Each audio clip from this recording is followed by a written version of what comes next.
Right to go. Broadcasting right to go. I declare open the hearing of the Parliamentary Joint Committee on Human Rights into Compulsory Income Management. I begin by acknowledging the traditional custodians of the land in which we meet, the Ngunnawal and Ngambri people, and pay my respects to elders past and present. And I extend that respect to Aboriginal and Torres Strait Islander peoples here today. I'm Josh Burns, the Chair of the Committee, and I have with me Senator Darmanin, Graham Perrett, Member for Moreton, and Ms Kylie Tink, the Member for North Sydney. On the teleconference we have the Deputy Chair, Mr Henry Pike, Senator O'Sullivan, and I believe Senator Thorpe will be joining us later this morning. On behalf of the committee, I welcome you all here today. These are public proceedings being video streamed live via the Parliament's website, and a Hansard transcript is being made. I remind all witnesses that in giving evidence to the committee, they are protected by parliamentary privilege. It is unlawful for anyone to threaten or disadvantage a witness on account of evidence given to a committee, and such action may be treated by the Parliament as a contempt. It is also a contempt to give false or misleading evidence. Witnesses also have a right to request to be heard in camera. I now welcome representatives from the Family Responsibilities Commission, Queensland. I understand that information on parliamentary privilege and the protection of witnesses giving evidence to parliamentary committees has been provided to you. For the Hansard record, would you please state your full names and the capacity in which you appear before the committee today? Thank you. Tammy Williams, Commissioner of the Family Responsibilities Commission in Queensland. Thank you, Ms Williams. And Camille Banks, Manager of Compliance and Legal Policy. Thank you, Ms Banks. I now invite you to make an opening statement, and at the conclusion of those remarks I'll invite members of the committee to ask questions for a discussion. Thank you, Chair, and thank you, Committee, for the warm welcome. I too acknowledge that I am on traditional country which is not my own. I therefore acknowledge the traditional owners on whose country we meet. I sincerely pay my respects to their elders, past, present and emerging. Manyuthuru, Tami Ngā Gowana, Kagila Matramilia, Kawamulku, Baliando. In September, it will be 5 years since my appointment as the first Aboriginal Commissioner of the Family Responsibilities Commission. Together with 36 local commissioners who are elders and respected persons from the 5 communities in which we work, in Arakoon, Cowan, Doomadgee, Mossman Gorge and Hopevale, and together with the Deputy Commissioner Rod Curtin and registry staff, Ms Banks and I are proud to be part of a leading model of shared decision-making and self-determination for First Nations people.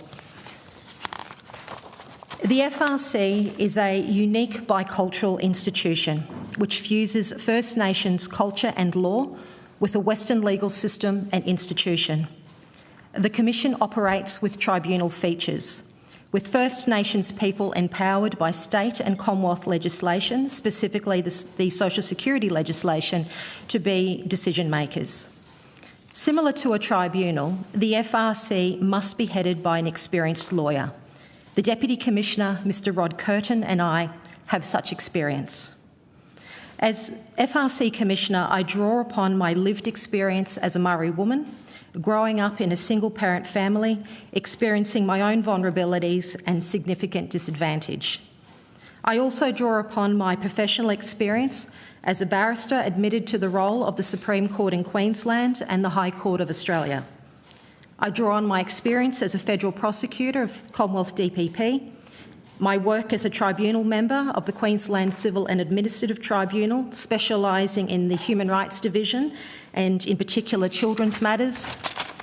And of most relevance, in 2009 and 10, I worked with Professor Frank Brennan as part of an eminent committee engaged by the Australian Government to undertake the National Human Rights Consultations. Committee, it is based on this experience that I make the following submission. It is my respectful submission that the committee can reasonably make a positive finding and endorse the Family Responsibilities Commission model as being compatible with Australia's human rights obligations. Ms Banks and I submit that the limitations to rights and freedoms imposed by the Family Responsibility Commission through its enabling legislation, which is the Family Responsibilities Commission Act 2008, is reasonable and justifiable under established human rights law. It complies with the limitation criteria, namely, 1, that the FRC model is prescribed by law. Our legislation sets out the functions and powers of decision makers, and sets out the procedural requirements consistent with natural justice and procedural fairness, including that decisions are appellable, that there is an element of internal review insofar as clients can make an application to end or amend decisions of the Commission to reflect their evolving and changing circumstances. Second, the family responsibility model, which is a change behaviour model where income management is merely one aspect of the Commissioner's decision-making, that it has a legitimate objective and it operates with a rational connection to that objective. I refer the committee to our submission, in particular paragraph 3.14 of our submission and the accompanying figure, which outlines the Cape York Welfare Reform Program logic, which sets out the policy environment in which the FRC legislation objectives relate to. And finally, committee, I'll make the final submission in terms of the element of proportionality. The Family Responsibilities Commission Act prescribes effective safeguards and controls to ensure the limitations of human rights are only applied when necessary, are reasonable and proportionate to the need of individual circumstances. The Family Responsibilities Commission operates on the opposite basis from the blanket income management approaches. In essence, our starting point is that all adults in our communities are in fact capable to manage their own lives and to contribute to their communities. The FRC is only able to intervene in very limited circumstances for a limited period of time of between 3 months and 12 months, and it applies the least restrictive option in its decision-making. I refer the committee to figure 4.1 of our submission, which is a pie graph showing the proportionality of our decisions. You will see that over half of the FRC's decisions, approximately 62%, have been made with some form of agreement with the client. In the limited circumstances income management is applied, 65% of those have been when clients have volunteered to participate in income management arrangements. I further bring the committee's attention to the ANU submission which was made to this inquiry, and it makes a conclusion regarding urging the committee to make clear findings on the matters to call for the cessation of all compulsory elements of the program. But I point out the ANU submission notes, although we note there may be scope for the use of income management as a highly targeted measure in individual cases where individual assessments identifies that the program may be an appropriate element of wraparound support for a person with poor outcomes, I respectfully submit that in all but name, it would appear that the authors of that submission have described the features of the Family Responsibilities Commission model. In closing, I respectfully ask the committee to use this opportunity to properly distinguish in your findings, to distinguish the Family Responsibilities Commission from the other well-known approaches of income management. We are not a blanket model. We are not a compulsory model. We have a conditional element of income management, and I've outlined the permissible limitations of the human rights in accordance with our legislation. For 16 years, the FRC has operated, and it has been misunderstood and has not properly been recognised for its self-determination features of not only empowering First Nation people to be decision makers, but the empowerment of First Nation peoples themselves, who are our clients, to participate in the decision-making towards decisions about their own wellness and well-being of their own children and families. I'm happy to take further questions. Thank you for the opportunity to make some opening remarks. Thank you very much, Ms Williams, for those remarks and also for the very comprehensive submission that the FRC has made to this inquiry. We thank you very much for that. I might just start for the purposes of the hearings and for the purposes of Hansard. Is it possible for you to sort of walk through the experience of someone who comes in contact with the FRC, what that timeline might look like, what sort of engagement the FRC would have with them, and then the next obvious question is the outcomes, which is in your submission. But if you can talk through that, that would be great. Okay, I will refer this question in the first instance to my colleague Ms Banks as I prepare my papers, and then I'll contribute. Thank you, Chair, for the question.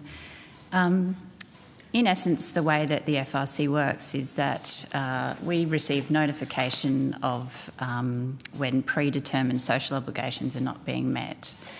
They are in relation to school attendance, court findings of guilt, child safety, housing, and also domestic violence.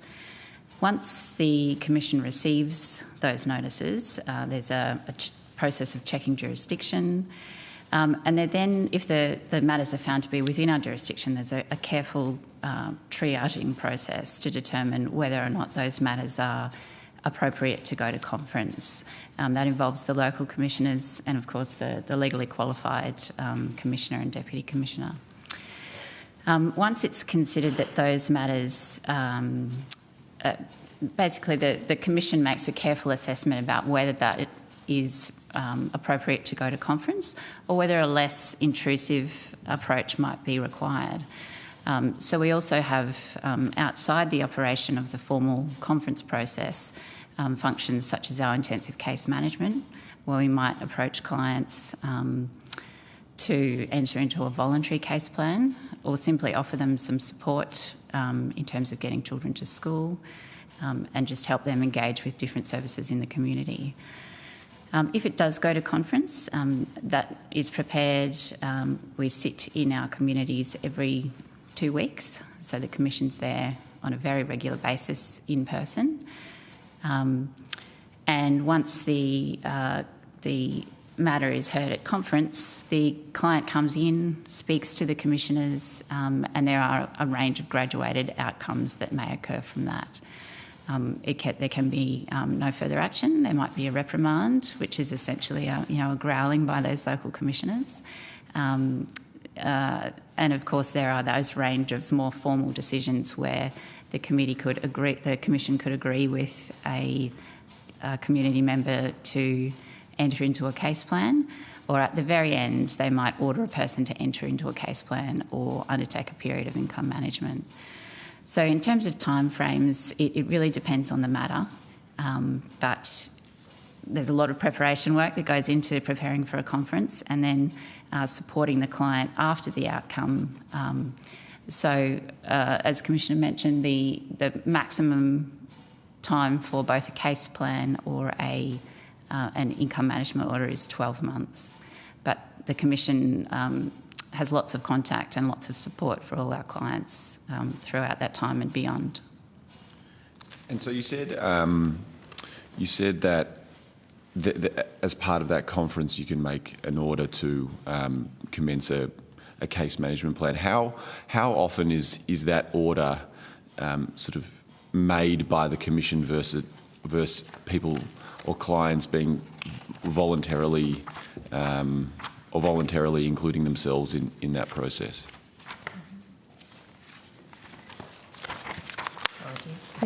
Take your time, it's fine. Perhaps I will commence answering that question. I draw the committee to the pie graph figure 4.1 on page 18 of our submission. We've sought to capture in the financial year up until May, when the submission was prepared, the percentage breakdown of our range of decisions. And you can see, I've just been handed an updated pie chart until the 19th of June. And the income management, a decision to order a conditional income management, commonly known as a SIM, is approximately 5%, 5.81% of all of our decisions. A decision to order a case plan, so that is, our most extreme decision is a ordering of income management. The legislation is set out that before ordering a case plan, we must be satisfied that other decisions aren't reasonable in the circumstances. So they're often reserved for those clients who either the circumstances require a level of stabilisation, and we must be satisfied. The Act requires Section 5 that the legislation is to be administered in the best interest of children. So we're concerned about the vulnerability of children, not just in that person's household, but children generally in that community. Decisions by order, so ordering a case plan, and often that will be that a person has not developed sufficient insight into their behaviour and that they actually need assistance through such as counselling or drug and alcohol treatment programs, and that makes up approximately 10% of our decisions as well. Then we can make some recommendations, but our vast majority of our decisions at conference are decisions by agreement for a case plan, and that's approximately 30% of our decisions at conference. Can I ask a question about that? What threshold does a decision by agreement sort of make? Is there any sort of encouragement by the Commission to say, well, we should do this by agreement? Is it sort of saying, look, either we do this by agreement or we're going to give you an order? How does that kind of play out? Well, first of all, the Commission has had a long-term relationship with a number of our clients over 16 years, and so there has been, so some clients are quite familiar with the Commission over that period of time. Our conferences are held, although it doesn't have the formality of a hearing in a judicial setting, but it essentially has three aspects. There is an introductory piece where we make sure that the clients are aware of what we're speaking about today, what we're discussing, that it's a confidential proceedings. The Commissioners declare any bias and may remove themselves from a matter. And we highlight what are the particular triggers or the information that we may have received that has caused us concern from agencies such as child safety, the school, etc., or the courts. The main substance of the conference is then talking through with clients. It's not about if we've received information from the courts of a conviction, that matter's already been tried. What we are interested in is what is the underlying behaviours that have occurred to give rise to someone to be in the circumstances of committing an offence. So, for example, if there was a domestic violence incident, underlying behaviours might very well be a drinking intoxication. It might very well be unresolved childhood trauma for that individual, anger management. So that's the substance of the conference. We will make a decision. The Act gives us some guidance about factors to take into account, but we will then make a determination as to the extent in which that person is understanding that their behaviour has an implication and that they understand that there is a need to change. If we are satisfied that there is at least some insight, then the discussion will then turn into one of recommending and suggesting an appropriate support service. If that is, if there is an understanding and acceptance of that, it most likely then leads to an agreement by the client to undertake that case plan.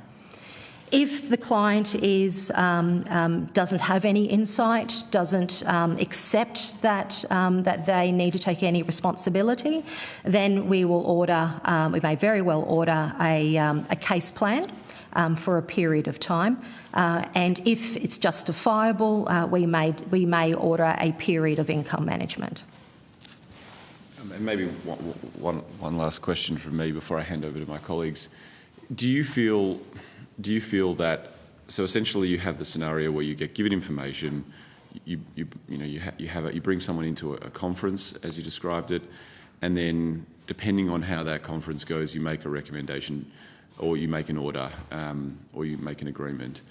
What do you feel that those powers are adequate to be able to manage some of the cases in which that come before you? I mean, are some of the cases that you see more? Do you feel that your orders are adequately addressing them, or do you feel like the orders that you have and that you can give don't go far enough, or what's your views on all of that? Our legislation gives us tremendous powers and responsibility that come with that. Our effectiveness has some dependency on the availability of service providers. It also is dependent on agencies in which I have the power to receive and request information of compliance with my request to obtain information. Now, there have been a number of findings in academic literature, but also in Queensland, the Queensland Productivity Commission's inquiry into service delivery in remote communities recognised the need for information exchange. And yet I have powers that can compel the provision of information to me, but it takes a portion of my time to remind prescribed entities, whether they are public servants or whether they be service providers who have received funding to deliver services in our community, to understand that they are subjected to our legislation and the information is required in a timely manner so that First Nations elders and respected people can make appropriate and timely decision making. So that's one element. The other element that I think could be of assistance is one of our recommendations to the committee is in terms of our powers with voluntary income management. We are seeking the definition of community member, which is our jurisdiction test, is limited to our communities, our 5 communities. Geographically, those communities, and it's we believe that there is merit only for the purposes of voluntary income management that the definition of community member be extended to a broader geographical area, for example, the state of Queensland. That would then empower anyone in the state of Queensland, whether they live in Brisbane or Townsville or out west at Cunnamulla, if they personally identify for themselves and their family the benefit of engaging with the FRC, so directly with myself as the Commissioner, and enter into a short-term period of income management, but at settings that they choose, not the prescribed settings that we have of 60, 75 or 90%, but we submit that there is that it would be appropriate for an individual to determine their own settings of what percentage they would like their income to be quarantined so that they can use that as a tool, as a device, as part of their financial management for that time limited. Anything you'd like to add? No, thank you. I hope I've answered your question. Thank you. I'll hand over to Ms Tink, but before I do, can I just ask if the Deputy Chair and Senator O'Sullivan are online? Or either of them? Or maybe they've just taken a short break. We'll check back again with them in a little bit. Over to you, Ms Tink. Thank you. Firstly, thank you for being here this morning, and most excellent testimony. Well done. I'm actually really interested in kind of looking at the other end of this then and understanding the outcomes of the program. And I just want to check, did I hear you right in saying that the maximum term that someone can be on income management is 12 months? Did I hear that correctly? Okay, so they can reapply. Right. So on a voluntary basis, and that's what we're finding. For example, of our total income management decisions, more than half of our income management decisions are voluntary, and a large percentage of those were formerly conditional, where we've actually imposed for a period. That order had ended, and at some time later, they have reapproached the Commission to enter into, on their own terms, a further period of income management. So, sorry, can you just repeat that? So 50%, more than 50% are currently voluntary. I will. So, Yeah, but of those 50%, a significant percentage were previously... That's right. So since we've been keeping more detailed statistics since the introduction of the cashless debit card and now the smart card. So since April 2021, 65% of all of our income management has been voluntary, and 55% of the clients who have had an income management order, 55% who are voluntary have previously had a conditional income management order. Great, thank you. Can you help me understand then how do you measure successful, I don't know how to say this, but the success rate of people coming off the program altogether and continuing to thrive, I guess? Do you have any measures of that under the FRC? Okay. If I could answer that question in two parts. Yeah. First of all, I draw your attention to page 15 of our submission, which is the Cape York Welfare Reform Program logic. And there are 9 steps of which the policy designers and indeed the evaluators have looked at the broader reforms. Now, we're just one piece of those reforms, of which change behaviour, that there's a basic acceptance that all of us could be placed somewhere on those 9 steps. There is a recognition, you can see on that diagram on the right-hand side, that there are entities that have a responsibility at various stages of people's life in their change behaviour continuum. The FRC has a responsibility. Our objectives align with steps 3, 4 and 5. Right. So I'm mindful, and that puts in context that the clients that we work with that come within our jurisdiction are the most vulnerable of those that are living in vulnerable communities. Okay. So there's a recognition of that, but I also recognise that our clients are on a continuum of other progress beyond the FRC. So I respectfully submit that measurements of our success isn't about whether we should not be assessed as to whether clients have achieved level 9. It's whether we can demonstrate that individuals have increased their participation in opportunities, that individuals and families begin to gain respite from daily living problems and see potential for their better lives, and that individuals and families are motivated to take greater personal responsibility and begin to raise their expectations of themselves and their family. And we do that by measuring, and you can see on the right-hand side, our local authority. So first of all is when the Commission first commenced, my predecessor presided as chair for the majority of our matters. We are proud that 80% of our decision-making is by a panel of 3 local commissioners. So that has taken significant training and building of capability of local decision-makers. We also monitor rates of attendance, and we have seen attendance rates increase over time, and we're sitting at around, just around 70%, anywhere from 65 to 70% attendance. That shows legitimacy. We also then look at the levels of personal responsibility. So if you look at our data over time, if you were to see a pie chart of our proportion of decision making, it would have predominantly have been orders made, which demonstrates perhaps the lack of insight of our clients.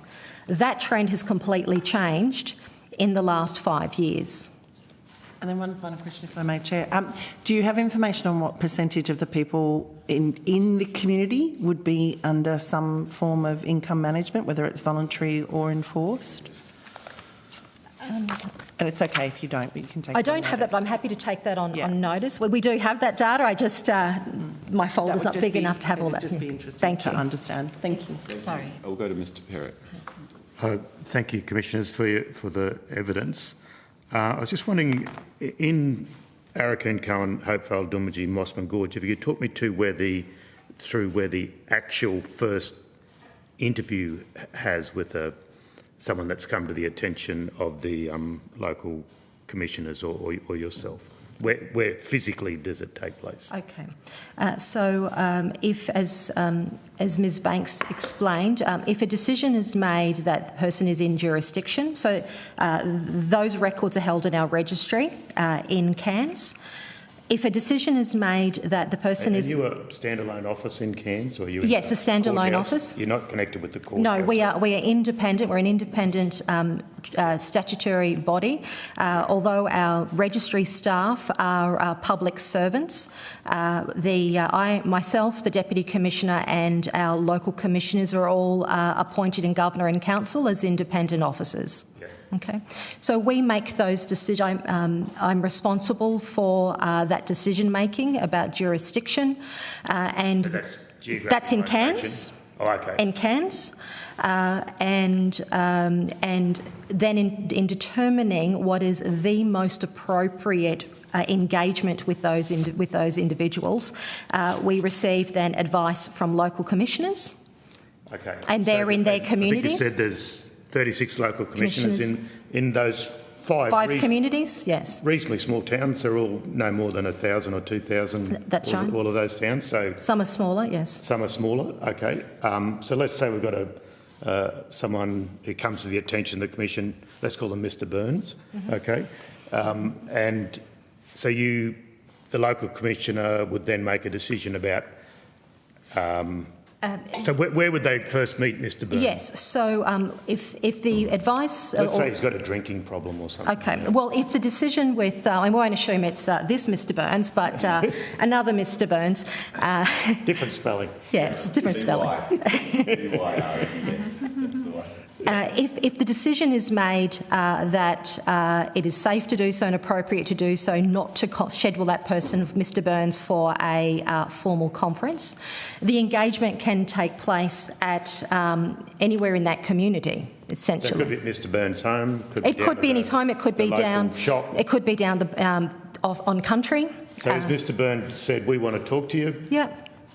Okay. And so long as it's they're not at the police station or the no, courthouse? Absolutely not. So that is when it's a voluntary... It's shown to be outside of the system of government, even though you are government employees. Yes. So that is where our client engagement work happens if we don't go down the route of a formal conference, or if we do proceed to conference and there is case management to be done to support Mr Burns with his case plan for the duration of the term. I started this, Mr Burns. then that it's another character. It's not. Then that can happen. Then that happens outside of our office at a place that is safe for our staff, but also safe for the client as well. So are the 36 local commissioners remunerated? Are they? Absolutely. Okay. So they're enumerated as like a sessional member, similar on a tribunal. Now, do they get paid per session? Per session. And can they instigate people being brought to your attention? They can... Could they phone up and say, "I'm worried about Mr Burns"? Yeah, well, it's not just those commissioners, but other community... Sorry, yeah, but I'm just drawing back to the question. They can, but I can't bring anyone to conference unless I have received a notice as set out under our legislation from those agencies that Ms Banks referred to. All right, so all of those government entities. All of those government agencies, but I can engage with individuals on a voluntary basis if we're approached and receive information. That community member is under no obligation to engage with the Commission if I don't have jurisdiction or a notice. And how do they recuse themselves? And is there much travel? Because it's not easy to get from Mossman Gorge to Doomadgee or... No. So the legislation is clear that if a local commissioner is appointed, they are appointed for their community. But you said that they would, in terms of a conflict of interest... Yes, so... These are small communities where people are interconnected quite often. Yeah. how does one recuse oneself? So the legislation sets out, first of all, the panelling of a conference is a matter for myself or the Deputy Commissioner. Yeah. I take into account the matter, I take into account the skill set of local commissioners and also any other matters that might be relevant. For example, their connection to the individual. Are people often excluded because of kinship relationships? Yes, family relationships. Yeah, and we will family histories. And in conference, our record of proceedings will record conflicts of interest. The Act, despite a conflict or a perceived conflict, a decision can be made for that commissioner to remain as part of the panel, or the commissioner could be removed. I just ask you to consider particularly child protection, and it's been put to me in another committee, the Aboriginal and Torres Strait Islander Affairs Committee, that there's a disproportionate taking of First Nations children into care by the state in Queensland. I know it's not your bailiwick, but would that be a statement that could be supported?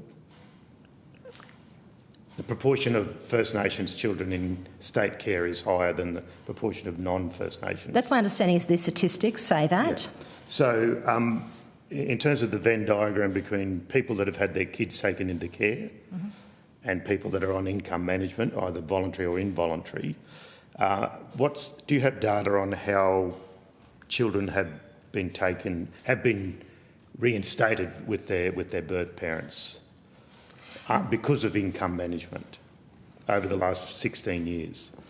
I don't have that data on me, but I will say that the FRC, if you look at our explanatory notes, the FRC is established as an early intervention. Hence why the Commission receives information from Child Safety of two kinds. One, an investigation that is completed. Now, under the Child Protection Act, Section 18, yeah. and a child can suggestion of harm. A suggestion of harm, and as we know, that a child can be removed if that harm is substantiated. Yeah. As Commissioner of the FRC, I am to receive a notice from the department, from the Chief Executive of the department, at the conclusion of an investigation, irrespective of whether a child is removed or whether it's been substantiated or not. But what is unique about the Commission is we also receive, and it's the vast majority of our child safety notices are child concern reports. And that is when it hasn't been substantiated to lead to an investigation. Now, in Queensland, if someone was the subject of a child concern report, there is no formal... From the department? From the department, yeah. Okay. So a child concern notification. That could be a call to crisis care? Yeah, it could be that an anonymous caller has called up to say that a child has been wandering around the street with a nappy. Right? A child concern notification does not lead to an investigation, because a decision has been made that it's a child concern notice and not an investigation. In everywhere else in Queensland, very little is done with those notifications because it hasn't been substantiated that a child is at risk of harm and in need of removal. But the Commission is in the unique and privileged position of receiving that information, and those are the discussions we have with those individuals, understanding why was that child walking around the community with just a nappy on. That's the same Child Protection Act. Same Child Protection Act. In Arakan, Cowan, Hopevale, Doomadgee and Mossman. That's correct. Yeah. Okay. So that is why it is unique, but it's the earliest form of intervention. If you could get back to us with that data of people that have been under income management, voluntary or involuntary, and then have had their children returned to them because of the income management, that would be... Yeah, I'll try to find that. I mean, what it is because the Act limits what I can receive, information from Child Safety. the Chief Child Practitioners could give you de-identified information, I would suggest. But the Act limits, in terms of the information, when I request information about a client, there's only limited circumstances in which... I'm after data, not individual matter. So, anyway, yeah. Do your best. If I will do my best. You never know. But it would require a linking of data. That's what I'm suggesting. Yeah. And I'm not sure to the extent in which, under our legislation, that data could be linked. On this, or... Thank you. Senator Dunley. Yeah. You talked before that the effectiveness of is much dependent on the service provider availability. Can you talk a bit about what support services you found to be most useful, and a bit more about what the issues of availability you're referring to are? Sorry, can you just repeat? What are the most useful support services? And in terms of your comment that the effectiveness of the Commission is dependent on the availability of service providers. Yes. Talk a bit more about, what are the challenges there? Sure, thank you. Would you want to commence first? I guess, as with all remote communities, the availability and the reliability of service delivery is an issue. We have long-standing and very collegiate relationships with particularly the social and emotional wellbeing services in all our communities. They are probably the most used and the most needed. We have a very strong relationship in terms of income management with the O-Hubs, the Opportunity Hubs, which through their Empower program provide financial literacy and financial support services. But of course there are gaps, and some of the areas that we particularly see are domestic violence perpetrator programs are almost non-existent in our communities, and youth mental health, I would suggest, is a big gap. I would also add substance misuse, tobacco, helping First Nations people through their addictions with tobacco is also limited. So there's an issue with the provision of service delivery, and then there's an issue of service providers having capacity to deal with demand. And we have seen a increased demand by our clients post-COVID. Our latest data for the financial year shows that during the 23-24 financial year, the Family Responsibilities Commission entered into with its clients the highest number of agreements for a case plan in the history of the Commission. So that is 289 family responsibility agreements and 100 orders. And so the demand is outstripping the supply. I would submit that some of our providers that do tremendous work on the ground, their funding envelope is not taking into account these growths, the year-to-year growths. And so we do have clients that may be on case plans and aren't getting seen the frequency because those service providers have difficulty to recruit appropriately trained professionals and also to retain those professionals as well. So there's two components, service gaps but also capacity of existing services. Thank you. Thanks. Thank you very much. Well, thank you for appearing before the committee and for the giving of your time today, and again for your comprehensive submission. We do appreciate it. The committee requests that answers to questions not taken on notice are provided to the committee secretariat by close of business 19 July 2024, and we thank you both for appearing before the committee today. Thank you for the opportunity and taking interest in our work.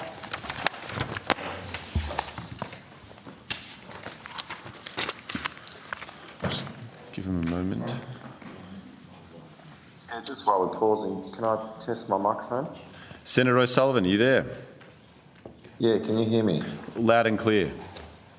Oh, perfect. Thank you, Chair. Thank you very much.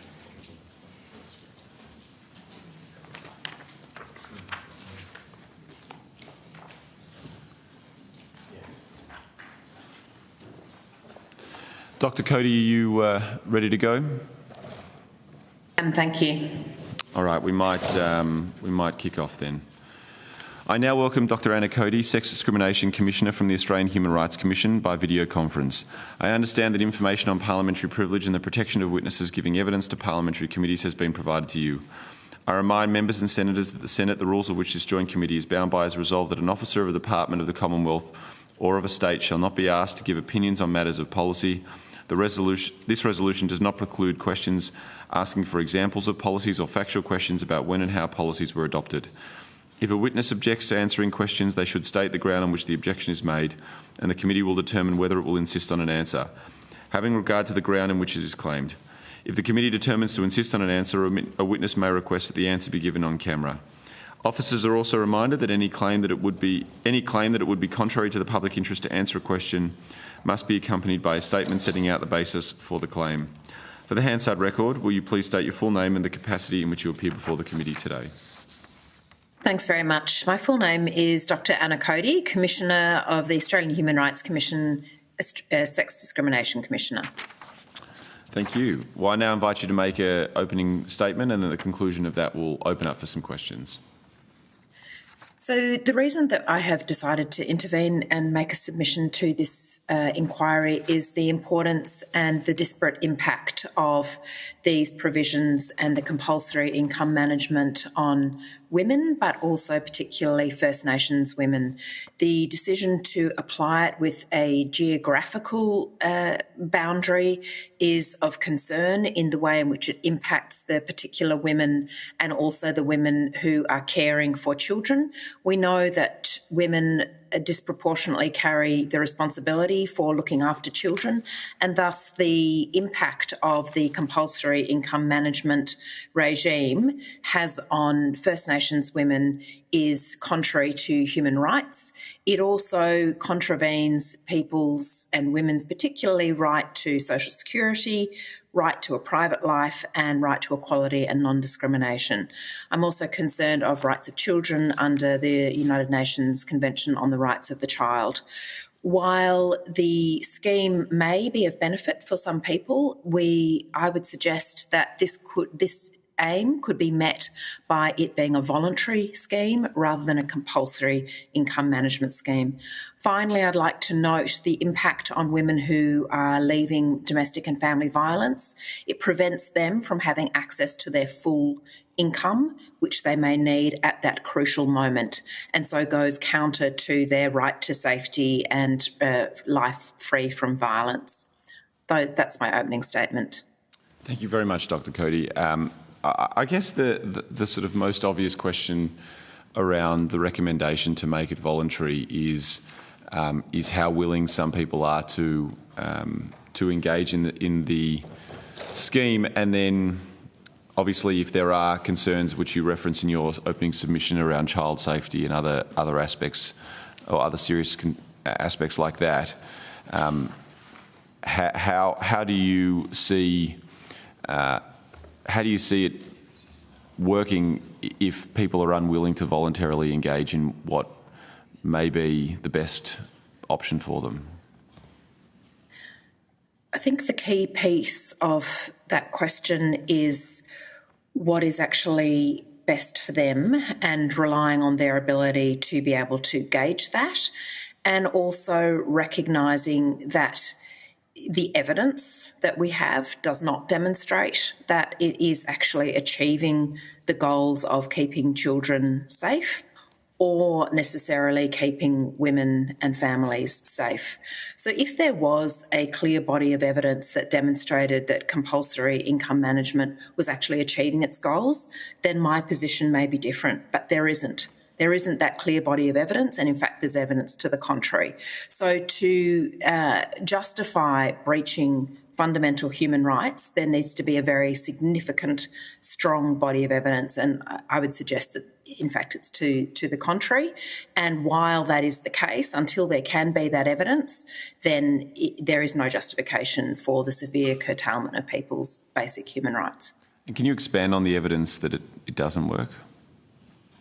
So the evidence that I have seen is old. There haven't not aware of recent evidence of showing an evaluation of the scheme. The research that I was referring to in my submission was the AREMA research on the cashless debit card and the final evaluation report. But the elements of the scheme have remained substantially the same, so I would rely on the fact that the findings would be similar. But also there have been some articles written recently which have, well, not recently, but in 2020, which refer to the impact of the scheme. Those are referred to in the Economic Justice Australia submission. So in terms of that's the best evidence that I've been able to find. And what does it point to? It points to it being unsuccessful in actually reducing the harms that it was set out to achieve. So limited evidence of crime reduction, the impact, almost a third of participants saying that it actually made their and their children's lives worse, instances of swapping goods and services for cash well below their value, grog running, humbugging and gambling with debit cards. So that's what I'm referring to when I'm saying that it's making it worse rather than or not having the impact that it was intended to have. I think that, and perhaps I would just be 100% clear. Sure. Everyone in Australia wants children to be safe. Everyone wants women to be safe and not to suffer harm or to be at risk within their communities, within their families. And the issue is how to achieve that. My primary submission is that this measure, this legislation, which has such a severe impact on families and on women in particular, that this does not achieve those aims. Thank you very much, Dr. Cody. I might hand over to Ms. Tink. Yeah, sure. Hi, Dr. Cody. Thank you for being here this morning. We've actually just heard testimony from the Family Responsibilities Commission up in Queensland, and they appear to have a model which is much more focused on a consultative approach to implementing, voluntary income management, should it be seen as being something that can help a family. Are you aware of that model, and what are your thoughts on whether that model addresses some of the human rights concerns that you've flagged? Thank you, and lovely to see you. I just heard the very tail end of that evidence and was interested to hear it. No, I'm not aware of it. But I think that the key piece that you highlighted is the voluntary part of it. So all of the work that I have been engaged in is about listening to individuals and communities, hearing what they come up with as a response to the issues that are profound within their communities. Imposing a solution, we have yet to learn within Australia. Imposing a solution externally does not work with First Nations communities. It needs to come from them and be co-designed. So if the model that they're talking about is a model that has actually come from communities, is individually tailored to those communities, then it sounds like it could be a really effective model. Thank you. Over to you, Mr. Perrott. Mr. Perrott. Thank you, Chair, and thanks for your evidence, Dr. Cody. I'm particularly interested in that statement you made about that there was evidence that income management had made children's lives worse. And I'm interested in a particular subset of people within income management, and in that they've had their children taken into care by the state under a child protection order. And I was wondering if you could refine your comments about it not being beneficial, and if there's any evidence to talk about it being able to reinstate children because of the adults being able to change their lives or remove some of the concerns that the Department of Child Safety had about children. And I think that this area is very complex in how do we enable people to re-engage, to be able to stop engaging in behaviours that are really harmful to themselves, and having services that are culturally appropriate, that are designed with communities and with those people at the centre, then that is the sort of approach that I would believe would be successful. Sorry, Dr. Cody. Normally, it's not the adult that forces the removal of the child; it's the harm to the child. How fit the adult is and their circumstances might be a factor, but the number one factor, my understanding, for removing children would be harm to the children. So I'd be particularly interested in how changing the adult's circumstances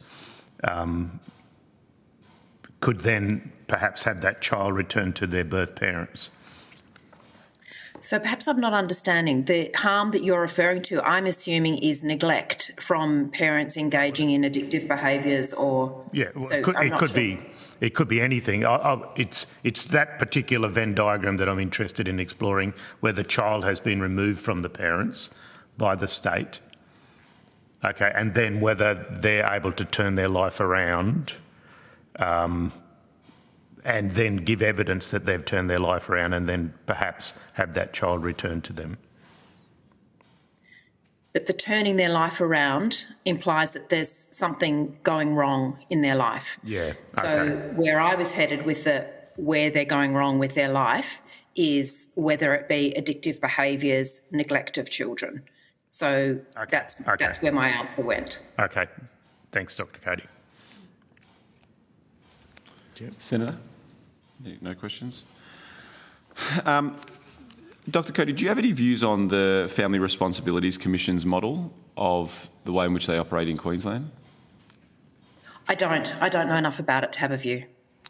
Okay. What about consultation with communities who are affected by this?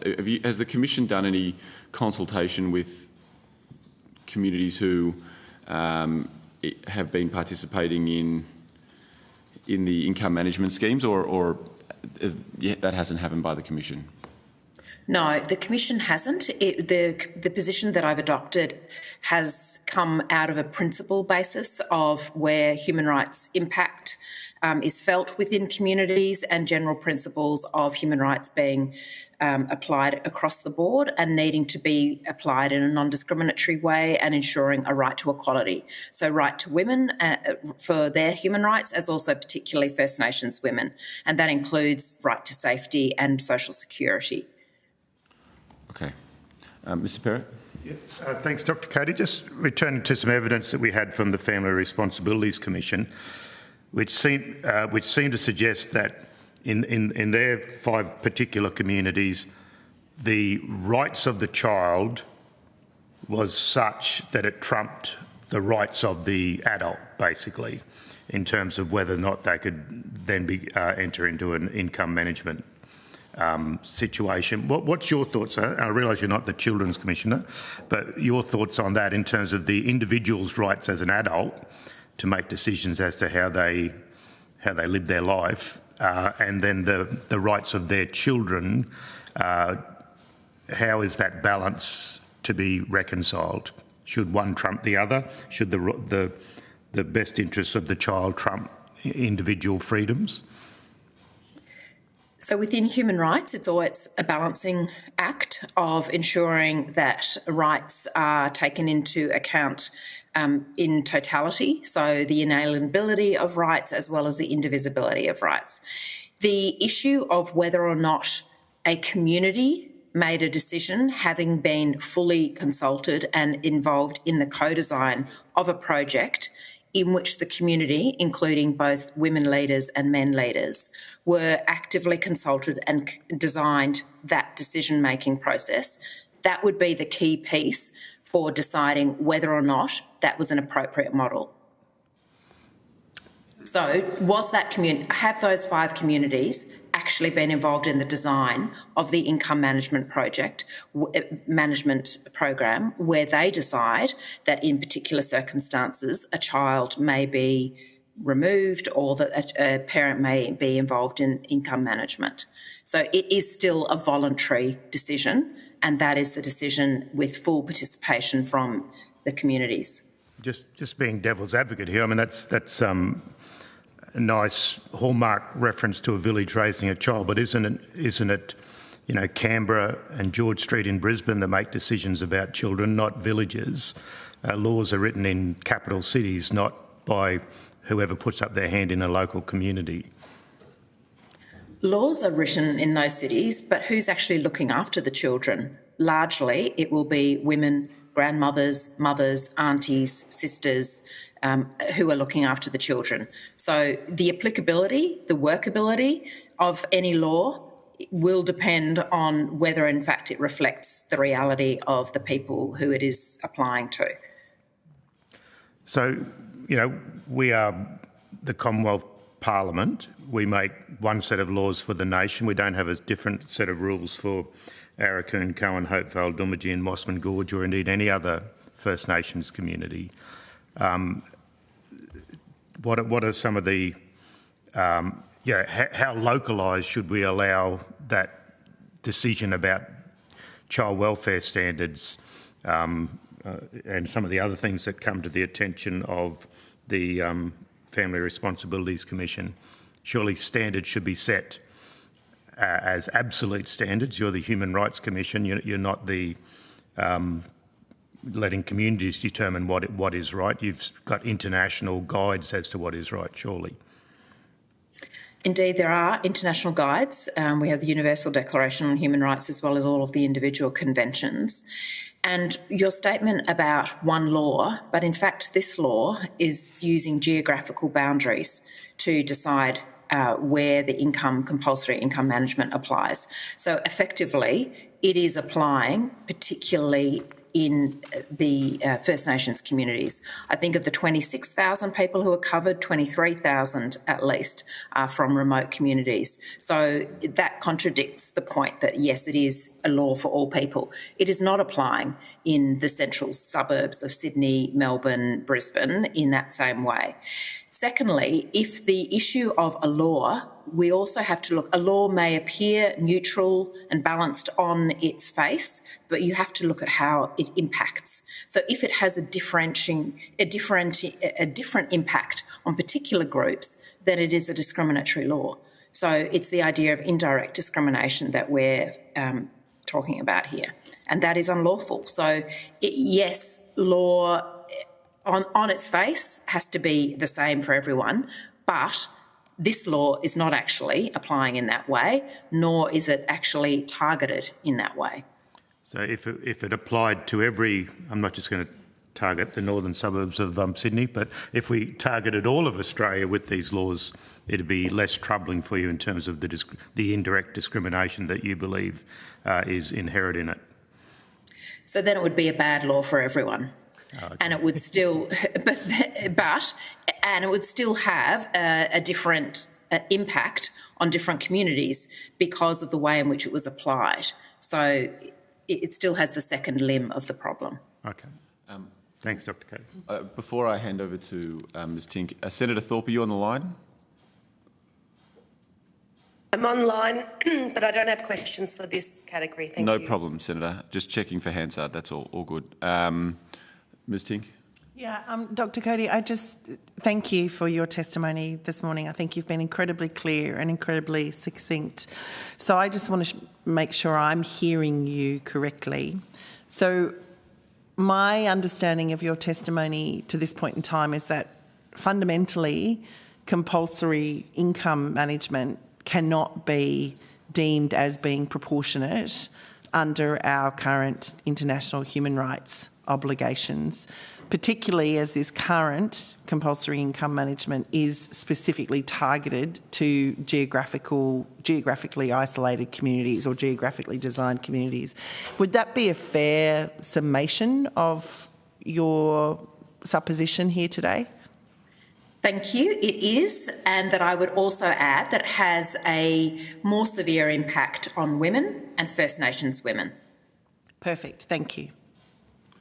Okay. Well, Dr. Cody, we might wrap it up there. Thank you very much for appearing before the committee today and for the submission and for your work in the Human Rights Commission. We do appreciate it.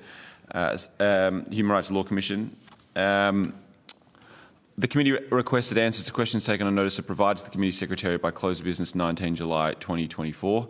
We thank you again, Dr. Cody, and the committee will suspend for 5 minutes as we take a short break, and we'll be back with our next hearing. Thank you.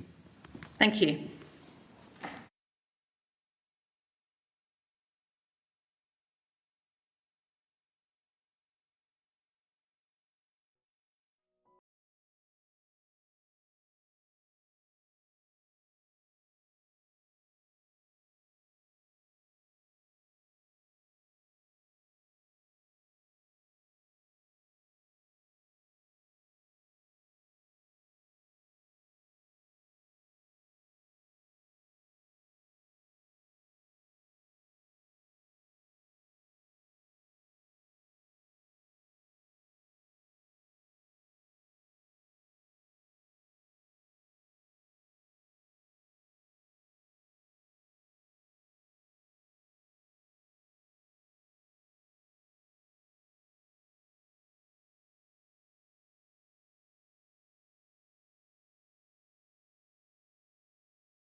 Mr. Foister and Mr. Sharp?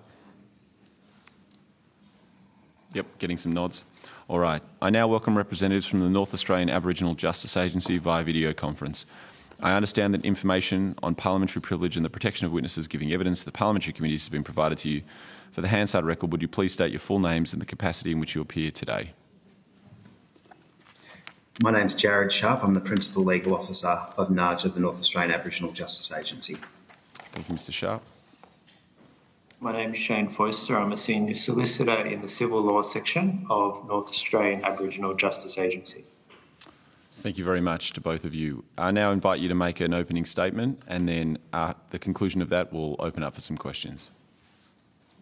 Thank you very much, and thank you for the invitation to appear before the committee today.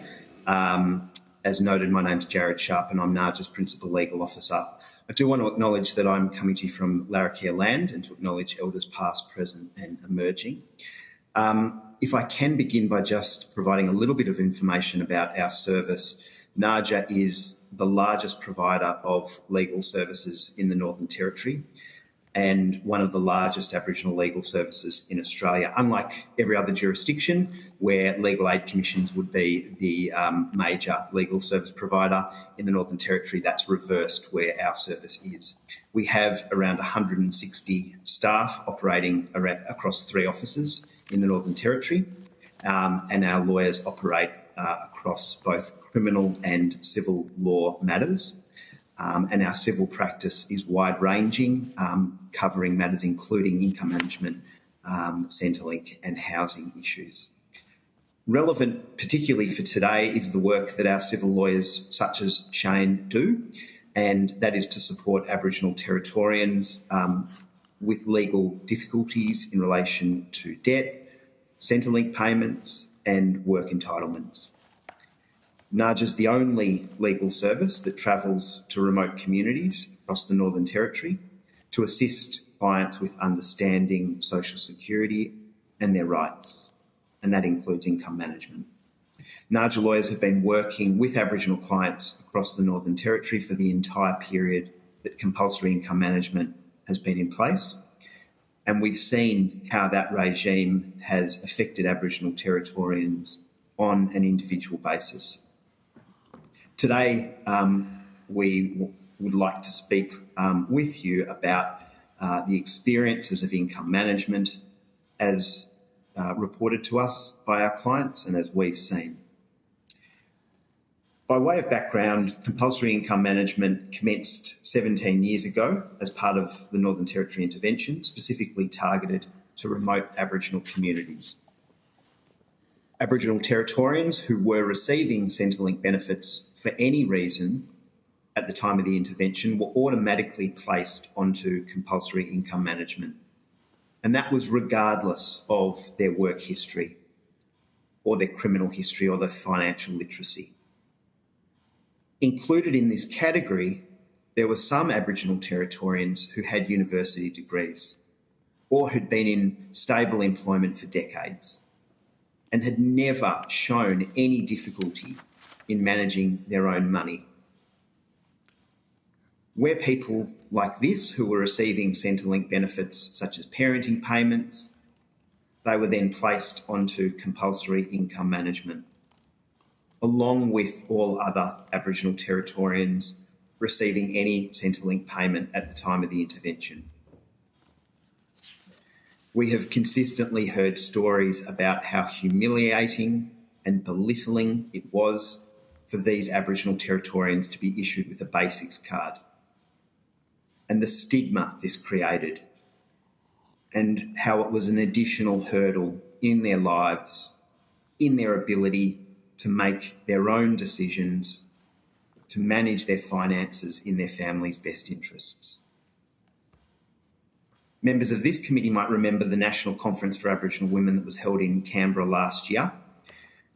Upon return from that conference, some of our staff at NAJA heard directly how a number of remote Aboriginal women who had travelled to Canberra for that conference had found that their basics cards were not accepted in supermarkets or other shops when they arrived in Canberra. and it meant that they were not able to buy anything, including food.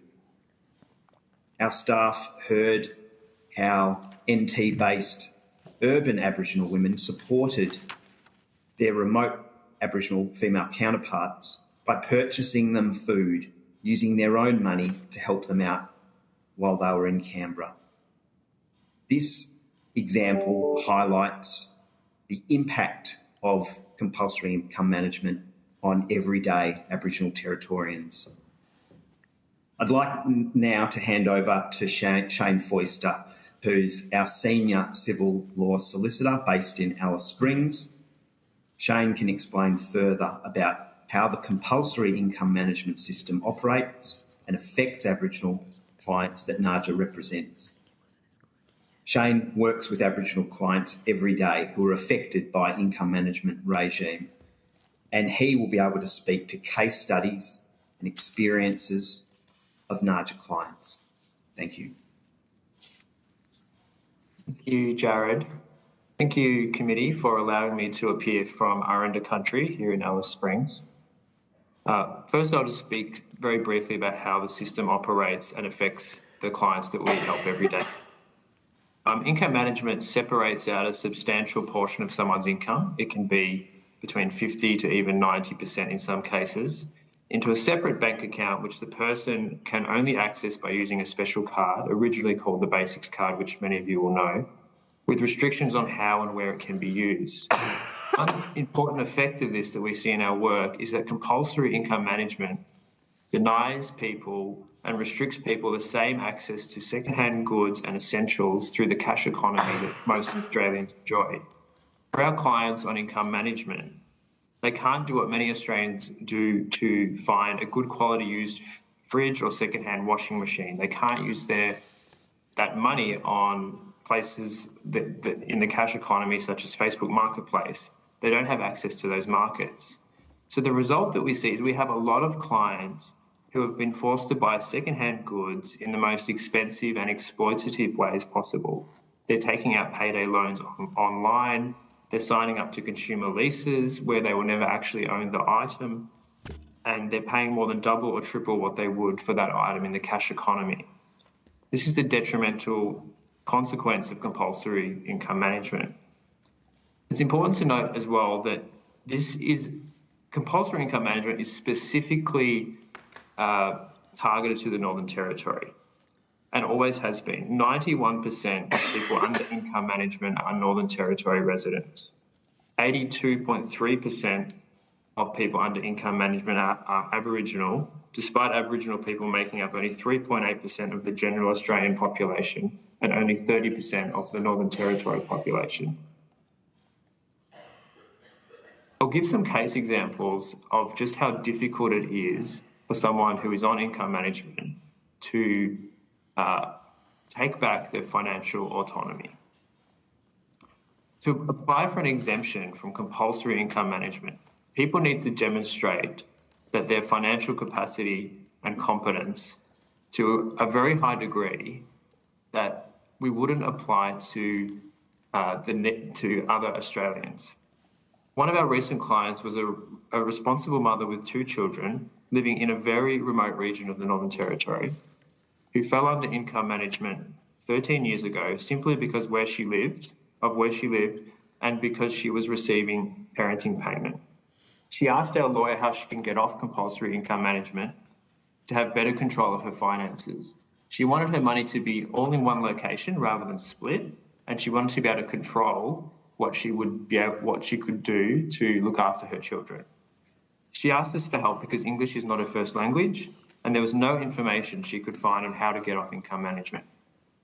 This is a mother who ensures her children have very good school attendance, that their immunisations are up to date, who is financially responsible. She had to prove each of those things. Very intrusive questions about her capacity to be a mother in order to apply for an exemption. Our lawyer estimates they spent over 20 hours helping this client to understand her rights, to gather all these documents, school records, medical records, then submitting it to Centrelink, and yet 5 months later, there's still no decision. This is the system that operates right now and does not give people a permanent way out of this financial control. Even then, if she was successful in seeking an exemption, the exemption currently available under the legislation is only for 12 months, and then it resets and she is back on compulsory income management all over again. She would have to get all those records again every 12 months. We find that in the experience of our clients, income management also creates extra burdens on people's lives, and it prevents them from getting the essentials that their family needs. Just this week, one of our lawyers spoke to a client who travelled a 400-kilometre round trip to the nearest Centrelink in a regional centre in the NT so they could sort out their income management, collect their basics card and buy food for their kids. This is someone who actually has employment. He's a responsible father. He has one of the few part-time jobs available in the remote community in which he lives. He said he couldn't access his income management money to buy food for his kids without driving a 5-hour round trip to visit Centrelink in person. These are ongoing issues that happen every day in the Northern Territory. Just a few days ago, our lawyers were informed by a major social housing provider in the Northern Territory that there were 70 families on their books at risk of eviction and homelessness. They identified to us in writing that the reason for this was, in fact, that those people were on income management. The housing provider had received properties to manage from the Northern Territory government, and the rent was meant to be transferred over to that housing provider. But unfortunately, because income management has all of these extra administrative hurdles, for the tenants on compulsory income management, their rent didn't transfer over and it never got paid. Other tenants who were not on compulsory income management didn't have this problem. The housing provider spoke to their counterparts in other states and territories who had no solutions. Why? Because compulsory income management is predominantly a Northern Territory problem. The housing provider has even raised this issue with the Northern Territory Minister for Housing and has asked for our help to advocate with Services Australia, which we have done by formally writing to them this Tuesday. There's now 17 years of evidence in the form of reviews, reports, academic articles, case studies, and lived experiences to demonstrate that compulsory income management causes harm, it leads to increased welfare dependence and to powerlessness. These case studies and the lived experiences of our clients also demonstrate that compulsory income management does not comply with the human rights of the right to equality and non-discrimination, the right to self-determination, the right to social security, the right to an adequate standard of living, the right to a private life, or the rights of the child. We welcome further questions from the committee on how compulsory income management is impacting the lives of our clients in the Northern Territory. Well, thank you both very much for that comprehensive statement as well as the submission that you've made to this inquiry. We really do appreciate you both being with us today and making time and contributing to this. Just a question around the changes from the basics card to the smart card. Has there been any material differences in your view on that, and has it improved situation for your clients at all?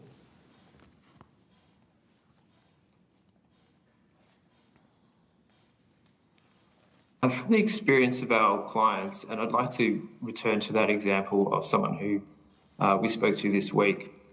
So that person spoke about being on income management, and they still use the term basics card. And for that person, even though there may have been a change in the functionality of the technology or the method of delivery, the system is still the same in that the compulsory income management is the same, the way that it separates their income is the same, the way that they have to seek permission for discretionary payments so that they, for example, can't participate in the cash economy is the same. So I understand that there's been changes to the technology and the platform. I don't think it changes the overall impact. No, the main reason I asked was from this, I think it was you, Mr. Foyster, that made as part of your opening statements around the inconvenience or the unpractical nature of having to travel to different outlets that that may be a great distance away from where people are living, and just wanting to know if the improved technology has impacted that at all, really. That's hard for me to know, because I think it will, apologies that I can't give more specific details. I think that would just be based on individual stores, individual locations where people live. The Northern Territory is so diverse, and some of these communities are so far away. So unfortunately, I can't give specifics about, or I can't know the details for an individual person. But certainly, even this week, someone reported having to do that.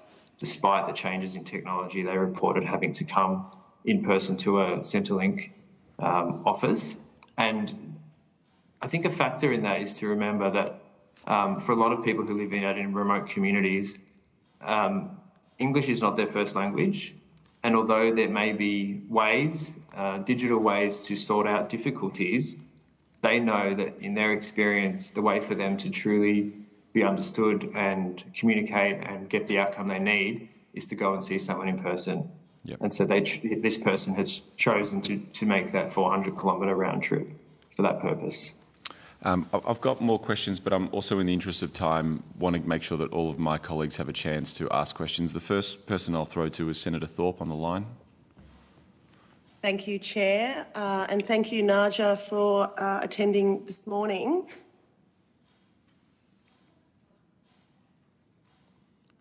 Ooh. Oh, lost her. Senator, there may be a gremlin in the system. Can you hear us?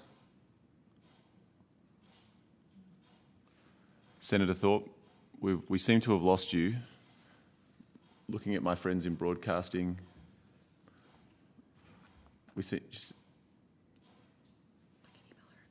We can't hear her. We can't hear her. Senator Thorpe, we're just having some technical difficulties. I might throw to Ms. Tink, and then we're going to try and get you back online, and then we'll come back to you straight away. Thank you. Thank you for your testimony this morning. I guess one of the things I am interested in hearing from you is, have you seen any circumstances where compulsory income management has actually helped versus clearly, and it may be beyond your experience because of the work you do and the fact that it tends to be people who come and see you who need assistance getting off it. But have you got any thoughts on, is there any evidence to say it's helped in any way to achieve the objectives it was originally set to achieve? Thank you. Yes, I do acknowledge that people often come to us when they're having a difficulty with an administrative system, and we help people to navigate that. I do want to contrast the situation in the Northern Territory, in answering your question, the situation in the Northern Territory with the evidence earlier from Commissioner Williams from the Family Responsibilities Commission. What they're describing is a very different system that they have running in Queensland compared to what compulsory income management is in the Northern Territory. In the Northern Territory, it's a blanket operation with very broad criteria of who is subject to it. And that's why 90% of people on income management are from the Northern Territory, and they're on it because of two particular policies called measures that only apply in the Northern Territory. And so the operation of it in the Northern Territory, it doesn't have the features that Commissioner Williams was describing today. It doesn't have the features where there's first some kind of information or trigger that is received by, in that case, the Family Responsibilities Commission, to then apply their powers. In the Northern Territory, it's blanket operation when very broad criteria is met. For example, someone who's on parenting payment, a mother with children, if she's receiving parenting payment for more than 1 year in a 2-year period, her income, including all of her family tax benefit payments, all of her payments for her children, are income managed. Oh, wow. Now, for someone who's on parenting payment, they're very likely to be on parenting payment for a long period of time because the purpose of that payment is for them to be able to care for their children. So in contrast to the model that's being described by Commissioner Williams, and Commissioner Williams was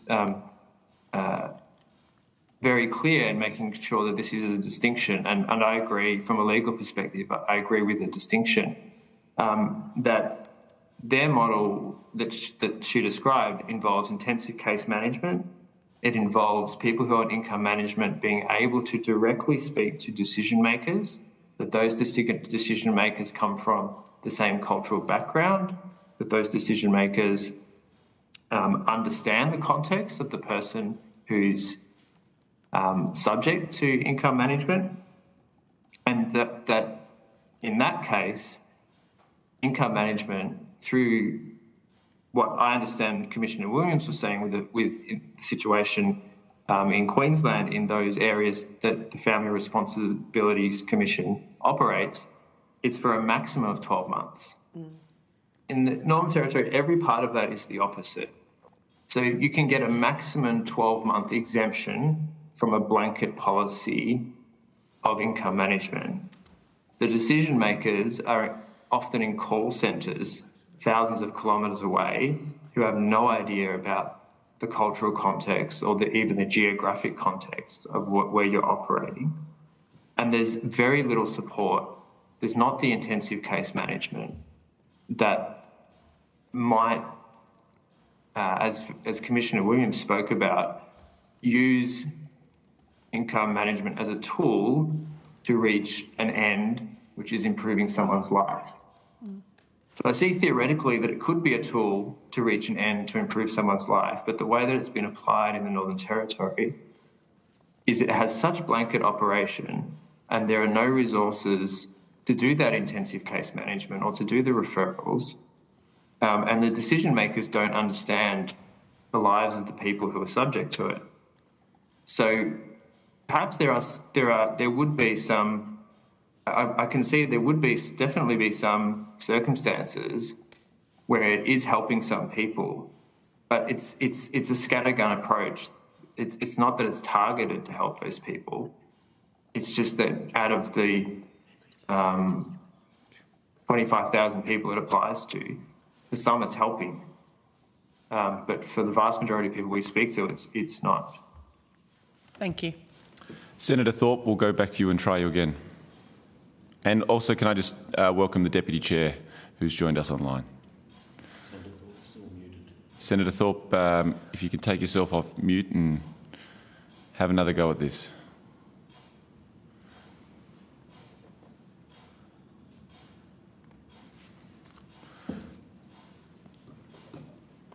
Off mute, yeah. Yep. Can you hear us? Can you hear me? Yep. Yes. Go for it, Senator. Great. We've got you. Thank you. My apologies, I'll start again. That's okay. So we all know income management started with colonial mission managers stealing our wages.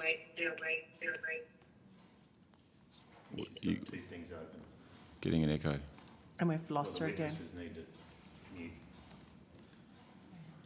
We're not having much luck. Oh, she's gone. All right. Well, we can maybe go to Mr. Perrott or Senator, and if she comes back, we might go back to her. Yeah. Mr. Foister, you talked about the possibilities of income management being a tool as an end to improve someone's life, perhaps being worthwhile. I was wondering if NARJA generally can talk about, not specific cases, but generally if they've had clients that have had their children taken off them, so child protection issues, and been on income management and used income management as a means to turn their life around such that they were able to go back to the child protection authorities and have their children reunited with them.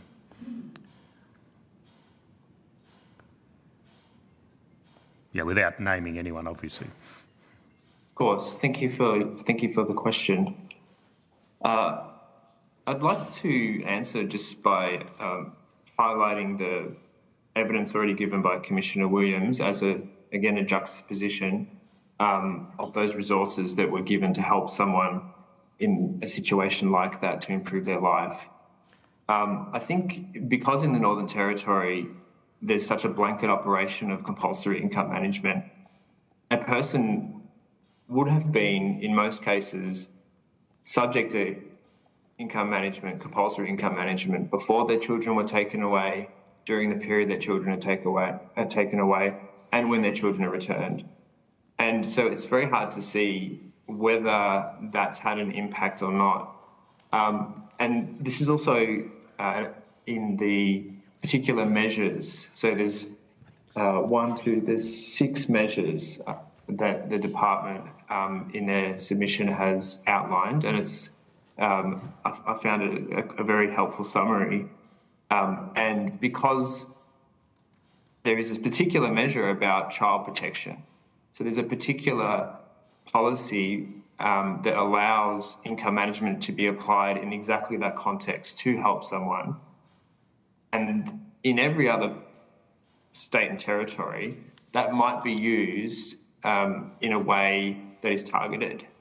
But because in the Northern Territory there's this blanket operation, there's these 2 measures which are a blanket operation, it's probably not used because it's not needed, because everyone's already on compulsory income management if they're receiving, for example, parenting payment, and they've received parenting payment for more than 1 year in a 2-year period. So it's I can't really give an example because most of the people we see who we're helping are already on income management before, during, and after a removal. But in your pleadings for the, have you appeared in front of a magistrate arguing for the return of a child and used in your submissions the evidence about how that person's life had changed? Either Mr. Yes. Sharp, yeah. We do represent parents in that situation. And have successfully had children returned that were in the care of the state or the territory? Yes, in our legal practice, yes, certainly. Okay. But in doing so, we have not referred to income management as being a protective factor in their life. The protective factors in the children's lives are family relationships, their relationship with the children themselves. Income management, to my knowledge of our child protection practice, and I have done that work, has never been a factor in our submissions. Okay. All right. Thanks, Chair. Senator Thorpe, can you hear me? Are you on the line? I don't think she is, Chair.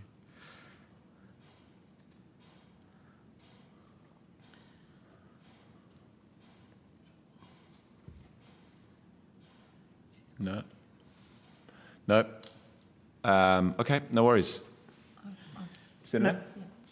I was just wondering, you mentioned a case study before about the father had to do the 5-hour round trip. Can you just explain why? Like, just what are the mechanics about why that had to happen? Yep. Yes. Thanks for the question. I'll explain as best I can and I'll give some context. This father, who I know from other... I have to try to do this without giving away any confidential information, so apologies for the hesitation. I'm just trying to understand that kind of, if there are like a systemic barriers around these things rather than, particular individual. Yes, yeah. This person did not speak English as a first language, perhaps not even as a second language. It may have been their third language. And I've thought to myself as well, knowing as much as I do about the system, why would he have had to have done that? And I spoke to him as well. The answer I've come to through my discussions is that he, as the person who experiences compulsory income management and who has been living with it for a long period of time, had decided that the best way to resolve the problem that was occurring, which may have been an administrative problem, it may have been to do with his card, it may have been to do with the actual store where he regularly shops, the only store in the community.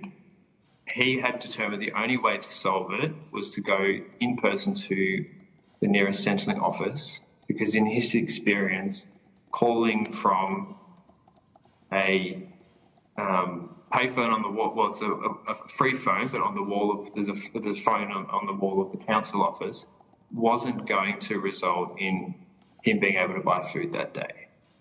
So he, as someone who experiences the system and knows what it's like to live in a remote community and knows what it's like to have these special restricted cards for accessing his own money through income management, he decided that was the best choice to take. I don't know the specifics, but I just have to trust that he, as someone who's dealing with this, knows the best way to solve that problem. Thank you. And just you talked also, I think, a case study about someone trying to seek an exemption. I was just wondering if you could talk a bit more about what the challenges are, just a bit more detail, and the average length of time it would take someone to get an exemption, and what's the success rate of those applications? Thank you. I'll be able to speak to the experience of our clients. I won't be able to give details on data, so I don't have that in front of me. But one thing I think is really important to understand in this is that people are assumed not, in the way the system operates now in the Northern Territory, people are assumed to not have decision-making capacity, and they have to prove otherwise. So an analogy is with how we treat people in terms of financial guardianship, in terms of someone who has an acquired brain injury or dementia. Our laws are very clear that we assume someone has capacity unless there's a medical report to say that they don't, and we protect their right to make their own financial choices. But with compulsory income management, it's been reversed.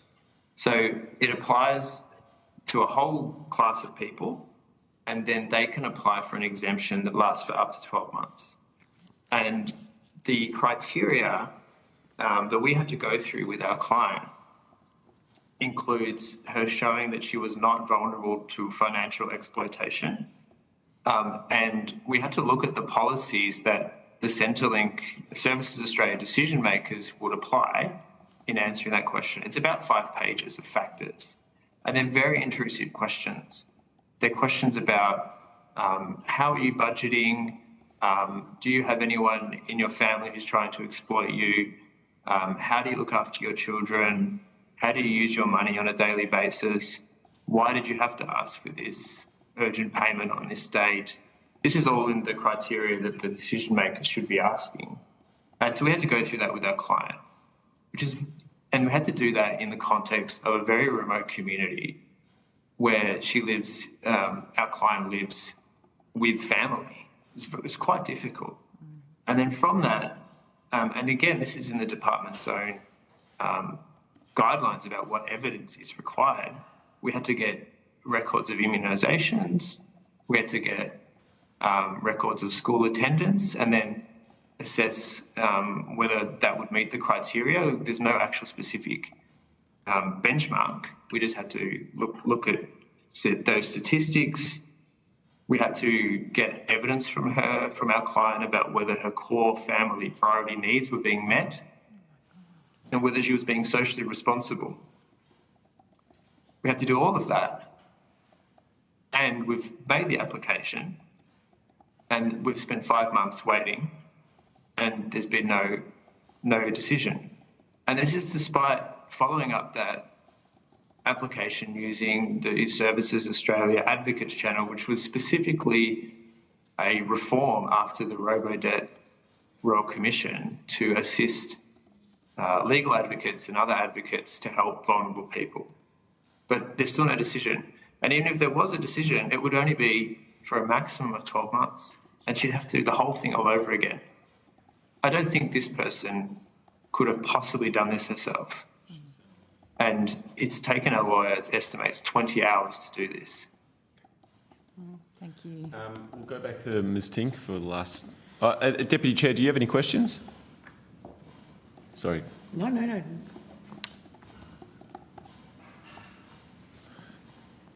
There we go. Thank you, Chair. Just one on that theme. What's typically the motivating factor behind people seeking to get themselves exempt? Is there a particular, given it's such a convoluted and difficult process, what's usually the point in which someone might seek to get themselves out of the scheme, and what's usually the motivator? So this woman we spoke to, and I think this is echoed in other conversations we have, spoke about being able to have her payments come to one location. So it's actually about financial management. So instead of her payments being split between part that goes to her bank account, part that goes to the income management account, she can have everything in one place. People also talk about dignity and about being able to make their own financial choices. And again, I think the example I gave before about financial guardianship is a really good example and a good analogy, because we all know that when someone reaches a certain age, if there's questions about their decision-making capacity, that's very personally, it really does affect people when their judgment is questioned, and they want to be able to get off those orders and demonstrate their own capacity. And I think from what we speak to people, it is about wanting to be able to have their own choices and be trusted with their own money. I think there is not just a practical reason, but a reason that's to do with human dignity. And if I can just ask a follow-up on that, and I'm not sure if you'd be in a position to answer this fully, but just maybe, apocryphally from what you've seen in the industry or in the sector, what percentage of people are applying to get an exemption? Very, very few. Very few. Of the people we speak to, and we rarely assist someone just because it takes so much time. And when we give people advice about the availability of an exemption, it's not a very attractive, it's not something they're going to be interested in when we say, even if you do all this work, because it's work for them too, not just for the lawyer. They have to stay in contact with us. They have to give us permissions. We're going to be talking to the kids' school. We're going to be talking to the health clinic. But we tell them, even at best, you'll get this for 12 months and then you'll have to go through it all over again. So that's one thing to think about, why people don't go ahead with it. Thank you, Chair. That's all from me. Thank you, Deputy Chair. Ms Ting. I just have I'm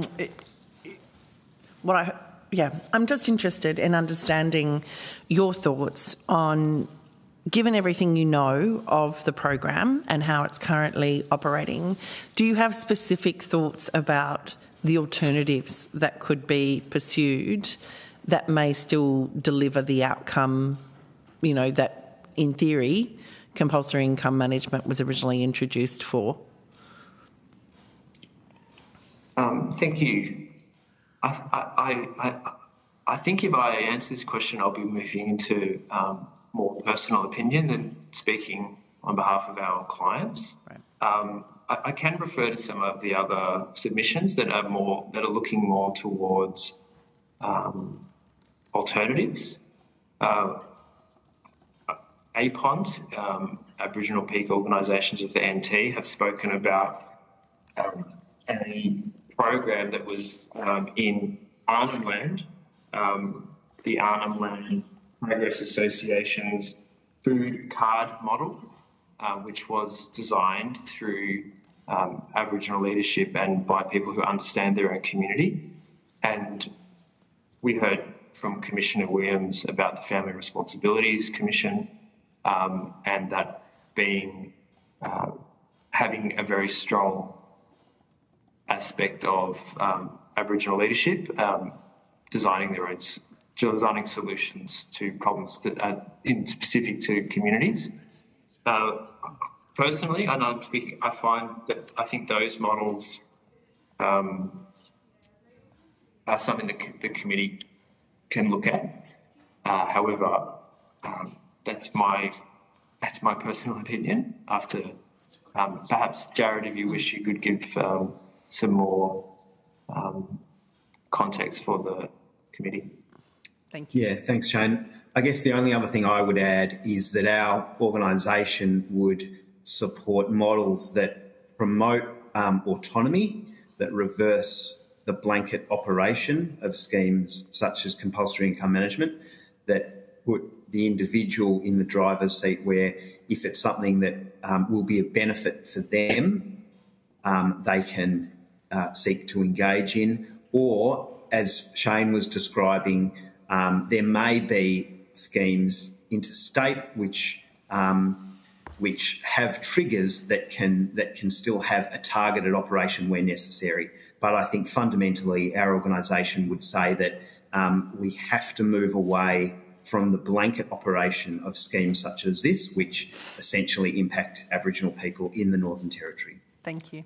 Thank you, Ms Tink. Well, thank you both very much for your comprehensive submissions and also the evidence that you've given today and for the time that you've given to the committee. We do appreciate it.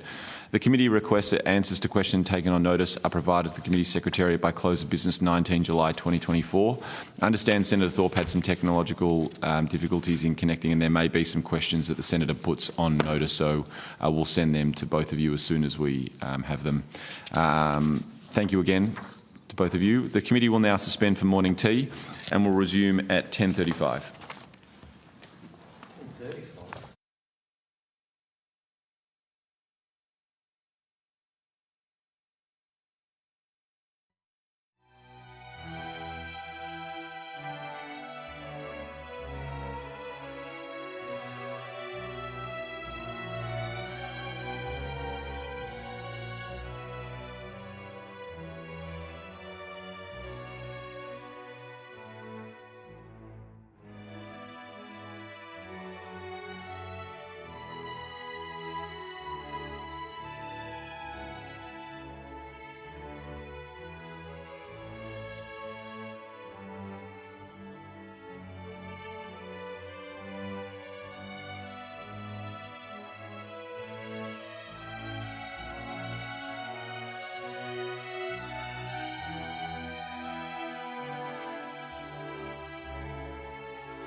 welcome representatives from the Accountable Income Management Network and Economic Justice Australia via video conference and the National, Regional, Rural Remote and Very Remote Community Legal Network. I understand that information on parliamentary privilege and the protection of witnesses giving evidence to parliamentary committees has been provided to you. For the Hansard record, would you please state your full names and the capacity in which you appear before the committee today? And we'll start with Ms Harrison, who's in the room.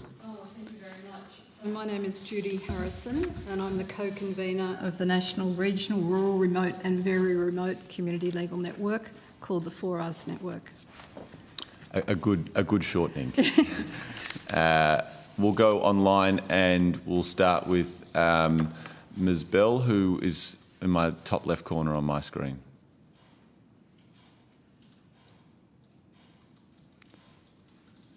I apologise, I can't hear.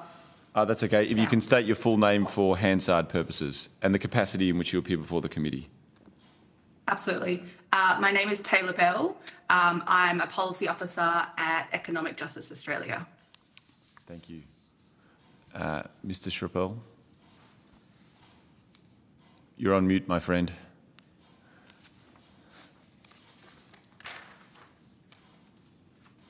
Sorry about that. No worries.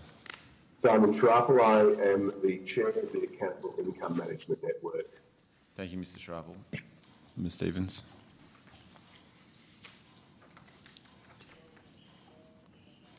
Oh, we're having a bit of problem with that audio. Should we try again, Ms Stevens? No, we're not getting it, but we'll try again in a minute maybe. I'll now invite each of you to make an opening statement, and then at the conclusion of that we'll open up for some questions, and we may do it in the order in which we did the opening introduction, or the opening identification for Hansard purposes. Yeah. Thank you very much. For the 4Rs Network, first of all, if I could just identify the submission that we made, which is submission number 24, published by the committee. And if I could also table a one-page document which has got a number of endorsements to the submission with it. The endorsements to the submission include First Nations organisations and non-Aboriginal community-controlled organisations. And as a brief introduction to the 4Rs Network, our submission includes a copy of the map of compulsory income management in Australia as it applies at the moment. That's on page 3 of the submission. And committee members probably have got that picture fairly well in your heads anyway. You're familiar with what the map looks like. Participant community-based legal services in the 4Rs Network have coverage of the entire area, one way or the other. So the members of the network include community legal centres. They're the vast number of participants. NARJA participates in the network, and there's also family violence prevention legal services, including the national body. So the reason for the 4Rs Network submission is to raise really 4 specific and fairly brief issues. The first 2 relate to the lack of visible reference to human rights in the Social Security Act and the Social Security Administration Act. The second issue relates to lack of funding for access to legal assistance, which will be apparent from the evidence that's just been given by NARJA.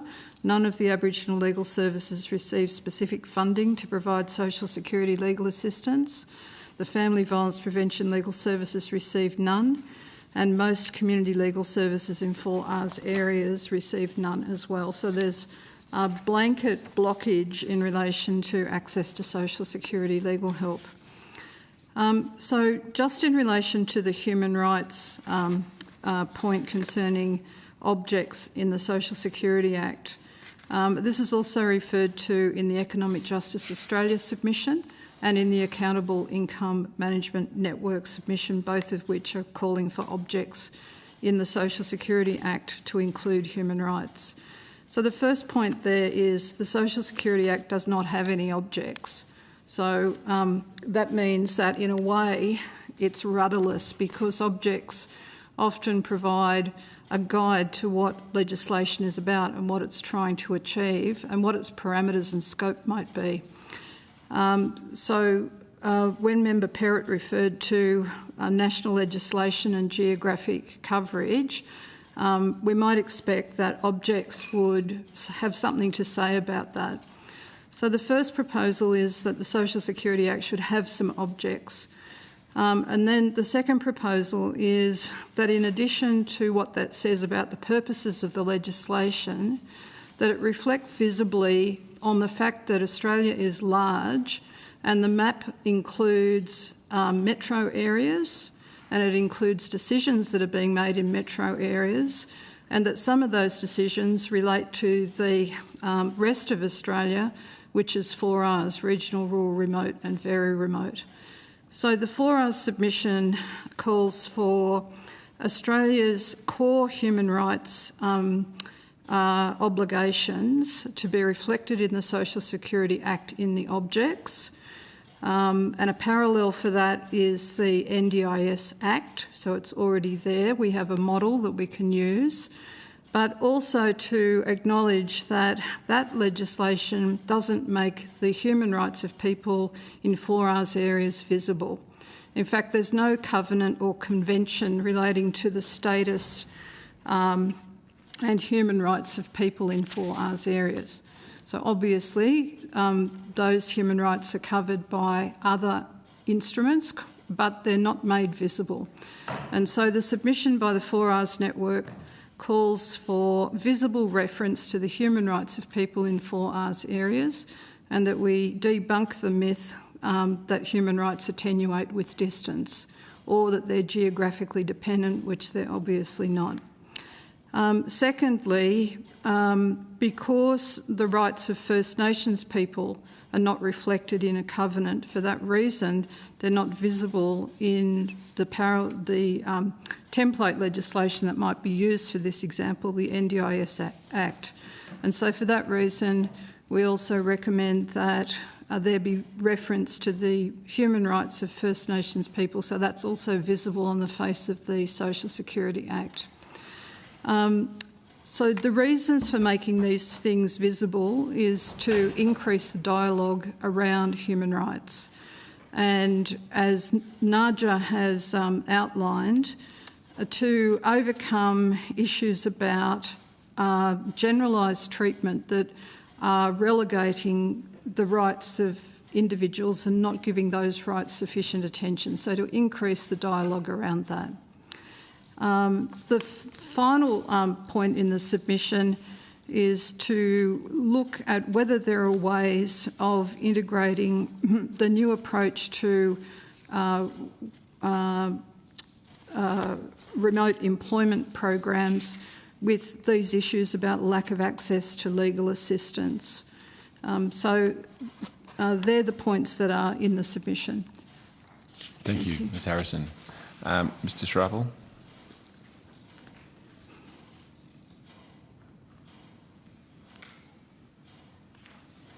Thank you. I think Ms Stevens is going to actually read an opening statement if she can be heard. If not, I will do it. Ms Stevens, we're not getting any audio. No, we can't. And my lip reading isn't that good. My apologies. Maybe it might be worth sort of logging out and logging back in, and we'll go to Ms Bell and then we'll come back to you.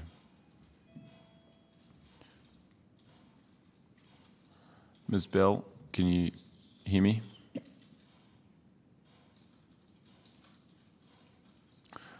We're not having much luck today. No. Testing. Oh. Testing. Yep. We're hearing something. You can hear me? Yep. Testing. Yep. Fantastic. Goodness gracious, love technology. So good morning, committee. Good morning, Chair. First, I'd like to acknowledge that I'm speaking to you from the lands of the Whadjuk people of the Noongar Nation, and I'd like to pay my sincere respects to elders past, present and emerging, and particularly any First Nations people here with us today. Thank you sincerely for this opportunity to speak to this committee. By the way of a very brief background, Economic Justice Australia is the peak organisation for specialist social security legal services across Australia. Our members have been providing free specialist social security legal assistance for in excess of 30 years. Our members work with people experiencing these real life social security issues. At our core, Economic Justice Australia wants to strengthen the integrity of our social security system. So Economic Justice Australia, as well as my colleagues with me today, have a long-held and ongoing concern about compulsory income management in all of its rebrands: the cashless debit card, enhanced income management, smart card, basics card. Our position remains steadfast. Compulsory income management does not work. It is intrinsically harmful, and it unjustifiably limits human rights, as well as it unambiguously discriminates against our First Nations people. We endorse submissions from our colleagues at the Accountable Income Management Network here and the National, Regional, Rural, Remote and Very Remote Community Legal Network, Before Ours Network. In front of you today, we reinforce the strength of our opposition to this compulsory income management and strongly call for the immediate transition to voluntary opt-in income management. Economic Justice Australia and our members have not seen any conclusive evidence that compulsory income management meets these intended objectives, these being to restrict spending to people to better care for themselves and their children. Accordingly, compulsory income management is not a reasonable means of achieving a legitimate aim, and the limitations on human rights are not justifiable. Despite this, and of course previous commitments from government to end compulsory income management, the present legislative and policy position operates to, in our view, further embed it as a component of our social security framework. Under our current framework, not only does compulsory income management continue, but the framework also permits expansion without parliamentary scrutiny. Sorry to interrupt, Ms Bell. It may be better if you switch off your video, and that may assist with the audio, because it's sort of doing a thing where it captures some of your speech and then plays it in fast forward. So it may assist if you pop your video off just for while you're giving evidence. Okay, what a shame. I apologise. You've had that in fast forward. No, it's all good. Keep going. You prefer me to repeat? No problem. All good. Keep going. Okay, thanks, Chair. I was just speaking about how under our current framework, not only does compulsory income management continue, but the framework permits its expansion without parliamentary scrutiny. So as current, the Minister for Social Services is broadly empowered to extend compulsory income management to new regions and jurisdictions by the way of their discretion. Sure, sometimes this discretionary power in social security law is, yes, necessary when something like a natural disaster occurs and we need to match it up with a disaster recovery payment, but not when it comes to dangerously restricting people's human rights with really blanket declaration based on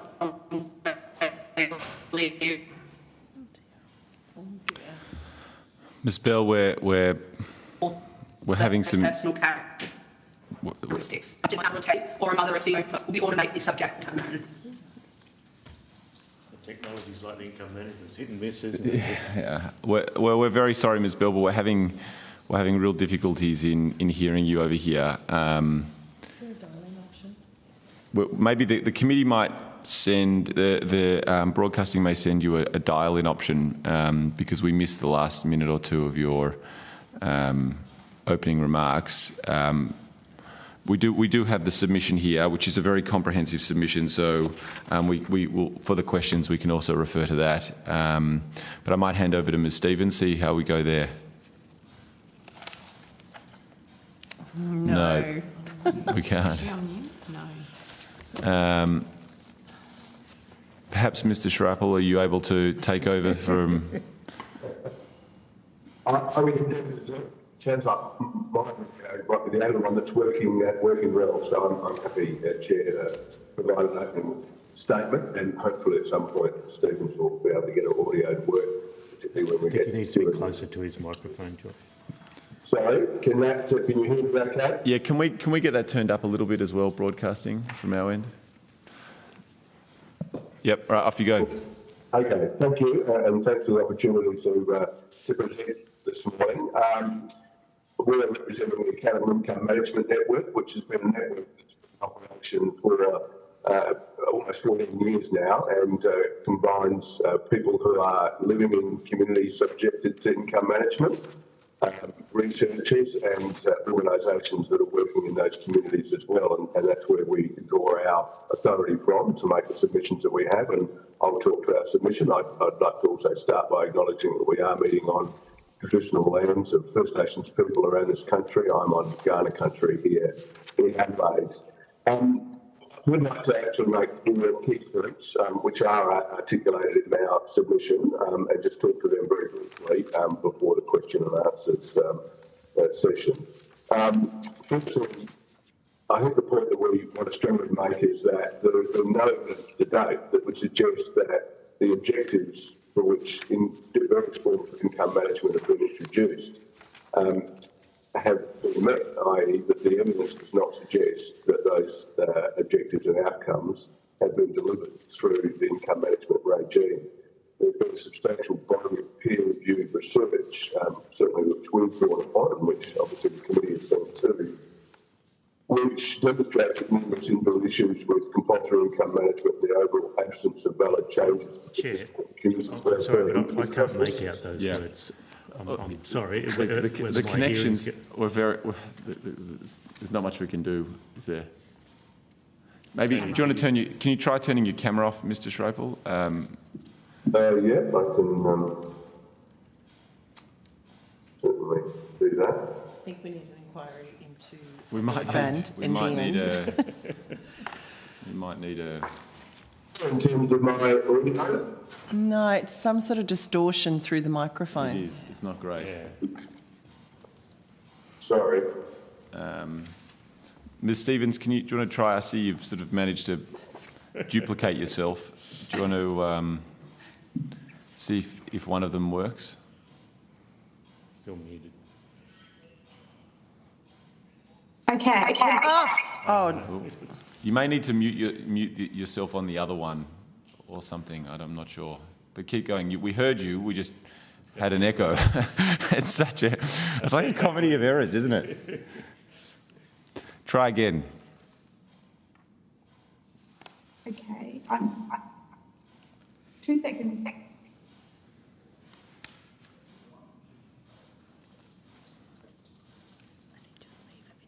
All right, how's that? Yep, yeah. Wonderful. Crisp. Fantastic. You can hear me. It's like you're in the room here with us. Oh, wonderful. Okay, so I'm not sure, I was trying to listen to how far Simon had got with our introduction, but I understand that he let you know that we are from the Accountable Income Management, and it is a network that he has been a part of for over 14 years since the introduction of compulsory income management. So basically, it is a grassroots and network filled with representatives from non-government organisations and social researchers and public policy experts from across Australia that are all deeply concerned about the issues raised by compulsory income management.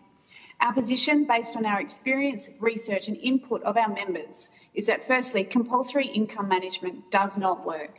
A substantial body of peer-reviewed research exists on compulsory income management, which, along with government-commissioned evaluations, demonstrates numerous inbuilt issues with compulsory income management and an overall absence of valid changes to participant and community wellbeing attributed to these schemes.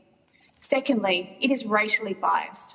We know that SIM was introduced into Australia in 2007 to specifically target remote Aboriginal communities as part of the Northern Territory emergency response. This decision garnered significant concern regarding its impacts on human rights due to its initial implementation via the suspension of the Racial Discrimination Act 1975. Aboriginal people continue to be disproportionately targeted by these punitive and paternalistic measures. According to the data outlined in the Department of Social Services submission to this particular inquiry, as of March 2024, 30,251 Centrelink recipients were subject to income management.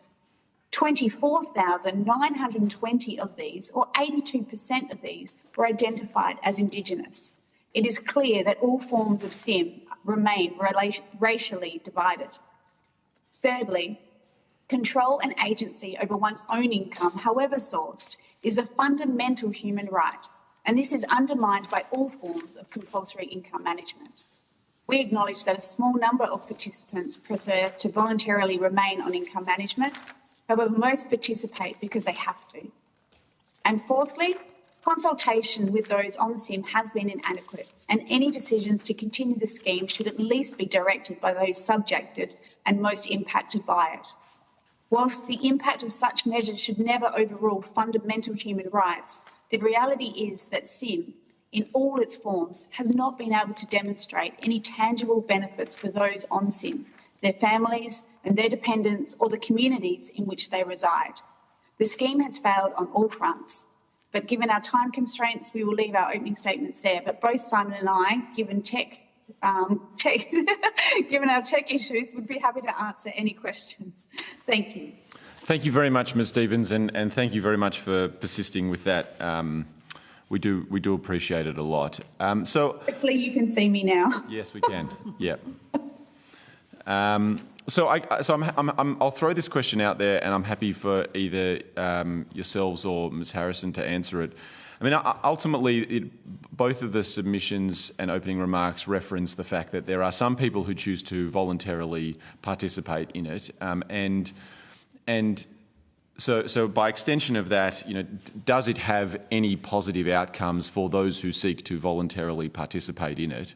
And then the next obvious logical question is, well, if it can have positive impacts, if there are circumstances where this program can impact someone's life positively, isn't it worthwhile having it as an option to continue, even if it is on a voluntary basis?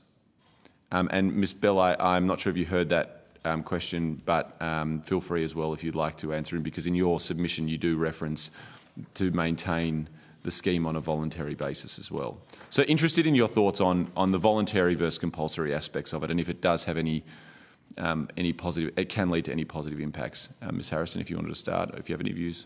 Yes, if I could just approach it maybe from a big picture perspective. So social security legislation is one of the most powerful parts of Commonwealth power in terms of its ability to fundamentally affect people's lives and to affect them as vulnerable people who are highly dependent on supports, including income support, and to affect them directly and to affect them immediately.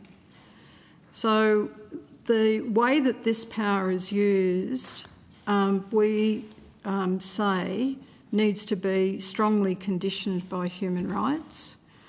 And because a blanket approach is going to scoop up everything in that net, what Naja and others have explained is that people who do not require this intervention are being scooped up in that net. And if there are positive outcomes, the positive outcomes are going to be almost random, because everybody who's been scooped up in that net, some proportion of them do not require this intervention. Some proportion of them require other forms of support, but it doesn't differentiate, it doesn't identify who those people are. In our submission, we noted that there's no differentiation on the way in, so it is a blanket approach. That should not be the case. Secondly, that once people are in, there's no review. So the system is not taking responsibility for its own actions. In fact, it's holding people in this zone where they can't easily get out. And as the Naja evidence has demonstrated, trying to get out is putting people are being held on it. The system is designed for them not to be able to get out. It's also geographic. So apart from being racially, having a racial effect, it also has a geographic effect. And we are not really having a discussion nationally about issues of place-race, place-race. But compulsory income management, with the numbers and where it applies at the moment, is a place-race approach.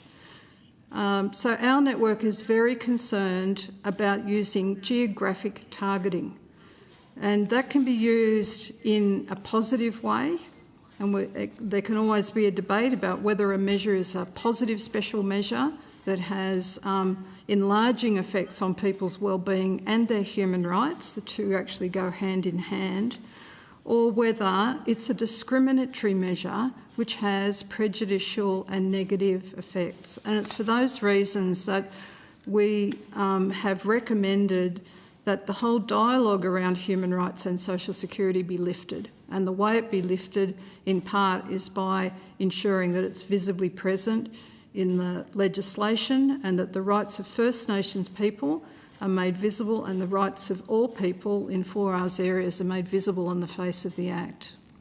Thank you, Ms Harrison. Would anyone else like to add to that answer? Otherwise, I need to defer that to Jess again. No? Yep. No, I'm happy to speak as well, Simon. I also believe, like the accountable income management thing, that compulsory income management denies agency for an individual, regardless of whether it can work for someone or not. It should be up to the individual to choose whether they would like that intervention or not. Yes, and if I can come in, I am able to be heard. I would concur with that. I think our position has always been that people have choice and control and have agency over their income. If they choose to go on a voluntary form of income management, and there are other mechanisms that people can use, we all use actually in our own lives, ways to manage our finances and our bills, etc. And if people wish to make a choice to do that, they should have the right to do that. It is interesting to note that I think of all of those people on income management at the moment, there's about 8% who have voluntarily opted into the scheme. But what was also telling, I think, when people came off the CDC, the cashless debit card, less than 5% opted to actually voluntarily go on to enhanced income management. And I think that speaks volumes about people finding that being forced onto the scheme was of not of value for them, and not of value for them in terms of managing their finances or their affairs, and did not enhance their well-being, and made the choice to take back control over all of their income. And so we wouldn't oppose people having a voluntary buy-in to a scheme to manage their finances, but we are fundamentally opposed to any forms of compulsory income management. Thank you, Mr Shrapple. Ms Bell, would you like to add anything? Yeah, thank you, Chair. I'll agree with what my colleagues, Ms Harrison, Ms Stevens and Mr Shrapple said. I guess in response to a question that asks whether compulsory income does help some people, I guess I can point to what Ms Harrison mentioned, is that if there is positive outcomes, it's incredibly random and as a result of a blanket declaration over a person based on their geographic location or characteristics. I can't point to any evidence that it does work. We can look to 14 years of academic studies and considerable research that explain not only does it not work, but it actually exacerbates issues that are already entrenched in communities that are subject to compulsory income management. Most recent studies we can look to January this year up at Charles Darwin University in Monash. They've really proven through their findings that compulsory income management actually exacerbates issues such as family violence, where it's been seen to be weaponised by men.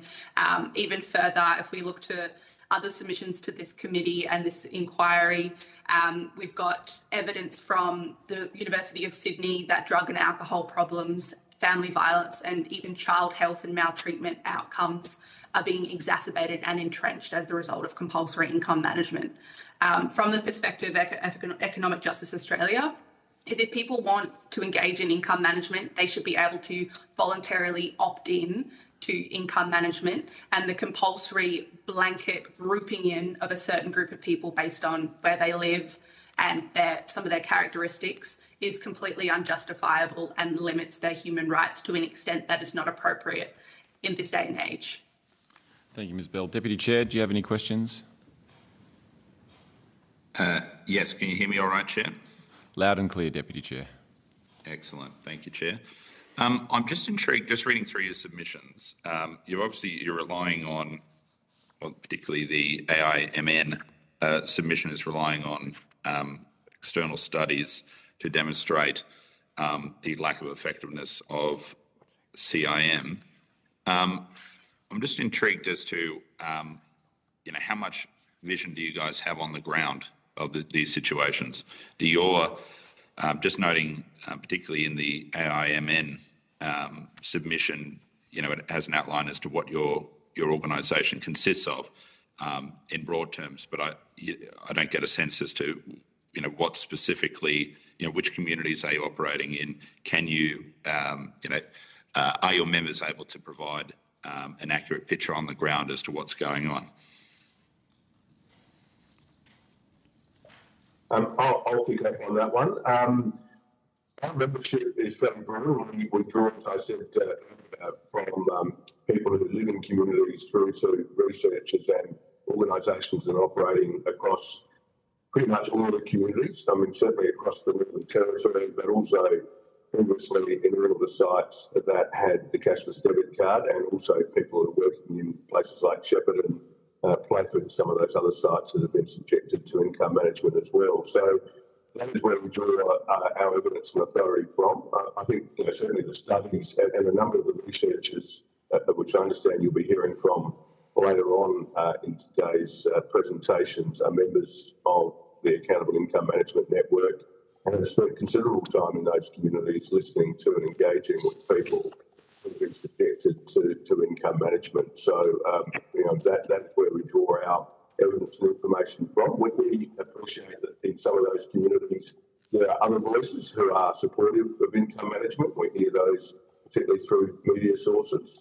Unfortunately, those media sources rarely, I think, give voice to those who are subjected to the card, and we believe that that is the voice that's most important in determining what the future of income management should be in Australia.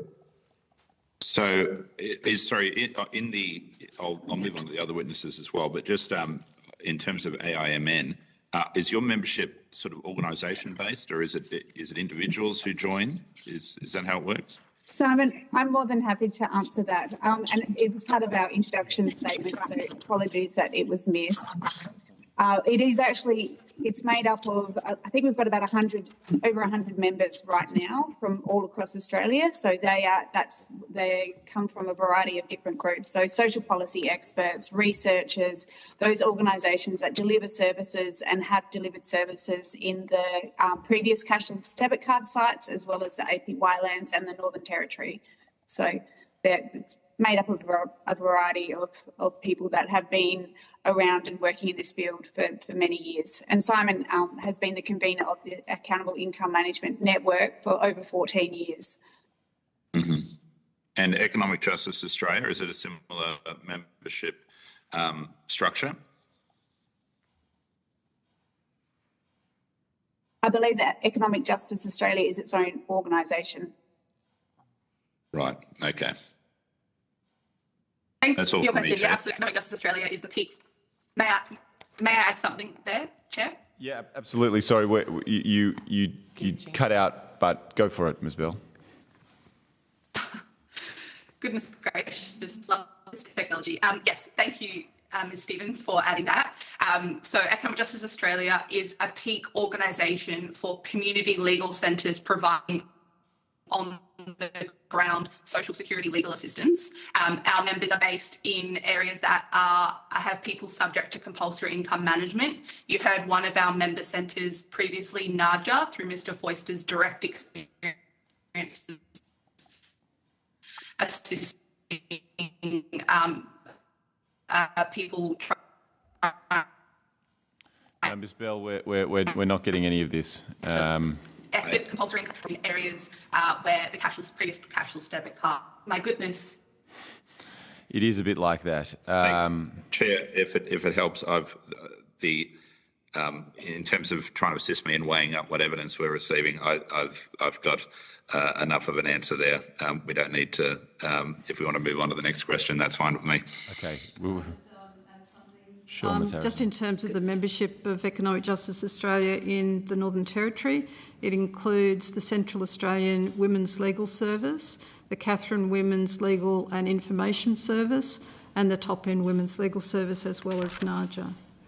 It also includes the Kimberley Community Legal Service, which is still a relevant area. Thank you. We'll go to Mr Perrott. Thank you. And Mr Schriebel, listening to you, it sounds like you're at the bottom of an Olympic swimming pool, but I thought you said that the transition afterwards was 5% moved on to voluntary income management after being on compulsory management, which I wanted to contrast with the evidence from the Family Responsibilities Commission that said that about 65% in those areas of Arakan, Cohen, Hopevale, Doomadgee, Mossman Gorge was voluntary. So I'm just interested in your views, and I'm not just saying this only because of technology, but Ms Harrison, if I could go to you, because you've got the Queensland Indigenous Family Violence Legal Service as one of your members, the Townsville Community Law. I know they're a long way from Arakan, Cohen, Hopevale, Doomadgee and Mossman Gorge, but could you give us your views on the Queensland Family Responsibilities Commission model and in terms of alleviating some of your concerns about human rights concerns? And I think you've been here for all the evidence today, is that right? Yeah, absolutely. Okay. Yes, thank you. So just to clarify, I've tabled the list of endorsements, which is what you were just referring to. And you're right that the endorsements include those two organisations from Queensland. And who don't necessarily have clients in those areas, but I thought they'd... I don't think the service area of the Townsville Community Legal Service includes Cape York, but no, the service area it wouldn't, and I noticed Rockhampton and Livingston are in those areas, but it'd be a little bit unlikely for someone to travel up to Townsville. Well, that's a whole different story about funding and service areas. But the service area for the Queensland Indigenous Family Legal Service does include Cape York. Yeah. And really, if I can just try and stick to the big picture, which is the issue about human rights. Well, I'm interested in compare and contrast here in terms of that the Queensland Family Responsibilities Commission has a different approach, which I dare say is grassroots up. Would that be the summary of their model compared to the Northern Territory, say, where it's been imposed from Canberra, would be my contrast. Yes, and so if that is the contrast, that's a powerful contrast that goes to human rights issues. And human rights tells us that interventions should be proportionate and they should also be reasonable. And so we have a contrast between a blanket approach, which has been outlined by NARJA and others, and that approach has come from Canberra, well, from representatives in Canberra, so it's national legislation. Now, we like to think that we're a part of a collectivist organisation and represent people democratically, but I can see how some people might think different, in terms of laws being imposed via Canberra on individuals in wherever. Yes, just trying to get the amount of nuance that's needed for the diversity of Australia, including 4Rs areas, whereas the Queensland Commission is based on Queensland legislation and it's much more local and it's much better resourced. It's discriminatory. It's geographically focused on First Nations communities. There's two forms of geographic targeting. So one of them is discriminatory and the other is beneficial. So just to be geographically targeted by itself is not discriminatory. It depends on what the effects of that are.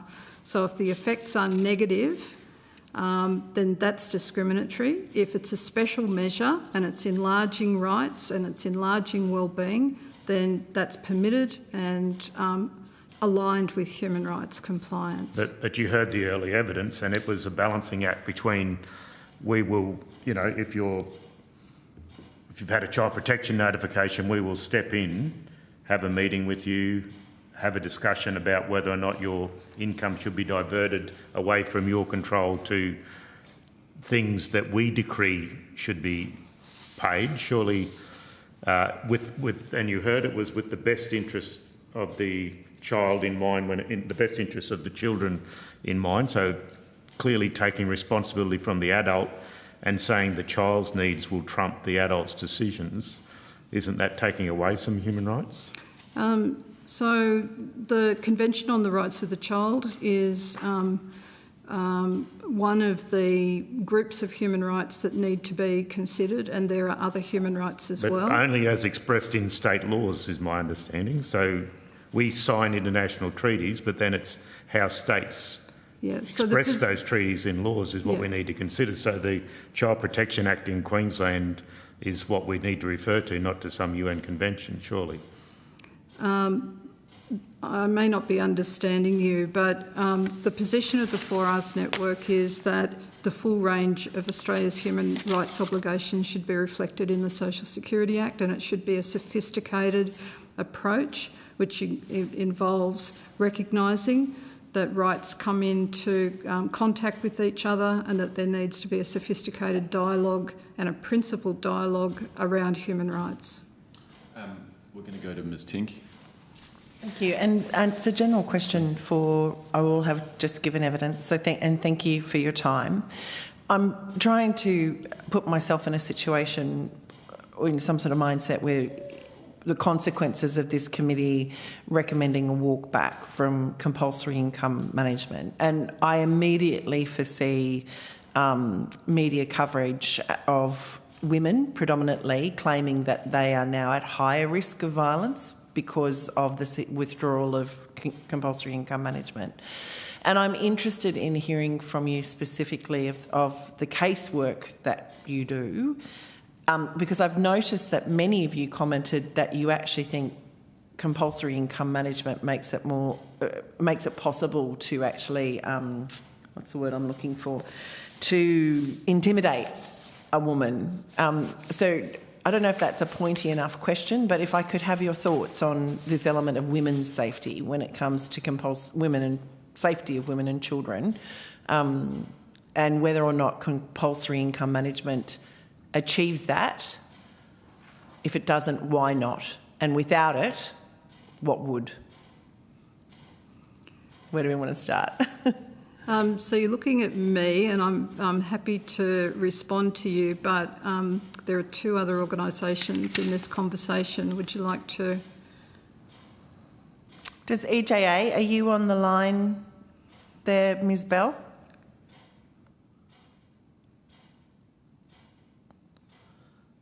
No, and I'm also happy to go to Accountable Income Management Network, maybe. Mrs Stevens? Thank you for your question.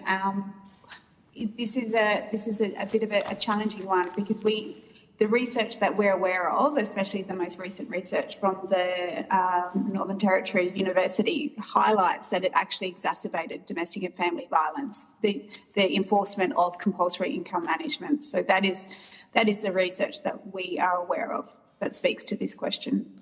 When was that research done? How recent is that research? I think it was released in March of this year, and I can forward a copy of that research. There were at least 7 different researchers involved. Philip Mendez was one of those. That would be great if we could get a copy of that, please. Senator? Simon, did you want to add anything? No, not specifically. Although I'm aware that The line is not working, Mr Schrapel. My sincere apologies. We're going to go to Senator. Yeah, sorry. Just add a couple more things.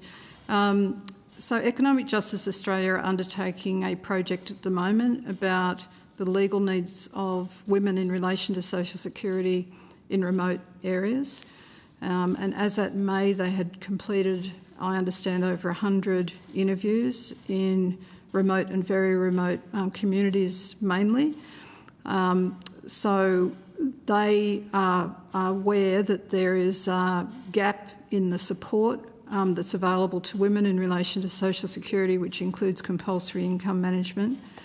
The second point is that... May I just ask, sorry, do you know when that's due? What's the timeline on that? I'm not up to date with the timeline. I thought it was mid-year, but maybe it's been extended. Can we put on just a request to EGA to maybe get us a timeline on that? Yep. And just briefly, my second point is that to achieve good support for women and children and others who are at risk of domestic and family violence, there need to be targeted responses, not generalised blanket responses which have diverse and unpredictable effects. So the legislation and the entire approach needs to be tuned to what it's trying to achieve and not try and do that in a blanket way. Thank you. Thank you, Ms Harrison. Senator. Just in the interest of time, I'll try and keep it. No stress. I think Graham Perrott referenced the Queensland Family Responsibilities Commission's model, and I just was interested in comments from the three organisations as to what your view is of that model and whether that would alleviate any of the concerns that you've raised in your respective submissions. Can anyone hear me? Yep. Just now we can. Oh, fantastic. Thank you very much. I'm happy to answer this question. So I was present for the family at the FRC's statement earlier this morning, and I can echo Naja's distinctions between the FRC model and the compulsory income model that is applied to the other parts of Australia. So to distinguish between Commissioner Williams' evidence is that No. Sorry, Ms Bell. Sorry, Ms Bell, we can't hear you. This is... This is really inadequate. Someone is referred to the FRC district. No. Okay. Any other questions? No. Maybe if people could... If we can get phone numbers have sent a around to written people. kind of response to that question, I'd be interested. Yeah. Yeah. Yeah. If we can... It's unfortunate we can't couple hear. of points, sorry. So one aspect of the model is the level of emphasis on voluntariness, and we don't see that with the blanket approach. So that is a positive. The second is the amount of wraparound support, and we're not seeing that, and it may not be affordable on a larger scale. And so that raises an issue about how resources are actually targeted to try and achieve similar benefits if the same approach can't be applied. All right, well, if there can be... Sorry, Chair. Can I just make one more comment, if that's okay? Sure, Ms Stevens. Thank you. So I've just had a message from Simon. We're communicating and trying to get some points across. So I just wanted to answer on his behalf as well that regarding the question around voluntary take-up of the scheme itself. So the most recent AN Audit Office report that was released only last week, it was tabled in the Senate, on June the 24th, stated that only 4.5% that voluntarily chose to go on enhanced income management after the end of the cashless debit card. And so that we can actually see there were some reports, responses to questions on notice that were published on the APH website this morning as well, and that talked about 2,500 participants were voluntary out of the 30,000 that a total of income management participants. So it is clear that people are not choosing to voluntarily go on this program. Thank you very much, Ms Stevens. Well, we thank you all very much for your time and for the comprehensive submissions that you've made and for bearing with us during these technological gremlins that seem to be hovering around us. But the committee requested answers to questions taken on notice are provided to the committee secretariat by close of business 19 July. A minute's suspension while we bring in the next group.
I now welcome Dr Rob Bray, Professor Matthew Gray, Professor Stephanie Schurer and a representative from the Jumbunna Institute for Indigenous Education and Research. I understand the information on parliamentary privilege and the protection of witnesses giving evidence to parliamentary committees has been provided to you. For the Hansard record, would you please state your full names and the capacity in which you appear today, and we'll start with Dr Bray, who's in the room. Dr Rob Bray, and appearing in personal capacity, but coming from the Australian National University. Welcome, Dr Bray. Mr Gibson? Yes, hello, I'm Dr Porrick Gibson. You can call me Paddy. I'm here representing the Jumbunna Institute of Education and Research at the University of Technology in Sydney. I'm a senior researcher there. Thank you, Paddy. Professor Schurer?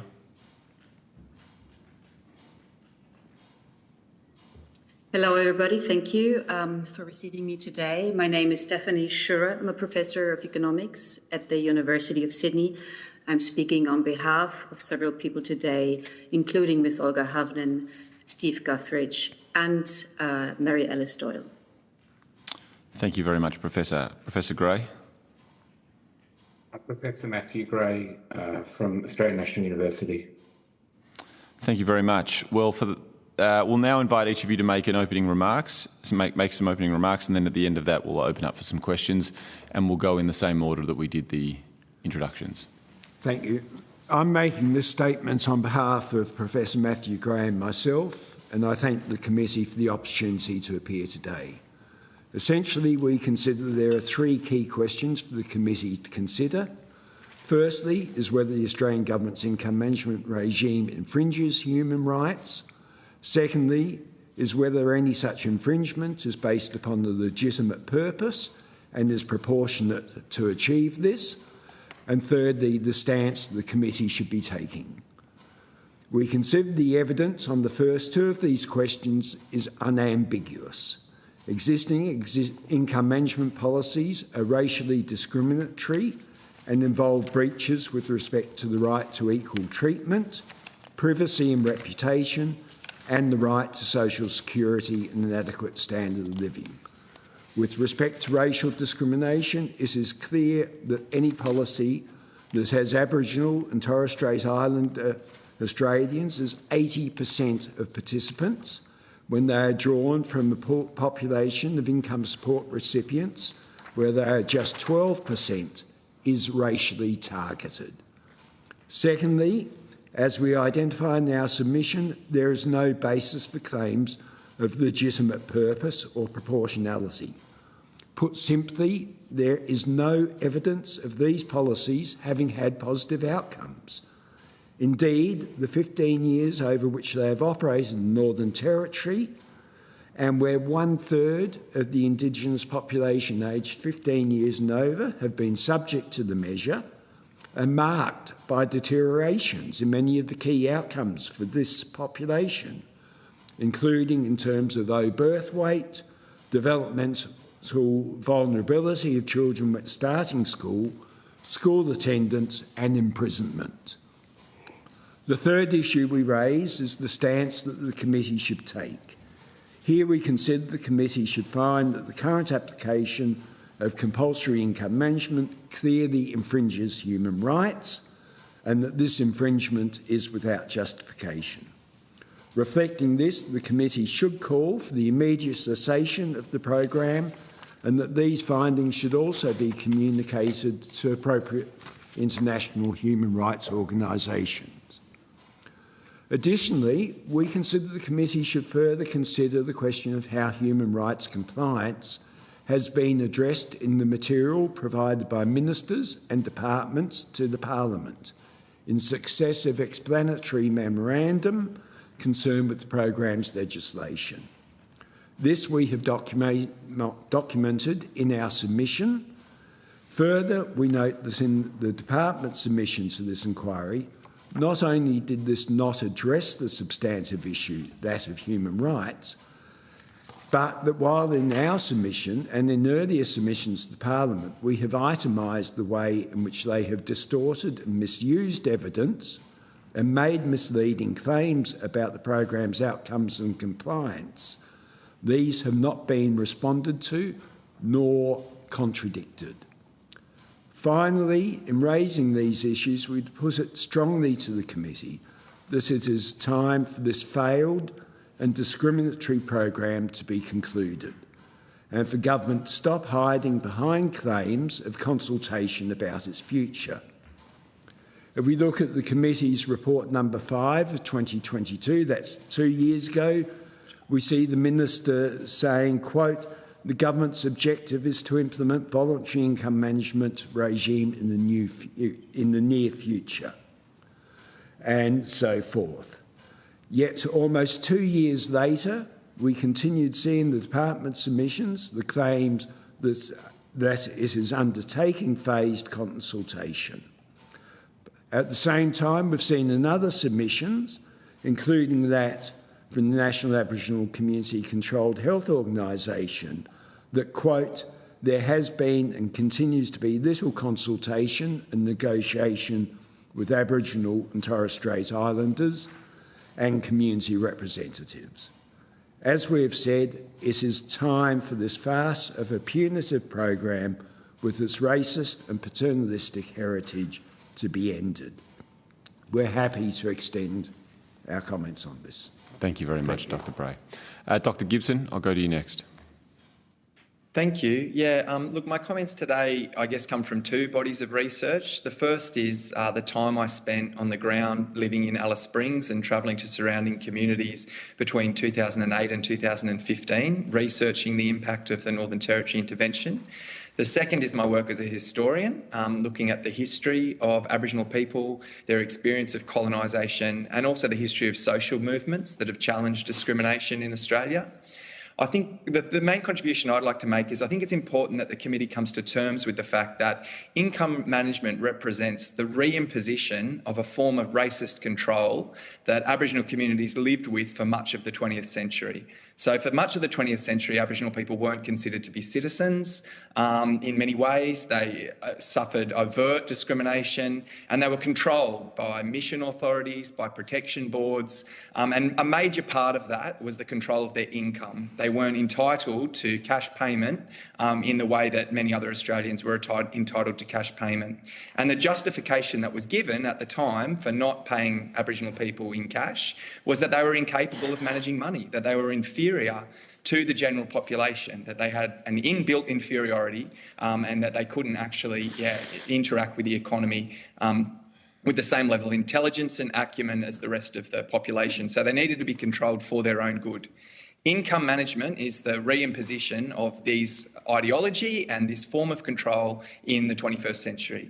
And when it began with the Northern Territory intervention, a number of the Howard government ministers were quite explicit, actually, about what they called the failure of the self-determination era and the achievements of the missions and other, sort of protection authorities, and harked back, to a need that we need to in some ways get back to those days. A number of senior public servants at the time said similar things. And regardless of the rhetoric that's been used by both major parties since, the actual substantive experience of Aboriginal people in the Northern Territory has been as a reimposition of the welfare days, the ration days. That's what people called it when I interviewed them at the time. There was elders saying, "We've lived with this before, we're living with it again." So that's what people have to come to terms with, is that Australia has a history of treating Aboriginal people as second-class citizens who are inferior to other people. That's what income management represents. I mean, I don't need to give you the statistics. Other colleagues have done that very well about the extent to which this is, in substance, a discriminatory program targeted at Aboriginal people. But I do think that that's what people actually have to come to terms with. The final point I'll make is that there were promises made by the current Labor government prior to their election that income management would cease as a compulsory program, and those haven't been kept. And that is leaving a feeling of deep betrayal in the situations, in the communities that we deal with. So people were told, Linda Burney, the minister, now said explicitly this is discriminatory, it's ineffective, we're going to make it voluntary. That hasn't happened. And actually we have a legislative regime where Aboriginal people in the Northern Territory are facing being on compulsory income management indefinitely. And these are the people who've lived under this since 2007. So there is a deep sense of betrayal out there that a racist and ineffective scheme would continue. But yeah, that's the substance of my comments. And I think that the committee, in dealing with income management, needs to come to terms with the fact that Aboriginal people weren't second-class citizens in the 20th century. It's widely recognised in our history curricula and everything that was a disgrace, but we're back there again today with income management. Thank you. Thank you, Dr. Gibson. Professor Shura.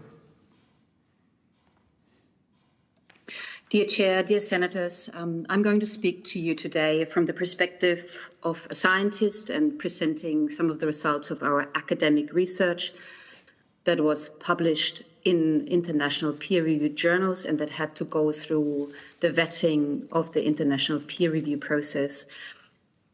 We have produced so far 3 academic research papers in evaluating the short-term and longer-term outcomes of the rollout of the income management policy between September 2007 and October 2008. Everything I'm going to say today is going to be of a causal nature and not of a correlational nature.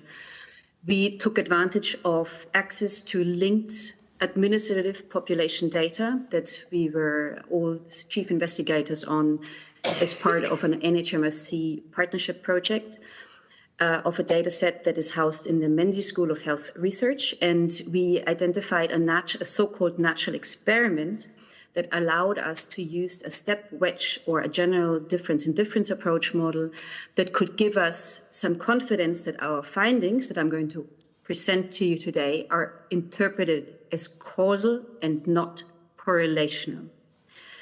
So we took advantage of the fact that income management was in the Northern Territory, was rolled out in stages so that we knew exactly on which date the policy hit each community, and every member in the community associated with the community was subjected to income management. And so we could use this as a natural experiment to find an adequate treatment and control group. I'm going to summarize the findings for you that were at the time unexpected to us, because we had expected that the 50% mark that was imposed on people on welfare, that they could spend only 50% of their welfare payments on excluded goods and at least 50% on priority goods. So we expected that we would find either no impact or a positive impact on the lives of children. What we found overall was that children and communities were harmed by the rollout of the income management policy, unambiguously harmed. So I'm going to present most of the results on child health and the consequences of this, but we also have some impact estimates on school attendance in the communities when income management entered each community. So we found overall that children who were exposed to the introduction of income management while they were in utero, they would be born with lower birth weight, a statistically significant drop in birth weight by 100 grams. To put this into perspective, 100 grams is roughly equivalent to a case of a woman who is exposed to domestic violence while pregnant, or to if a community would be hit by a hurricane, or being exposed to Ramadan, or twice as large as losing a father in the family as a shock. These are estimates I'm comparing to from the international academic literature. These children were also 1 in 5 children were more likely to be born with low birth weight. When we followed these children who were exposed to the policy in utero, by age 5, these children had almost 5 times as many days spent in hospital as the children who were not exposed to the policy in utero. This adds up to 5 additional days spent in a hospital by the age of 5. The reason was mainly due to infection that these children contracted. What we also found was that when the policy hit each community life was interrupted. We had daily school attendance data, so we could observe school attendance the days after the policy was introduced. And in the first 5 months of the policy introduction, school attendance dropped. by 5%. This translates to, depending on where exactly you looked at the policy, to 3 to 9 days lower school attendance. School attendance is a very important measure of community functioning for the coalitions of Australian governments. It is always considered to be the important measure to see that Aboriginal children or children in Australia are learning. So 3 to 9 days of school attendance was lost. I would like to remind the committee that the cost of managing one income managed account was $19,000 and more. In order to quarantine roughly $300 of welfare payments on a fortnightly basis. We tried to figure out why this was the case.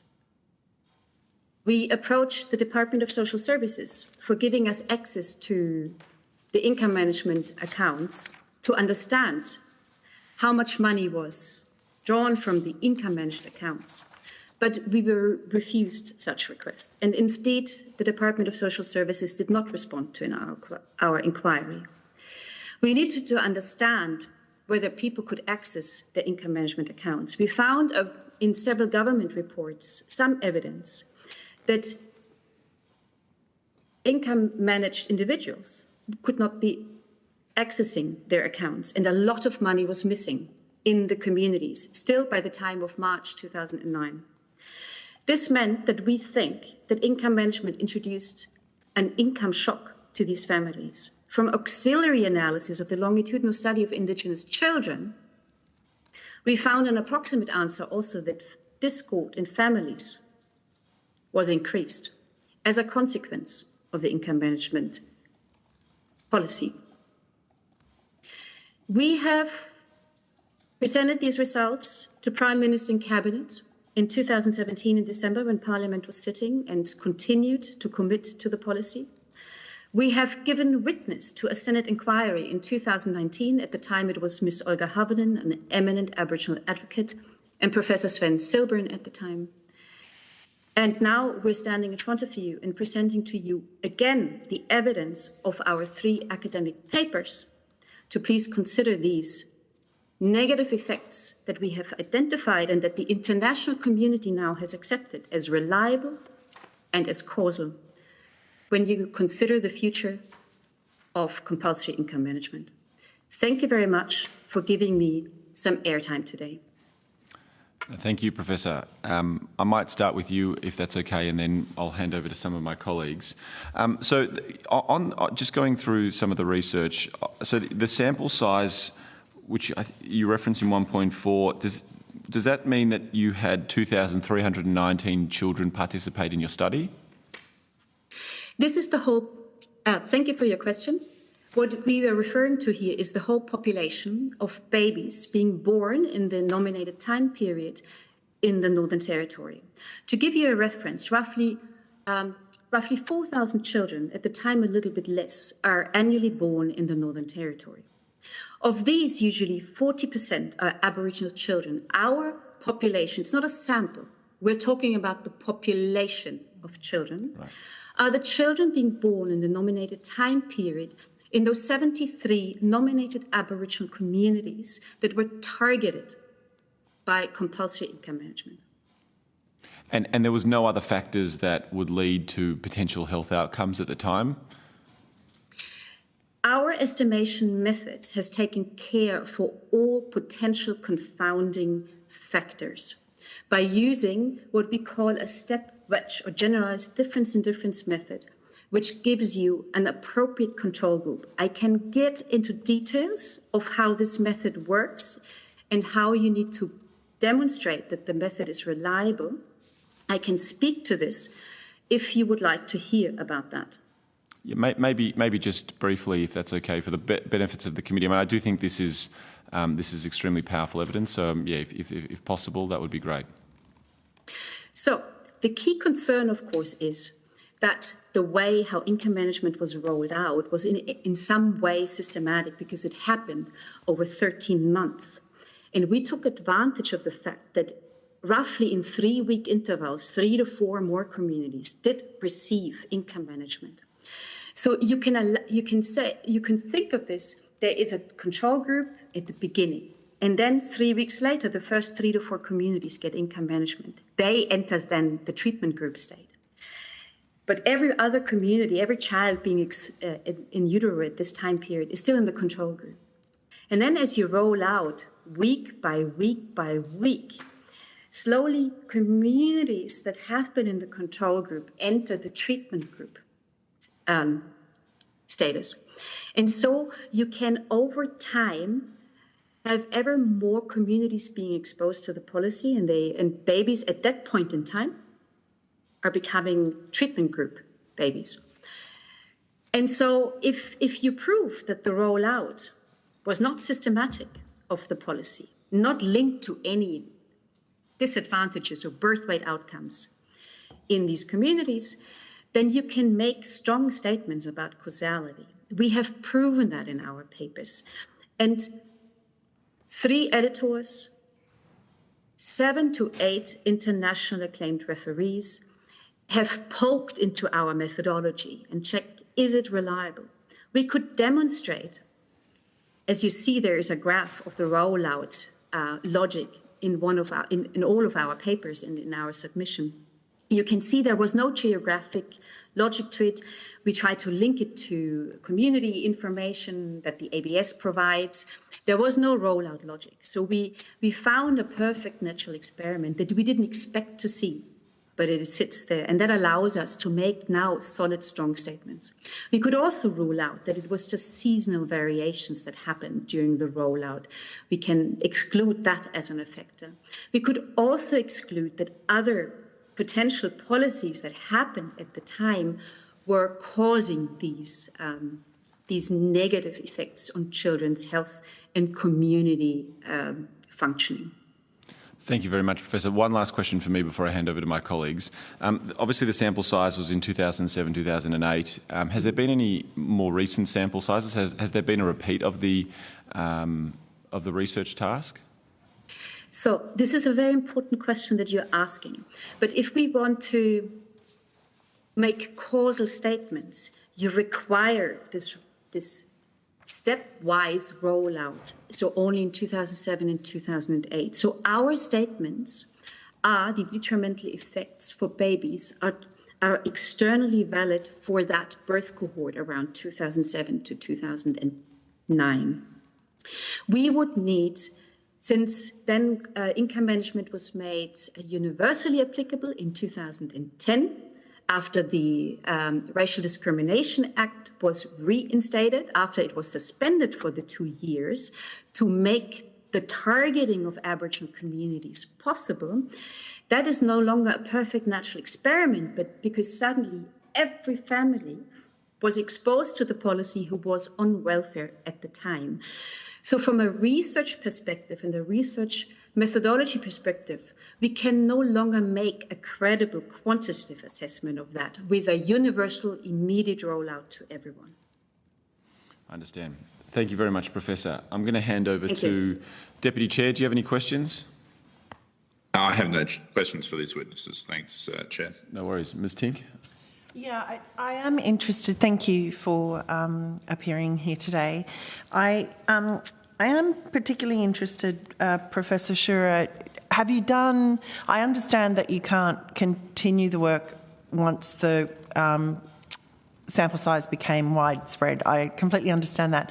But have you done, or is there any intention to do any follow-up research with the cohort that was actually born at the time that the policy was introduced, looking at rates of school attendance into the future or academic achievement or interactions with criminal systems?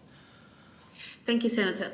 This is a critical question. So our latest paper that is currently under peer review with the Journal of Policy Analysis and Management is a long-term follow-up, a longer-term follow-up of this cohort. So obviously that cohort that was in utero and affected by the policy rollout could have had long-term health impacts. We have demonstrated this for the year 5 follow-up. We can go further. This is possible. So we have the statement about the longer-term follow-up at least until year 5. Mm-hmm. We can go further and look also into the school attendance. into their contact with the juvenile justice system. And what is still to do, we have no statements to that yet, their contact with the child protection system, which are these high-cost systems to the taxpayer and to the community. And I have to admit that I'm probably the wrong person to ask about compensation claims, but I have been approached by various academics and advocates of whether we can calculate a compensation figure for those babies exposed to the policy rollout at the time income management was rolled out in stages.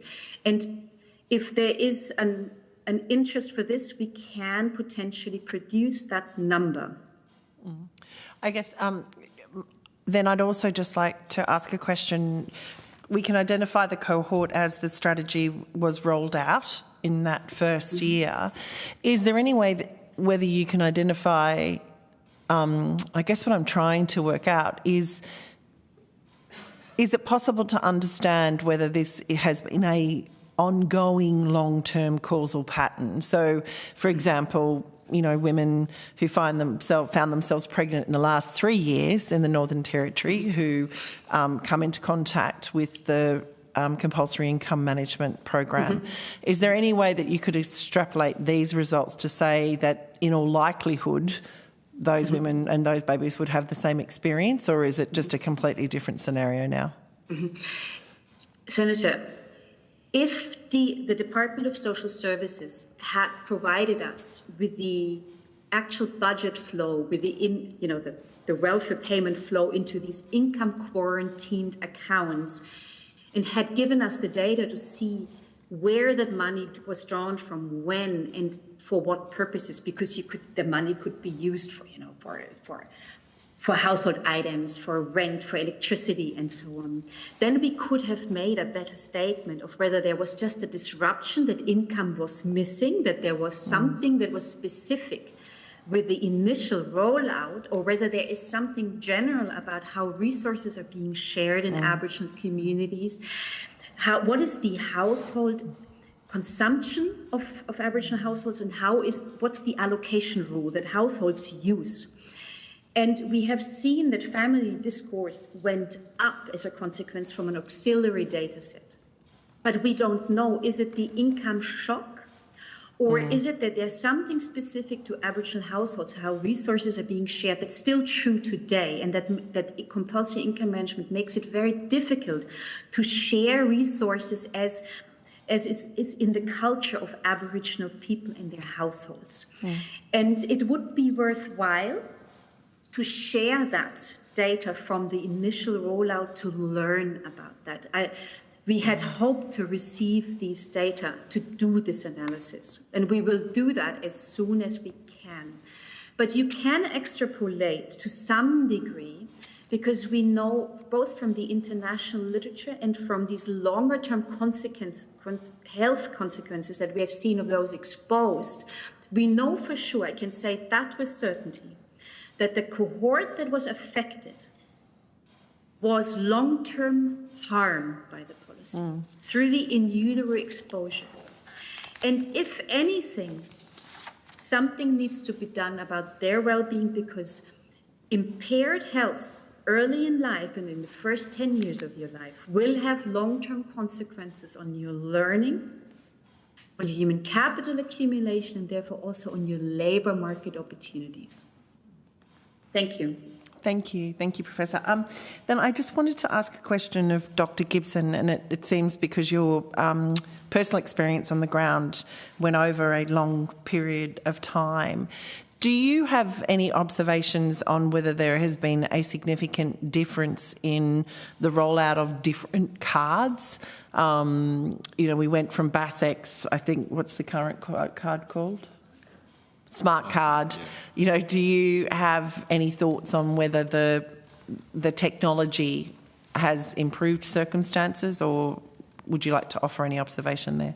Sure. Yeah, the change that I saw firsthand was the introduction of the basics card. So originally, it was a system where you had to negotiate with a Centrelink worker about pretty much every transaction you were going to do. And that was very onerous, obviously, and that there was a lot of promotion of the basics card and how slick it was going to be.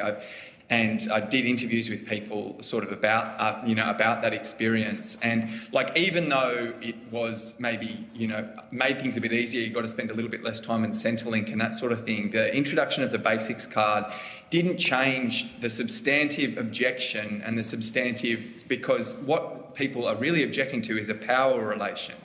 So what's going on is people are being controlled and demeaned.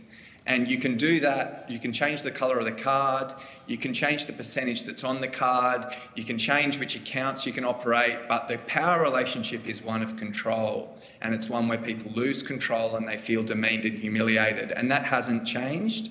And, so I, have been and spoken with people who've been on the cashless debit card, the introduction now of the new smart card. You'll see in our report, in the submission, there's a short interview with Barbara Shaw, who's an Aboriginal leader from the Mount Nancy Town Camp, who I worked with and researched with. She was on our research team for a number of years, and she's very dismissive in that interview of these various changes of the different cards, sorry to be frank, same shit, different smell. Like it's the core of the issue is the racist control relationship, and that hasn't changed. Thank you. And one final question, if I may, Chair. Sure. And actually, it's coming back to Professor Gray and Dr. Bray. In the work that you've done, I note that you particularly call out that you found no evidence. So an analysis of key social indicators, including low birth rate, school readiness, school attendance and imprisonment, has found no positive benefits, and indeed in a number of cases worsening outcomes for Aboriginal and Torres Strait Islander people. Can you talk a little bit for me, please, about what that analysis looked like how you undertook that work? Okay, and we actually produced that data in our submission to the committee. And it's clear there that in the period since the introduction of income management, and we have to remember here, in the Northern Territory, we have 1/3 of the Aboriginal and Torres Strait Islander population aged 15 years and over have been subject to income management. One of the objectives of income management was supposedly getting changes at the community level. And when you are treating 1/3 of the entire population, and most probably the more disadvantaged 1/3 of that population, you would expect that if that policy worked, you would see some positive outcomes. And as we show in the data actually produced in our submission, there has been no improvement in terms of low birth rate since that period of the introduction of income management. In terms of child vulnerability, things in many ways have almost got worse. In the following table, we show school attendance. Now, that school attendance we show only starts in 2009, but we provide there a reference to a previous departmental research which said with the earlier introduction there had been no gains in school attendance, and was seen from the micro-analysis that Stephanie's shown us today that there was no initial impact either. Instead, we see worsening school attendance in Aboriginal children in the Northern Territory, in particular in remote areas. And when it comes to imprisonment, the figure, and we've listed there as Table 7, can only be considered as an absolute disgrace. So we think that evidence is very clear and effectively follows on from that question that you were asking, Stephanie, about the longer-term impact. That is the longer-term impact. We cannot prove that in the causal sense, but we have to remember we have had 1/3 of the population treated with a particular objective. And if you treat 1/3 of the population, you expect to get some results at the population level, and just look at that data. That result is not there. Thank you, Dr. Bray. Did you wish to add anything, Professor Gray? No, I think Dr. Brave covered that. Thank you. That's me, Chair. Senator. My question is for Dr. Gray. You referred in your opening statements that some misleading claims have been made to Parliament, I think by the department in how the policy is achieving its aims. I was wondering if you could talk a bit more about in what ways these claims or evaluation findings that you're referring to have been misrepresented. Yes, I can.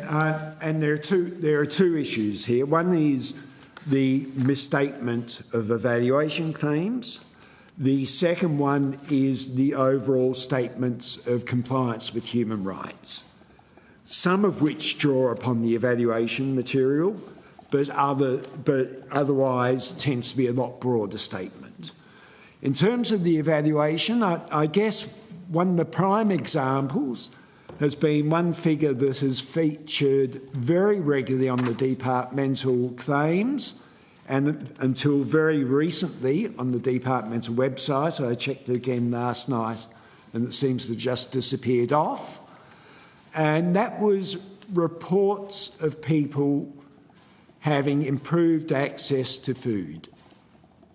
And this came from the original interim evaluation report we did. And we had in that a series of questions. One was asking people whether or not they'd felt they'd improved their access to food since the introduction. And another one, which were a series of questions which looked at their circumstances before, a little period before, and their circumstances now. And what we actually discovered that was when you asked people this question about whether their circumstances had improved, they said yes, it had, in particular that group who was subject to income management. However, when you looked at the actual change in their circumstances, there was no change. And we saw this in a number of fields, such as food and in terms of school attendance, where people felt that children were attending school more, or reported that since the introduction they were attending more, but when you looked at the actual data available from the schools, attendance had actually fallen. Now, when it comes to distortion, what's interesting is that the one piece of, quote, evidence cited by the department was that self-reported change, despite the fact that that was actually written in a page which was specifically saying this self-reported claim cannot be sustained. Yet that's what the department cited as the evidence. I can give further examples if you like, and I think we again provide some of the summary material looking at the broad claim made by the department in some of the areas such as camping, etc., and what was found in the place-based evaluation that was undertaken by Deloitte. Yeah. Once again, we see a systematic policy of misstatement. Thanks. Anything else, Senator? No, that's it for me, thanks. Sure. Ms Tink, do you have any more? I've got one more, sure. And actually, I'm sorry, it's to you again, Dr. Yep, Gray. that's all right. But in your submission, you refer to alternative policies that would, in your view, be less rights restrictive. What are these policies, and would they be effective in achieving the stated aims of compulsory income management? Whether or not they will all, we are talking about some very complex social problems, and the pursuit of simple solutions is something that fails. A key example is the Alpa Food Card. Mm-hmm. Now, that is a card that was developed by Alpa, the Aboriginal Progress Association, mm-hmm. which operates a large number of the stores in the Northern Territory.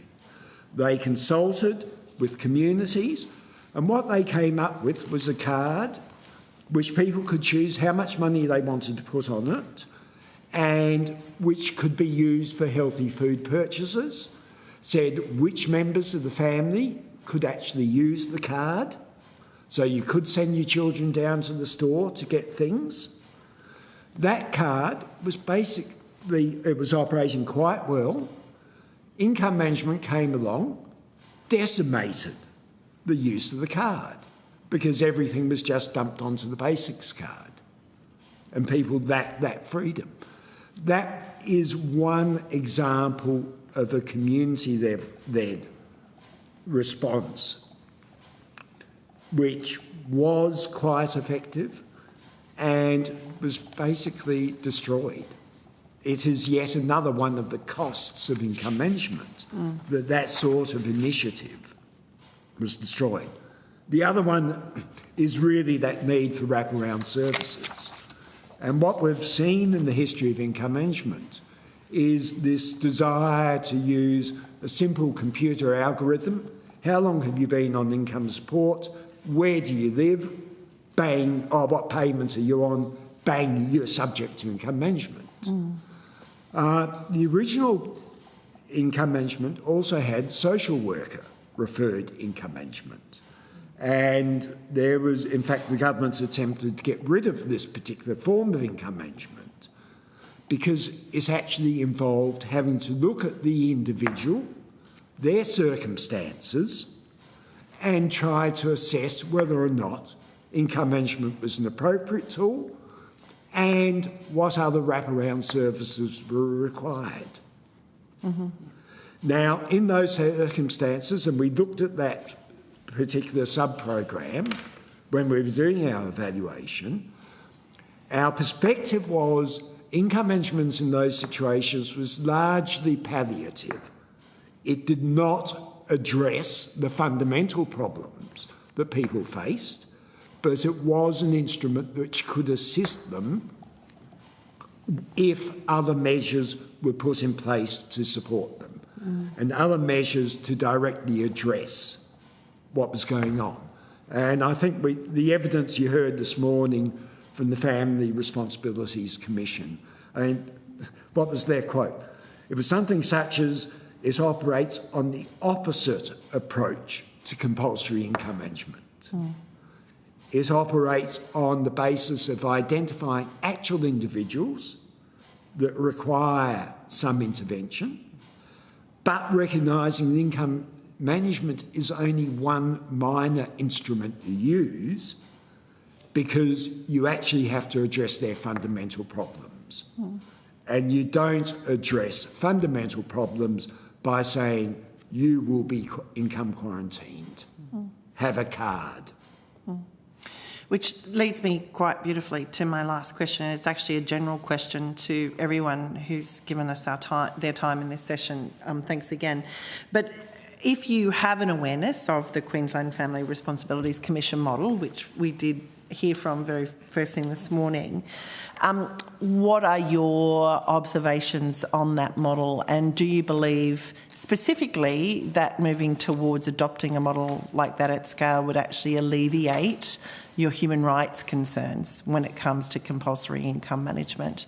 And we might start with you again, Dr. Bray, because you're in the room, if that's okay. Okay, and I'll come back later if we have the time, but to answer your basic question of the human rights, I believe the FRC put up a reasonable case this morning as to why their policies were human rights compliant. There is no such defence for compulsory income management as it operates across most of Australia. And that it's absolutely essential that that differentiation is made. It is a proportionate response. It is a response that considers the circumstances of the individual. We see none of that in compulsory income management.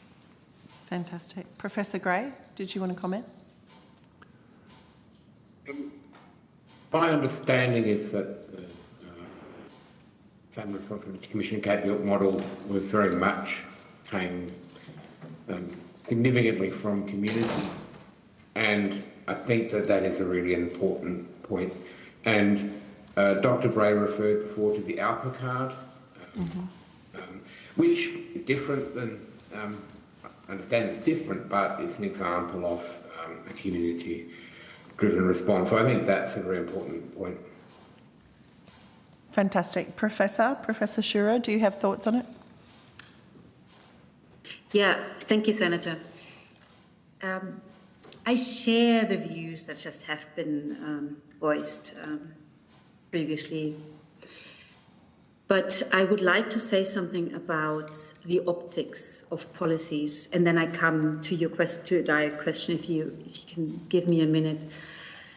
When income management was introduced in the Northern Territory, many families thought that their kids would be taken away again. When the army came in, they were reminded of the forced removals.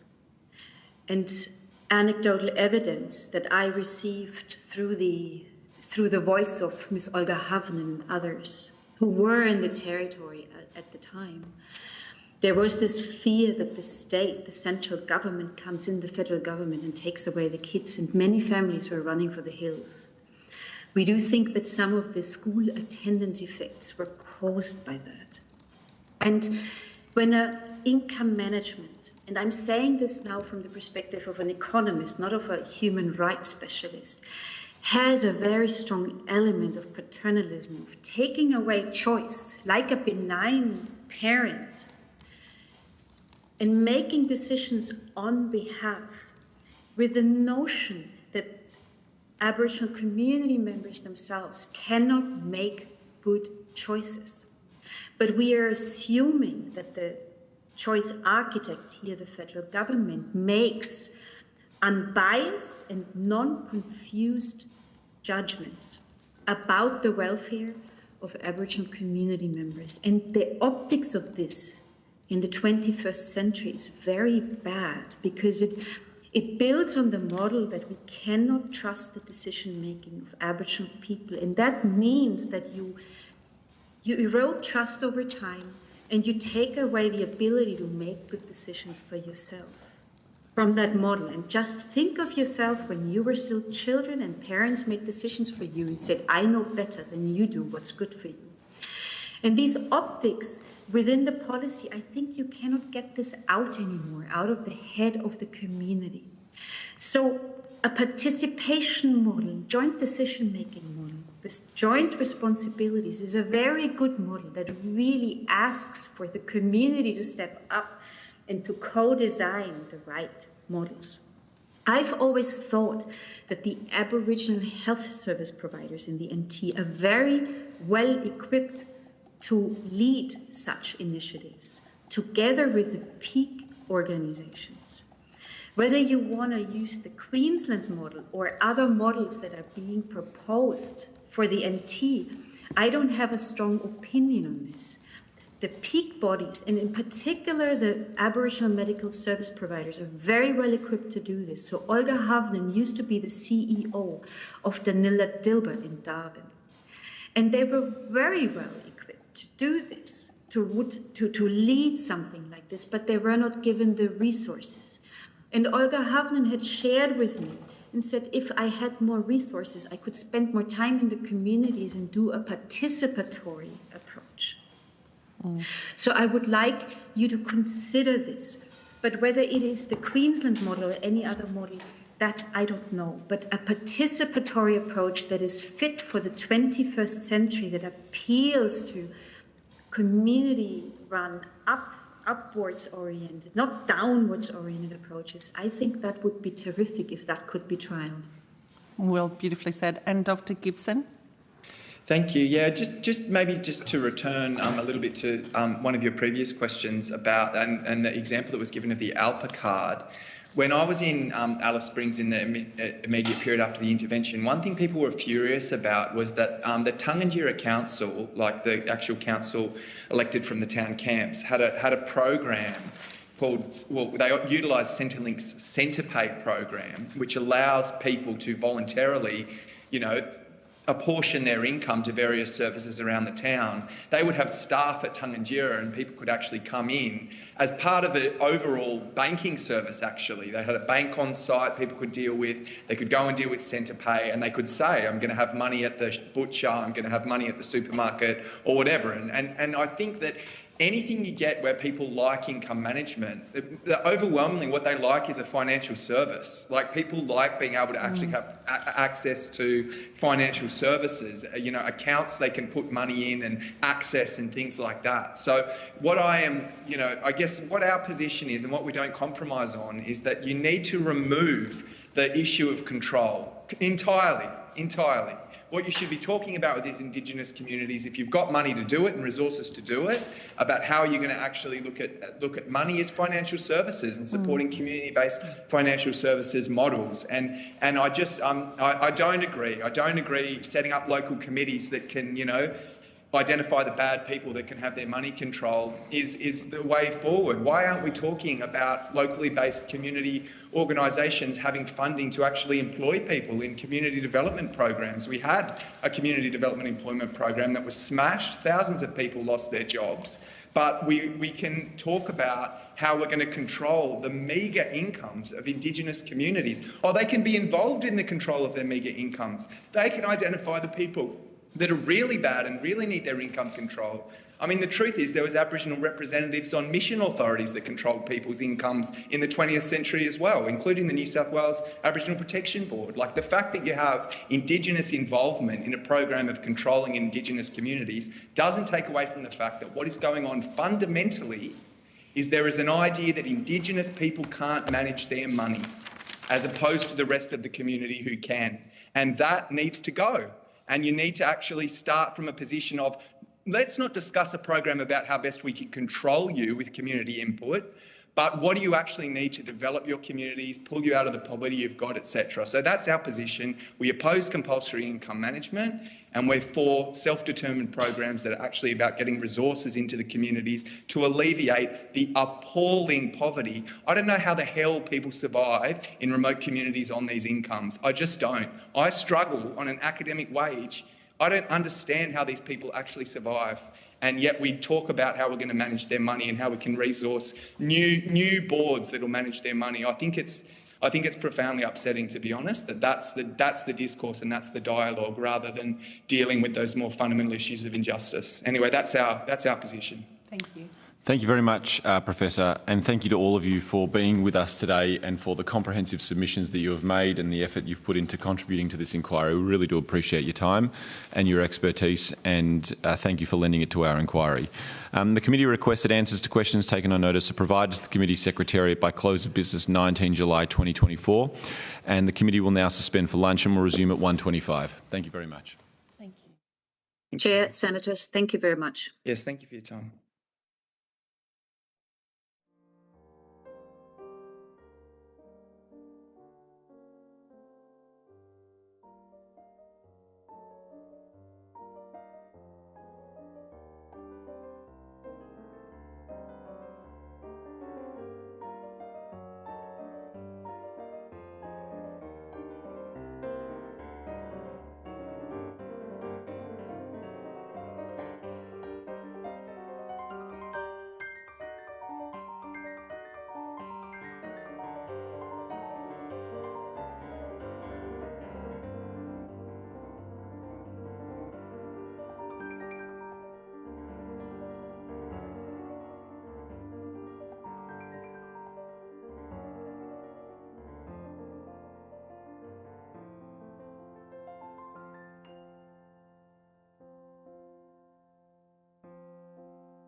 Shelley, how do you pronounce your surname?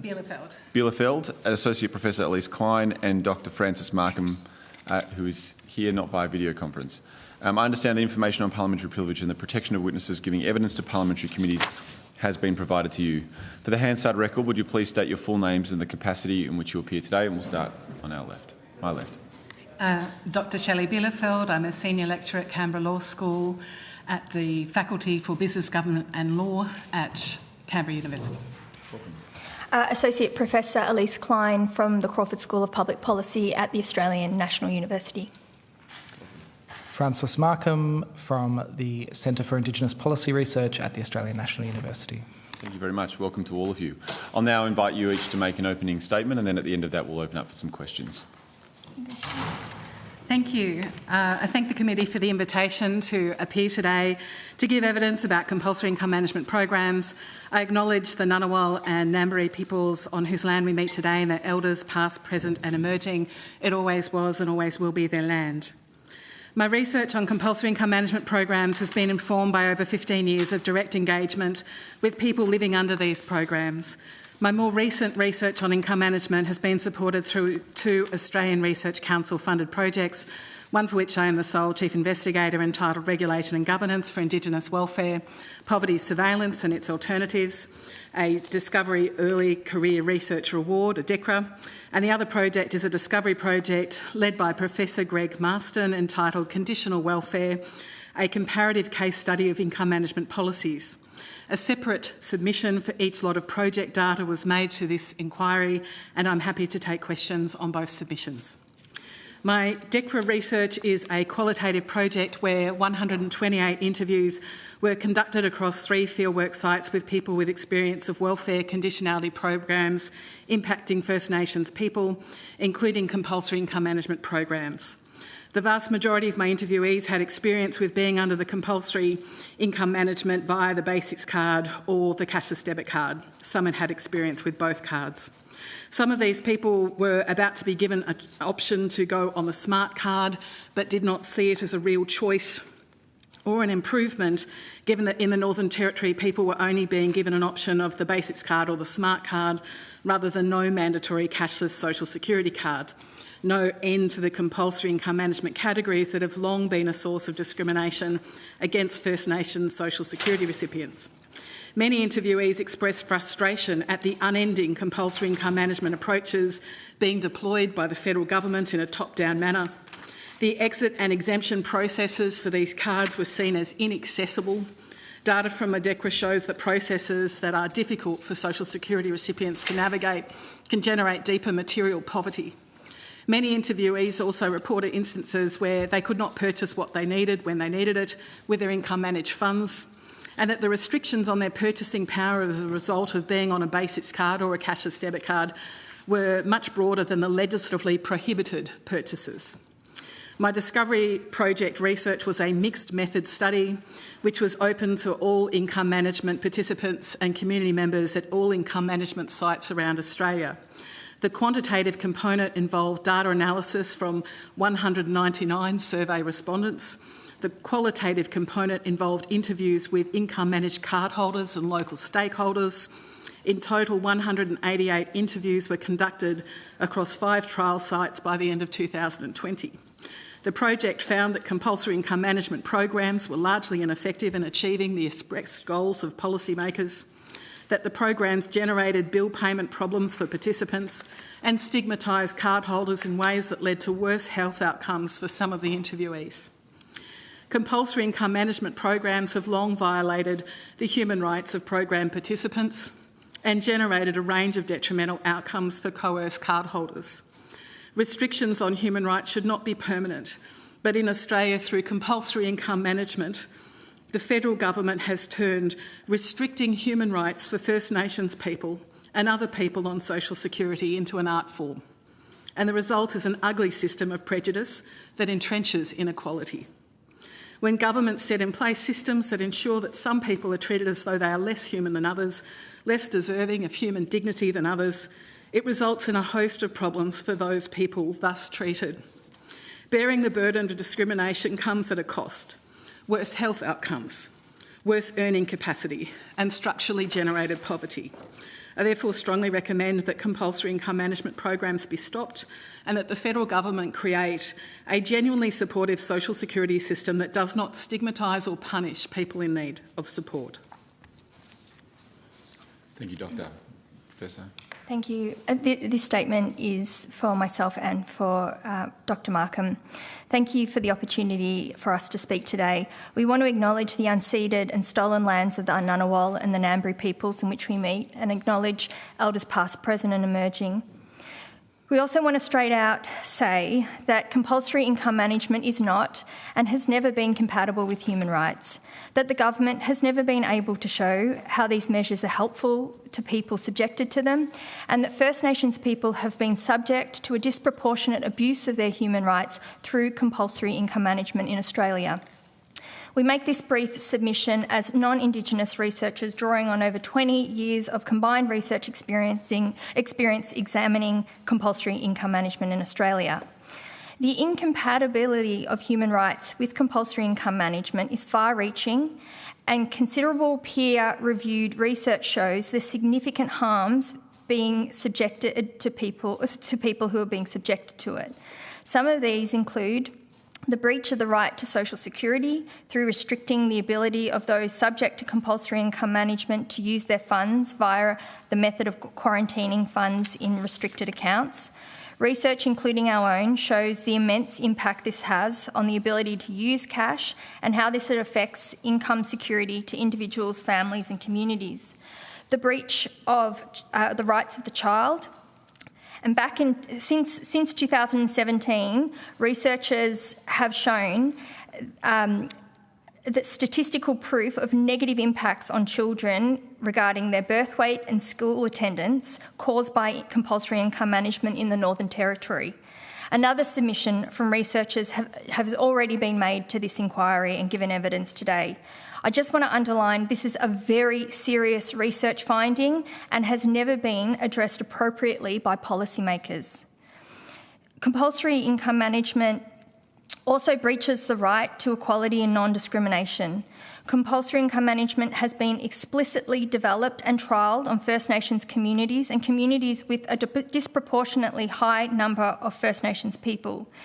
It is also useful to remember that compulsory income management came to this country through the suspension of the Racial Discrimination Act via the Northern Territory intervention and continued through the Healthy Welfare Card proposed by Andrew Forrest's Aboriginal Employment and Training Review in 2014. Research, including our own, notes the ongoing colonial application of compulsory income management. Quote, "It's like going back to the ration days," said one community member talking about compulsory income management in the East Kimberley.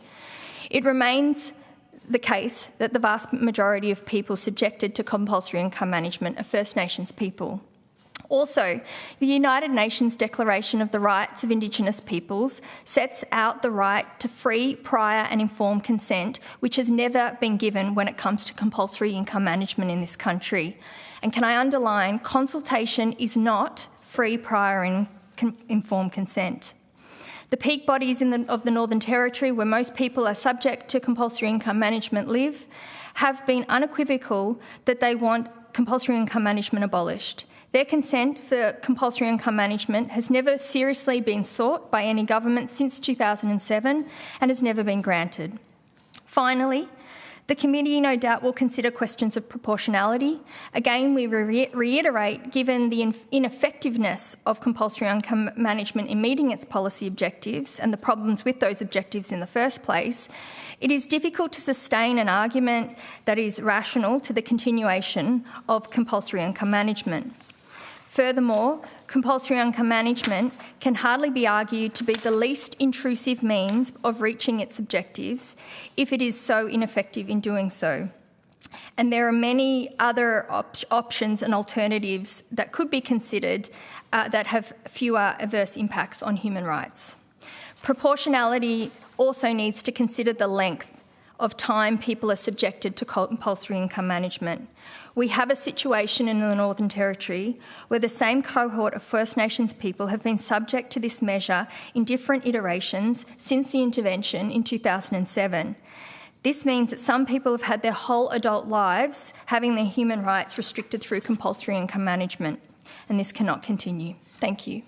Thank you very much, Associate Professor. Dr. Markham, nothing else for the opening? No problem. Thank you. So maybe Dr. Bielefeld, is that all right? Yes. My apologies. You mentioned in your opening remarks some of the negative health outcomes that has come as a result of the compulsory income management. And also, Associate Professor, you also touched on it as well. I'd be interested in if you could expand on it, because this is now the second time this has come up today in the hearings where the intended outcomes of improving people's lives has not been the evidence that's been presented to this committee. So keen if you can expand on it, and drawing on the 190-odd interviews that you conducted, how, both at a quantitative and a sort of anecdotal level as well, what were the evidence of the health outcomes as a result of the program? Okay, thank you. So with both projects that I was involved in, all up over 500 people with experience of income management were being interviewed or surveyed with both projects. A lot of people reported adverse mental health outcomes after being stigmatised so heavily and so unjustly by government. I heard repeatedly from First Nations people on compulsory income management cards and also non-Indigenous people on compulsory income management cards that they didn't have problems with alcohol, drugs, pornography, gambling, that they weren't vice-ridden people, and yet the card rationales attached to the rollout of these things really stereotyped people as having these problems and have entire communities as having these problems. The mental health aspects that were discussed in interviews included needing to, after a period of time, not taking antidepressants and other medications for mental health. Like this was mentioned a lot in the Hinkler interviews, people reported needing to go back on antidepressants for the first time in years because they just couldn't cope with the stigma and the shame that happened. Like if they went to the checkout and they had a card malfunction experience, which happened a lot with the cashless debit card, people relayed being referred to as junkies by customers in the line behind them, and the impact that had on people was really awful. And I will never forget the look on women's faces when they talked about this, like the shame. And some people had worked so hard to actually overcome addiction and drug abuse problems. And then they were put back on this card. And to them, like one of the men talking to me said, well, it's like I did nothing. It's like I did none of that work in rehab for all those years to get sober and to get clean. The government's still treating me as if I never did any of that. And they're treating me as if I'm just this person who is irresponsible when I've taken all of these steps to try and improve my life and I contribute in all of these ways to try and help society. So the stigma, the rationale for the cards, the appearance of the cards, it wasn't just that the cards were stigmatised in political discourse that was going through the lower house and the upper house of Parliament. It was how the cards were portrayed in the media. It was how people within shops were educated about what goods were and were not able to be purchased with the cards.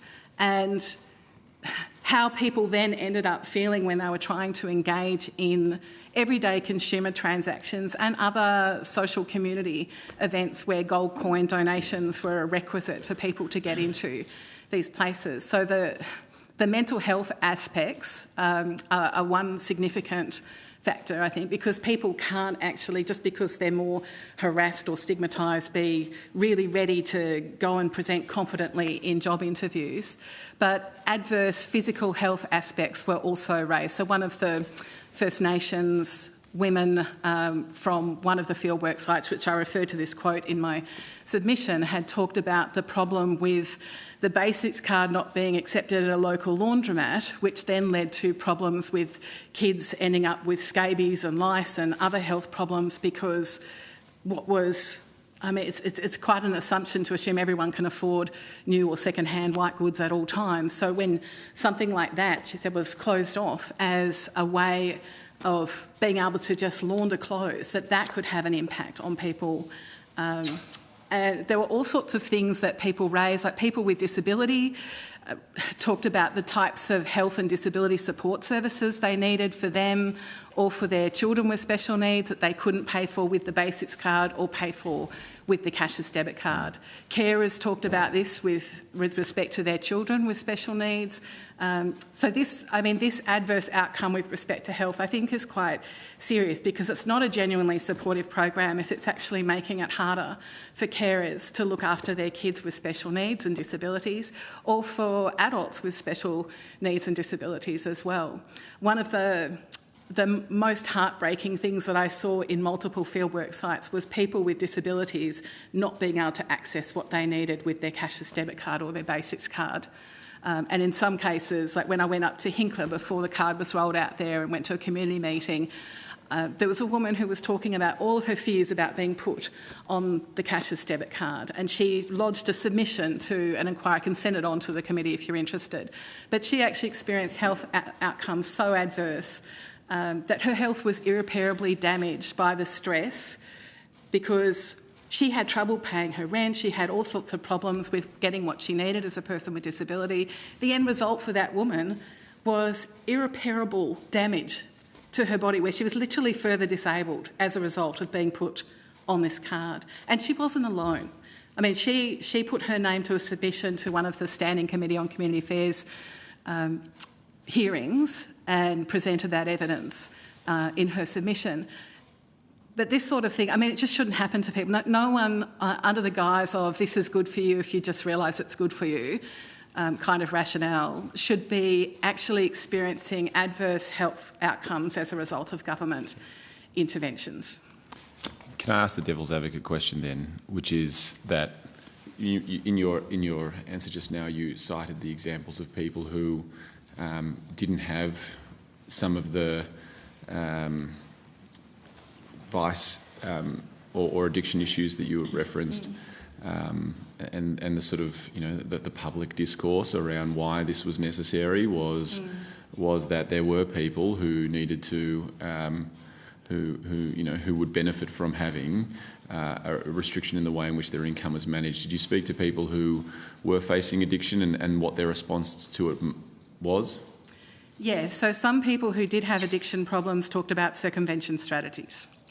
And loved ones with addiction, with family members with addiction problems, also raised this issue of circumvention strategies. So didn't matter whether it was the Basics card or the cashless debit card, trading of the cards was an issue, and I did raise that in my submission. So there was like this microeconomy of exploitation, which I found incredibly concerning as a researcher, that had been developed around these cards in particular locations. And the person who was doing the trading, who actually was the card holder, was always getting less money in response to the bargain being made, if you will. So the currency of the cashless debit card or the Basics card was treated as an inferior currency. People were doing things, the kinds of things that came up in interviews were people buying goods typically, rather than some services too, where they could on-sell the good for cash.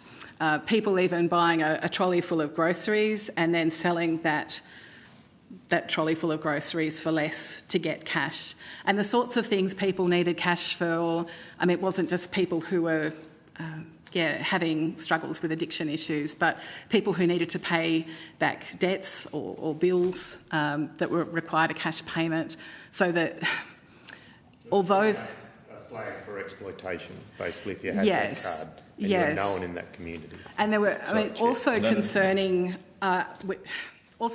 was feedback from some of the interviewees, that First Nations interviewees, that in some shops, in some locations, with First Nations customers whose first language was not English, that they were actually being bullied into spending too much of their card balance in particular stores. And that also is an exploitative dynamic that I think needs to be taken into consideration with these programs as well. And I'm not saying that every storeholder's doing this, but it came up in a few interviews, and I thought that's a risk factor as well, where shop owners at the start of the CDC in one of the locations one shop in particular was telling someone in one of these locations that they had to spend the card balance in there.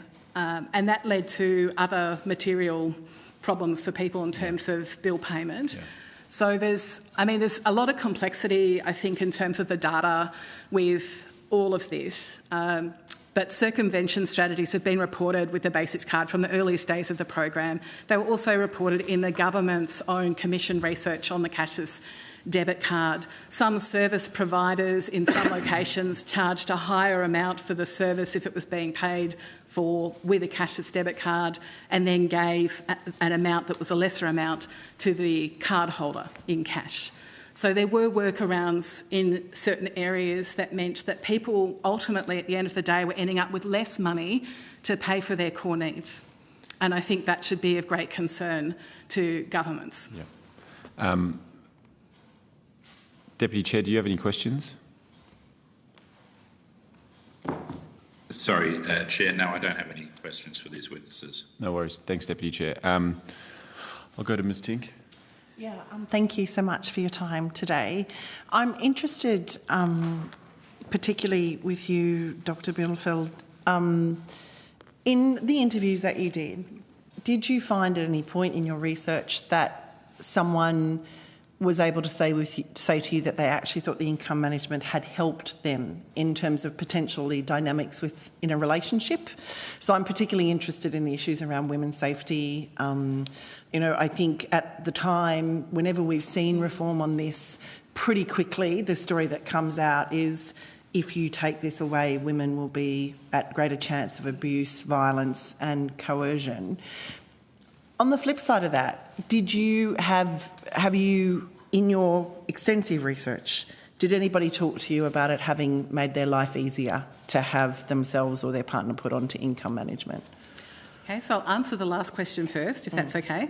So in terms of people saying that they liked income management, that was more commonly a response where it was people who had volunteered for the program rather than being put on it as a compulsory measure. And some people had ambivalent responses in the sense, well, they'd say, well, I like this aspect of it, but I don't like that aspect of it. They'd like some aspect of it for budgetary purposes, but then if something came up that didn't fit the regular bill pattern, it was something that then would make them angry if they couldn't pay the surprise bill that had suddenly been launched on them. So the positive feedback that came about the card in relation to my DECRA project, that was like less than a quarter of the people who I interviewed. With the Discovery project, with the interviews, again, it was a small percentage of the people interviewed, and predominantly people who had been put on it as, not been put on it as a compulsory measure, who'd volunteered for it.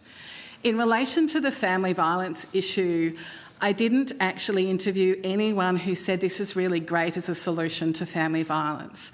I did have some women that I interviewed about the cashless debit card explicitly refer to situations of violence being made worse through the cashless debit card. So one First Nations woman explained that her sister would get hit, would get punched if she didn't have cash to give the partner who was addicted to the substances, that she'd actually be physically beaten if there wasn't the cash to hand over. And addiction's an awful problem. I'm not here saying that addiction's great, but being punched in the face because you can't give someone cash is also a really awful outcome. There was another woman in the same fieldwork site with respect to the cashless debit card who said, well, the partner can take off with the card as well and then leave the kids with no income, no card. Most of them are 80% trapped on the card, and then the kids and the mum, they've got no income at all to last them a weekend, and gave examples of that. And I thought that's a really concerning feature with the cards actually being able to be used as a vehicle to perpetuate the family violence. And this also came up in the Discovery project, some of the Discovery project interviews. So some women said that they had problems in terms of partners using their cards, like trying to bully them to get the PIN numbers from the card and then spending the money that was on the card on things that weren't for what the female partner wanted or needed. but it was a situation of family violence, and then trying to get out of those relationships was incredibly difficult because they couldn't just save up in a kitty a bit of runaway money in cash and have that stashed to exit that dynamic. And it was heartbreaking hearing from some of the women in the Hinkler region who had been in this precise situation and then had to spend many years trying to pay off thousands of dollars of sexually transmitted debt, basically, through the family violence situation while they were on compulsory income management programs, with a tiny percentage of their cash income able to be put towards that debt. So I think that there's complexity in terms of the gender dynamics and the potential for these cards to be used to perpetuate violence. I understand that there have been some other people say at times in parliamentary hearings that this actually helps women with domestic violence. I haven't, in my research with with all of the interviews, actually had someone say that to me, that in their experience it had been helpful for women with domestic violence. And in terms of legal services, when I interviewed some of the legal services involved, they said there were other alternatives that could be better used to support women experiencing family violence, so that in remote geographical locations, one of the best ways might be to help support that person to have access to a vehicle so they can literally get hundreds of kilometres away from that perpetrator and not have them being at risk of them turning up at their house. So there's a whole range of different things that people raised in terms of family violence supports that could be alternatives usefully employed with the money that otherwise is spent on compulsory income management programs. The issue of housing as an alternative, like supplying medium-term housing for women leaving family violence, was raised as an alternative. People had all sorts of ideas of things they wanted to see funded as alternatives.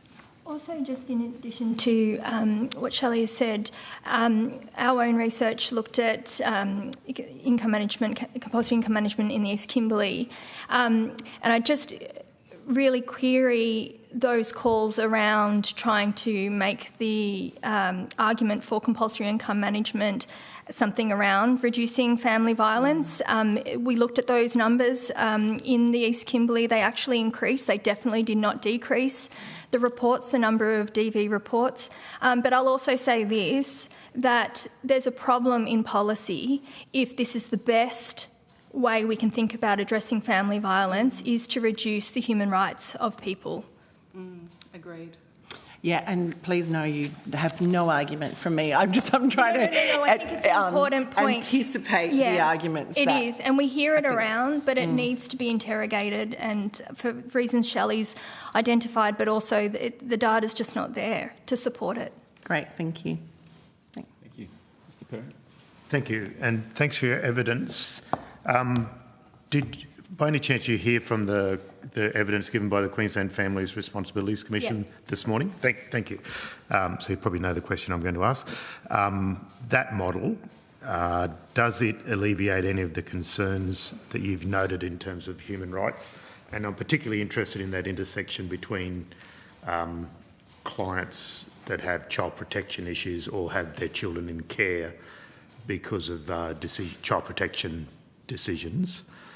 And I've also got a question about methodology for the 199 and the East Kimberley. Is it self-reporting or pretty broad so that you would have people that have had child protection matters in your So just people on interviewed? I think it's important to think about there are different forms of compulsory income management, and I'm not even sure if the Cape York model we can think about is compulsory income management, particularly in the submission we've made in terms of the blanket forms of compulsory income management. We're talking about completely different programs. But I will say something about the Cape York in that I haven't seen a lot of research into the outcomes of what is reported. The one piece of research I have seen talked about the supportive role of the commissioners more than the role of income management, and so disentangling that, I haven't seen a lot of data around. But just to the broader point, because I'm a little bit worried that people might think, okay, let's do what they're doing in Cape York, let's do it elsewhere. And I just want to say that there has been, by the department, by governments, to try and do that through the cashless debit card. One of the first rollouts in the East Kimberley and Ceduna, one of the objectives was community panels. They were an absolute disaster. And they were pulled back straight away because they were such a disaster in the kinds of discord, the disempowerment, the abuse of people's private data by... it was a disaster, and the department pulled back. And I want to say that the Cape York model... That was the Commonwealth. The Commonwealth, yes. Yeah. I want to say the Cape York model has had a lot of financing. And sorry, just as a sidebar, was there a community panel in Bundaberg at all?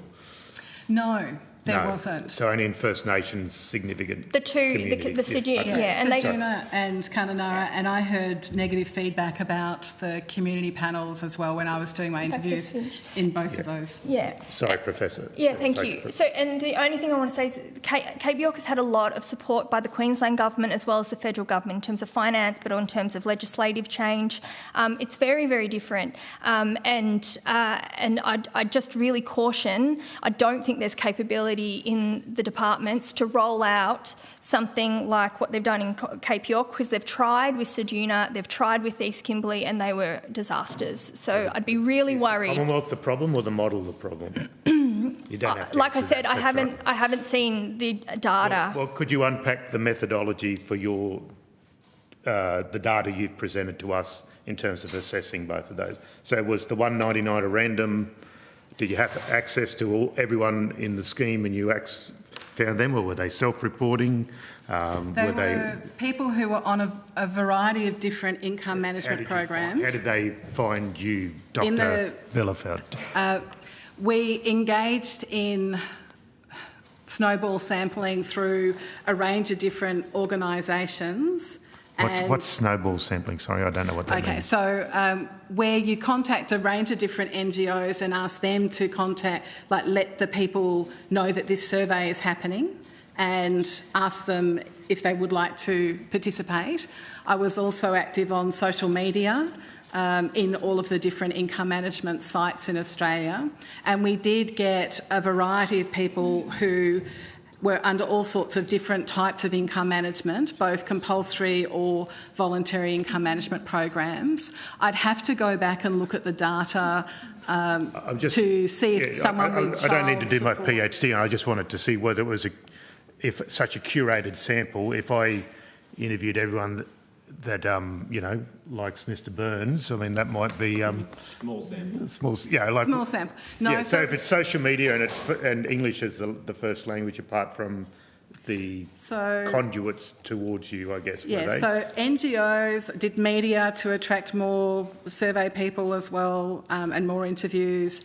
Through social media sites, through travel to fieldwork sites and being referred on to some people. Once some people had contact with the research team, they often talked to others as well. And so that's how the sample size grew for the surveys and through the interviews, for example, with both projects.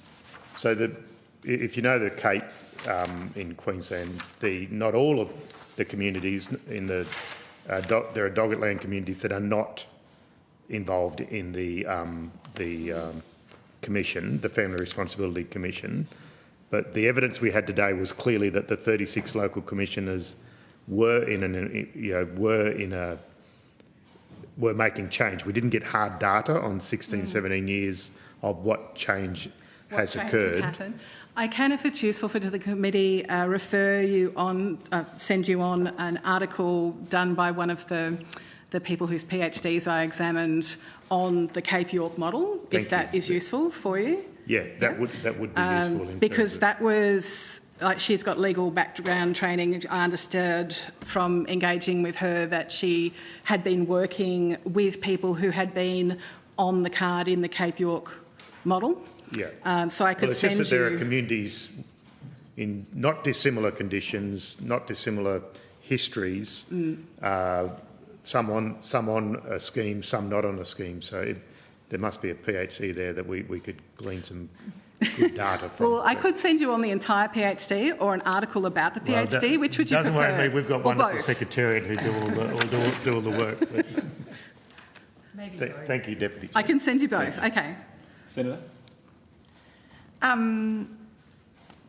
Just going back to Associate Professor Klein, in terms of your comments around the Queensland, the Cape York model, and not a lot of research in terms of outcomes, like what do you have any suggestions in terms of like what would make a difference and what kind of recommendations would you suggest, perhaps in terms of transitioning people off income management, or in general terms about how do we evaluate what works and what doesn't, and then like you can't just move from one to another, like what's the in-between? Does that make sense? So I think, I mean, what I'll say to that is that I think the interest in the Cape York model is, I think, because it's talked about as coming from community. And in terms of, you know, the 24,000 folks across the Northern Territory that are, you know, on compulsory income management, I think, you know, there's a big discussion going on about what's happening there. And I think the interest in Cape York becomes around what happens and, you know, do communities want to keep the card, etc. I'll say that the idea of compulsory income management is not a self-determined idea in the Northern Territory. It was put there by Howard's government through the Northern Territory Emergency Response, and, you know, iterations of it with the cashless debit card and the smart card have come from mining billionaire Andrew Forrest. So, you know, I think I'm sure the department will talk about this afternoon in terms of all the consultations it's doing. I think a question for them is what else is on the table for communities to choose, because you've got APONT, the peak Aboriginal organisation, peak representatives calling for the end of compulsory income management. They have an extensive idea around economic development and community development for communities that has been well researched, designed with deep community engagement, and compulsory income management's not on there. So why is it that the department's spending millions of dollars doing consultation when compulsory income management's the only thing on the table? And yet communities have got an expansive array of ideas, of alternatives that have been there for forever. So that's what I'll say to that. Can I also just add to that in the Northern Territory in particular, almost all the people on income management are there through the long-term unemployment or the youth measure. These are measures that you end up having your income managed essentially because you're unemployed. The reason people are unemployed isn't because they're addicted, it's not because they're bad parents, it's because there are no jobs in the places they live. And until that problem is dealt with, you know, until there's some form of economic development, jobs programs and the like, some form of decent way to subsist on social security, some way to supplement the private market in remote communities, there's still going to be a high degree of poverty, there's still going to be the social problems that arise from poverty, and people will still be triggering these measures if income management continues to exist. Not because they're bad people, not because they have drug and alcohol problems, simply because they live somewhere where their ancestors have lived for tens of thousands of years and there's no jobs.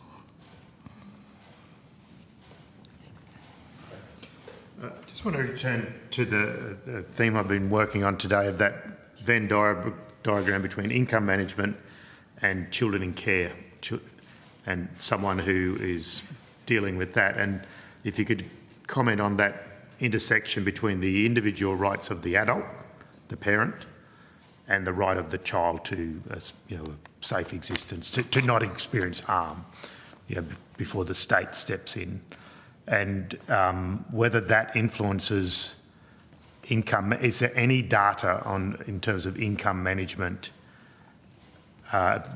giving a positive outcome for an adult and therefore reunification with their children that was temporarily in care?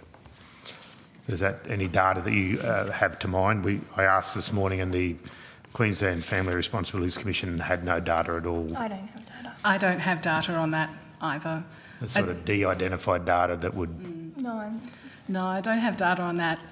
First Nations parents did mention being concerned about compulsory income management, exit and exemption processes potentially being linked with child services and potentially removing children, because there's so much data that has to be put forward in order for people to try and get off either card, basically. The Queensland model, that was the child protection notification was the trigger for the knock on the door or the invitation for a good discussion. So I'm not sure what the Territory model or the East Kimberley model or the Ceduna model.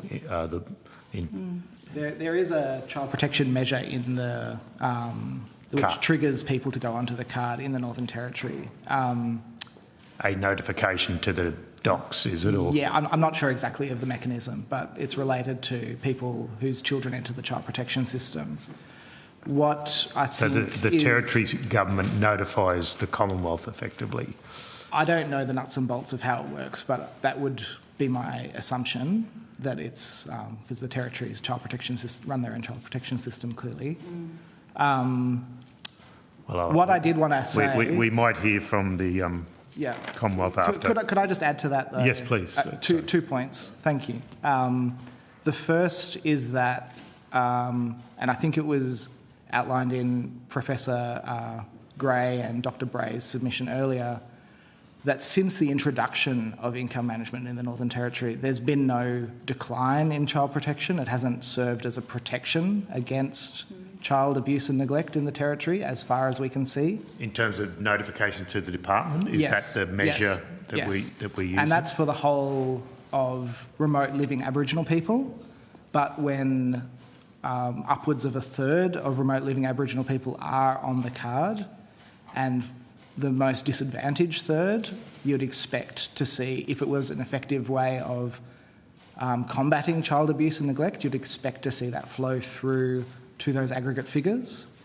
Depends on the harm in a way, doesn't it? If it's neglect rather than physical abuse or otherwise. Yeah, I don't think there's been any improvement. I think there's been a worsening of both of those. Across all the indicia. Okay. Yeah, that's my understanding. Again, Professor Gray and Dr. Bray's submission, if not in this most recent one, in a previous submission, they've provided that information, and I'm sure they'd be able to give you an update on that on notice. You were going to make 2 points, I think? Yeah, the other point I wanted to make is that the Commonwealth Government has spent millions of dollars on evaluations that have generally been commissioned by, frankly, ministers who wanted to find good outcomes about these programs. Yes. And they've been entirely unsuccessful in doing that. Those commissioned evaluations have found no evidence of effectiveness that's convincing.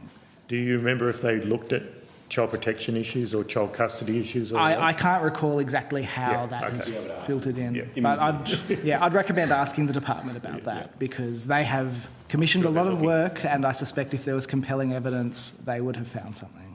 Okay. Well, on that triumphant note, we might, and a good segue into the next thing. I wanted to thank everyone for coming into not only for your detailed submissions, but the expertise and clearly the passion that you have for this policy. It is very much appreciated that you've come and contributed to our inquiry. The committee requested answers to questions taken on notice are provided to the committee secretariat by close of business 19 July 2024. And we thank you all again for coming and appearing today. Thank you. Thank you. Thank you. We'll take a 1 minute momentary pause and while the Department of Social Services come up.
Representatives from the Department of Social Services. I understand that information on parliamentary privilege and the protection of witnesses giving evidence to Senate committees has been provided to you. I remind members and senators that the Senate, the rules of which this joint committee is bound by, has resolved that an officer of a department of the Commonwealth or of a state shall not be asked to give opinions on matters of policy and shall be given reasonable opportunity to refer questions asked of the officer to superior officers or to a minister. This resolution does not preclude questions asking for explanations of policies or factual questions about when and how policies were adopted. If a witness objects to answering a question, they should state the ground on which the objection is made, and the committee will determine whether it will insist on an answer, having regard for the ground in which is claimed.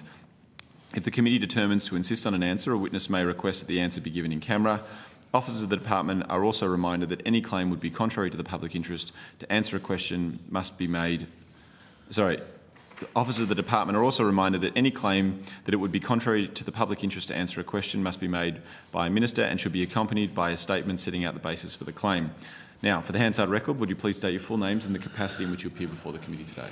Thank you, Chair. Letitia Hope, Deputy Secretary, Families and Communities, Department of Social Services. Welcome, Ms. Hope. Justine Fevers, Branch Manager, Income Management, Engagement and Support Services. Patrick Bonham, Branch Manager of Income Management Policy and Data.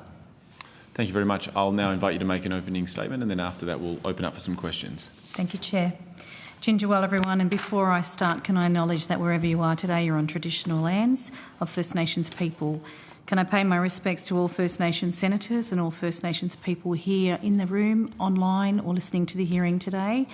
And of course, pay our respects to our elders past, present and emerging for their continuing custodianship of our country, our knowledge and our culture. Thank you for the opportunity to appear before the committee today. The government has committed to making income management voluntary for those individuals or communities who wish to keep a form of income management and to work with communities on these reforms. The Department of Social Services, in consultation with communities and stakeholders on the future of income management. This includes the Northern Territory and other income management sites, as well as communities where part of which were part of the cashless debit card. As at the 24th of June 2024, we have consulted with 72 communities across the Northern Territory and the APY lands in South Australia, East Kimberley region, in Western Australia, Shepparton and Victoria. Just under 4,000 community members have participated in these consultations. Since December 2022, we have also consulted with over 200 community organisations, Commonwealth, state and territory governments, peak bodies including the Economic Justice Australia, the Centre of Excellence in Child and Family Welfare, Catholic Care and various land councils across the Northern Territory. These consultations are the most comprehensive engagements with community undertaken on income management to date. Their success is a result of the Department's partnering with First Nations organisations ETMP, and at the time we are committing to ensuring communities and individuals have an opportunity to talk directly to government. ETMP have extensive experience in working with First Nations and culturally linguistically diverse peoples, and their successful consultations have been a result of culturally safe and inclusive practices to ensure activities with communities and stakeholders are sensitive to individual needs, supportive and respectful. ETMP were the conduit between the community and my team, explaining the purpose of the consultations and inviting people to speak to them and the department. This gave people in community the power to speak about their thoughts on the program rather than hearing the messages from government. ETMP made sure that the right people were part of consultations to ensure adherence to cultural protocols and customs, and this was supported through the employment of a lead senior cultural advisor and facilitators in the Northern Territory. These staff have cultural connections and ties to communities in the NT, which was critical to the successful delivery of consultations in those locations. We've also worked with the National Indigenous Australians Agency, Services Australia, to utilise their knowledge in communities to support our approach, ensuring that we are aware of community sensitivities and that consultation activities are reflective of individual community needs, leveraging practical existing relationships and community forums. The department is investing time to ensure that people were heard, with community consultations being held between November 2023 and May 2024. The team has spent days with large communities to build relationships with community and the people who live there. This showed our commitment to hearing their stories and gathering their views on the future of this program. From the nearly 4,000 consultations held to date, the department has identified that there is a clear message that people want choice on whether to stay on the program or leave. Although we have heard many would choose to leave, there are also many individuals who have said they would choose to stay on the program. We have also heard from many stakeholders who have raised issues similar to those in submissions, particularly where the programs have met their objectives. We see a clear preference to allow people to choose whether to participate in the program. At every stage through the evolution of income management, the department has engaged with affected communities to understand the response to their needs. As has been noted by this committee on a number of occasions, the objective of income management regimes is important, and that is the purpose to combat social harms caused by the use of harmful products. The department has sought to give effect to government policy while maintaining the rights of individuals to receive social security and, so far as possible, minimise any disproportionate impact on certain groups, including Aboriginal and Torres Strait Islander peoples and children.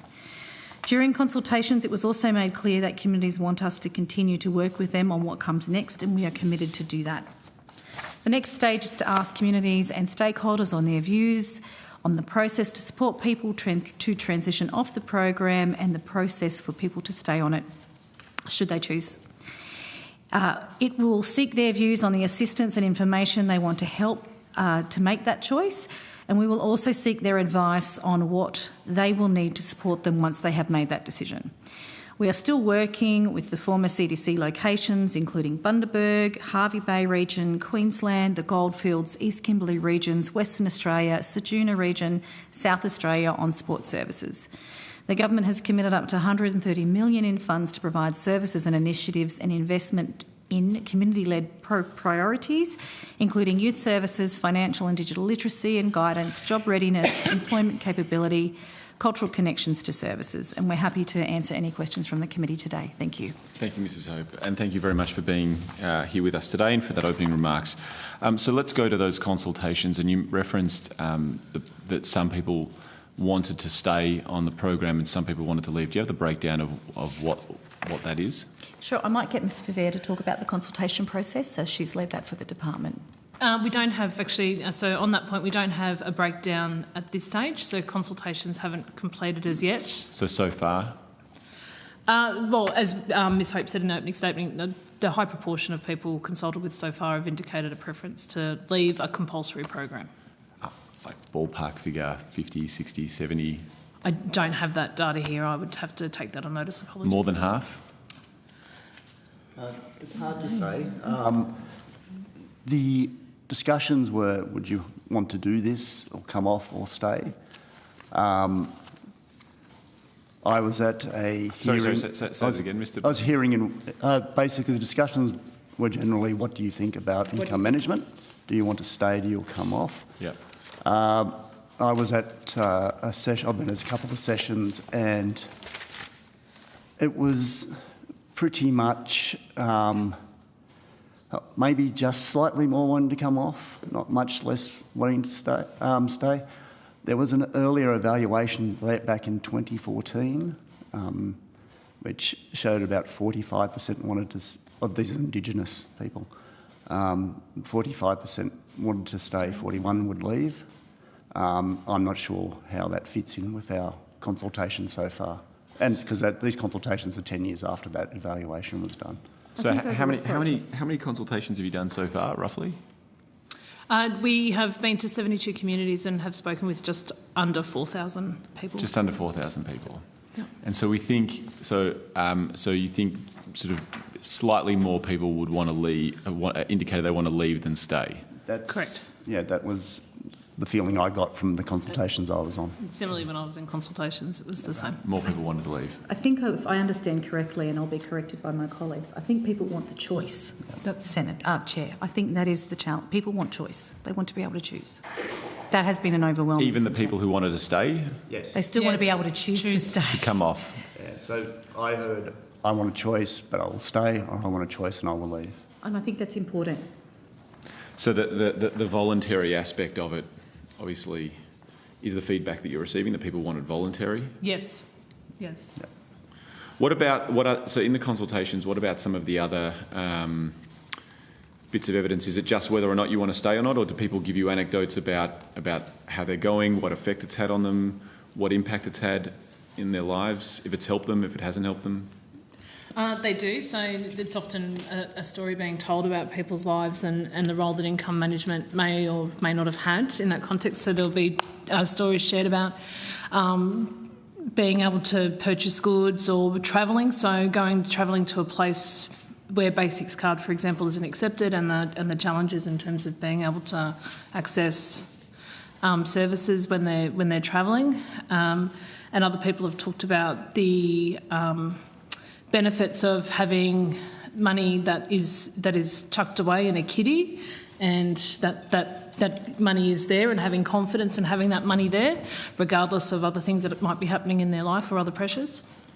What about do people raise that the card put them under mental health strain? People have talked about shame. In having the card, and we have heard from people about a point of sale bias, discrimination that some people have experienced as well. How often would that come up?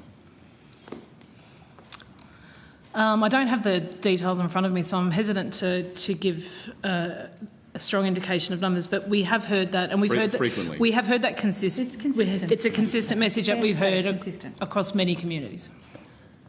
So okay, and what about was there any other sort of specific health outcomes that have come at it? We had some evidence from a University of Sydney examination of the piece that was done in 2007 that was suggested that the compulsory income management program actually led to much poorer health outcomes for communities.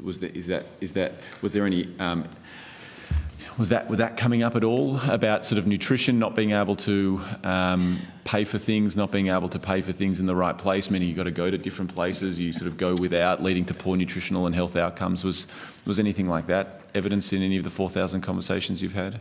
There was a lesser issue around that, and probably what has come through is a need for people to be able to access better information and education around good nutrition and understand the importance of all the different things that they can buy in that context. And so people didn't raise that the card was restrictive. They raised that they wanted more information on health. Some people have mentioned more information on health and being able to make better choices.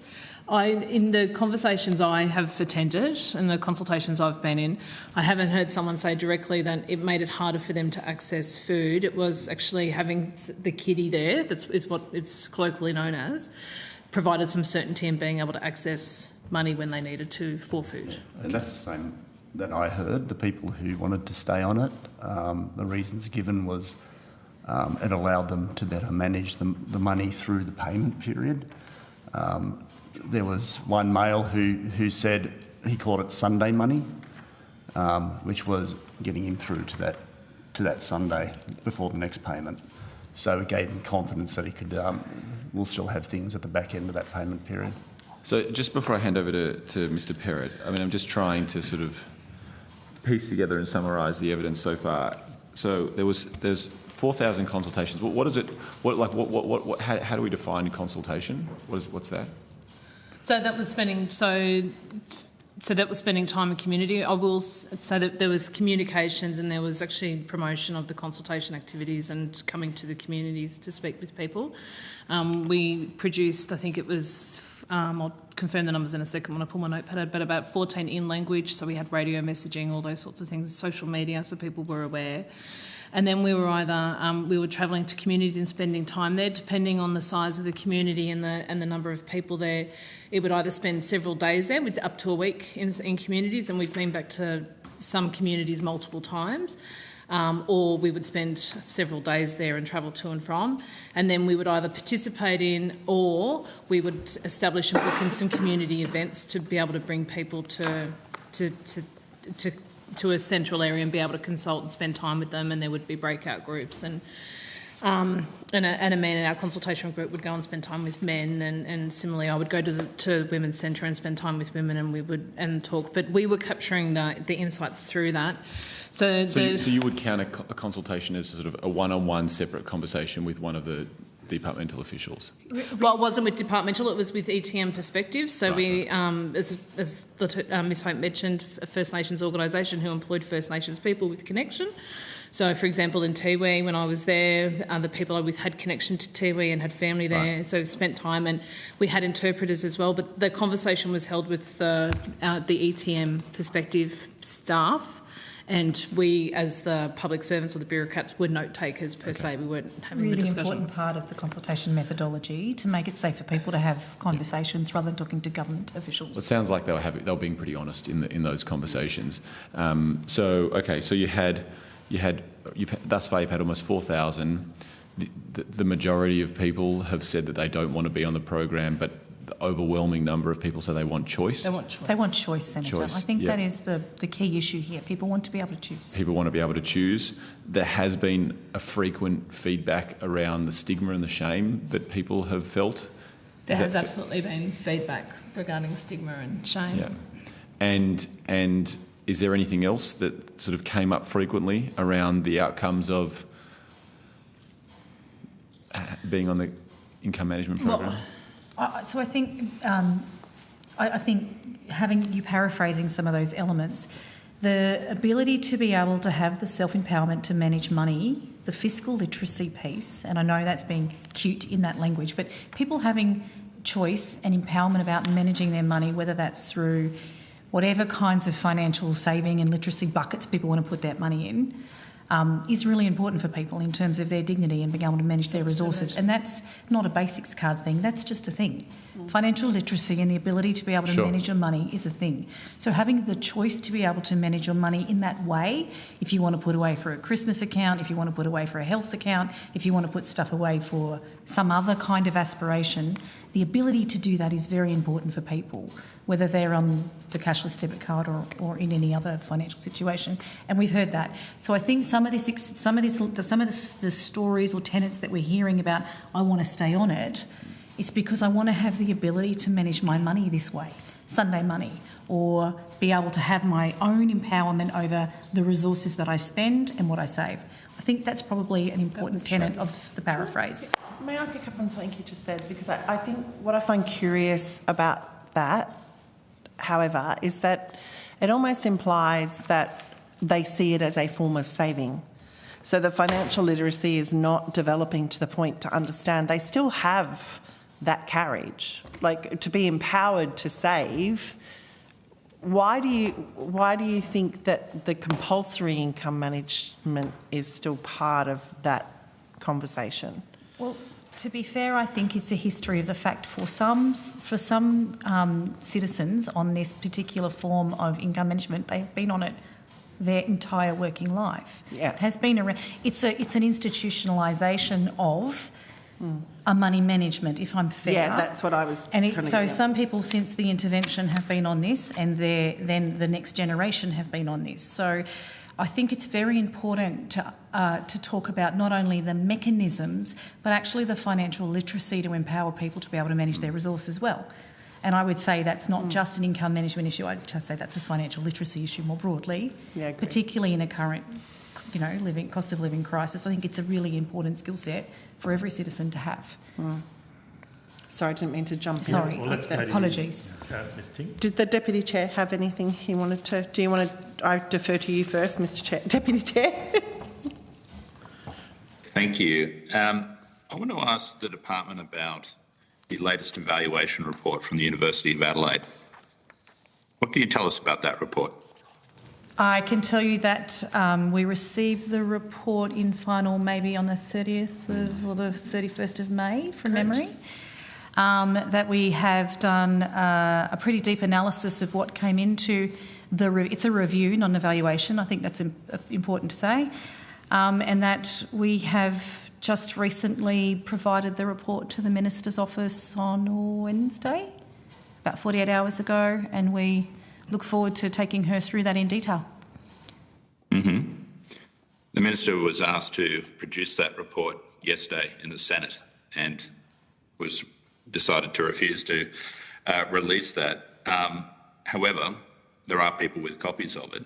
Can you tell us what it says about the abolition of the cashless debit card?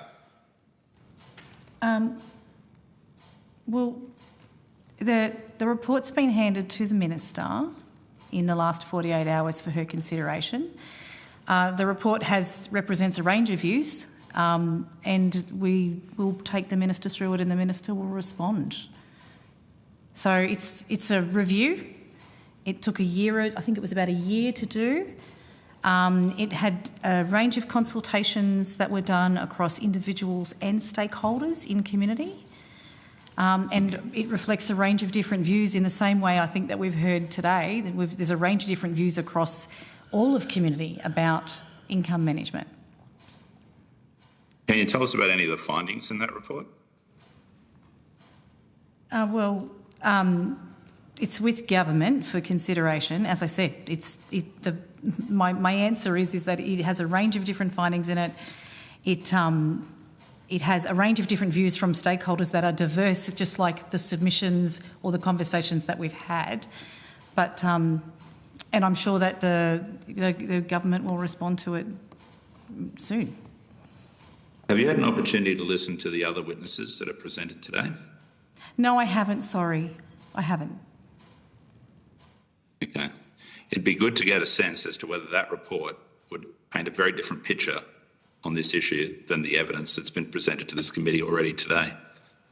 I'm hoping that we'll have an opportunity to get that report and consider that as we finalise our inquiry over the next few weeks.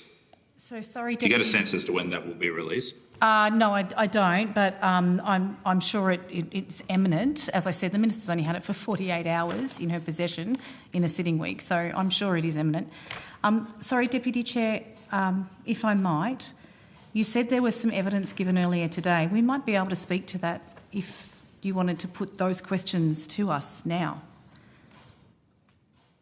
Well, we've had a number of witnesses who've done a range of different levels and different types of research into the effectiveness of the program.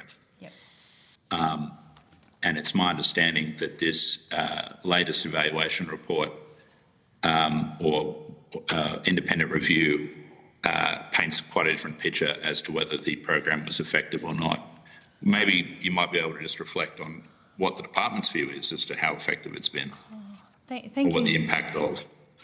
Thank you, that might be a better way to do it. Thank you, Deputy Chair. That's helpful. I think the first thing I would say about the report is that the report isn't actually a report on the effectiveness of income management. It's a report on the transition. So that's pretty important to contextualise in terms of the scope of it.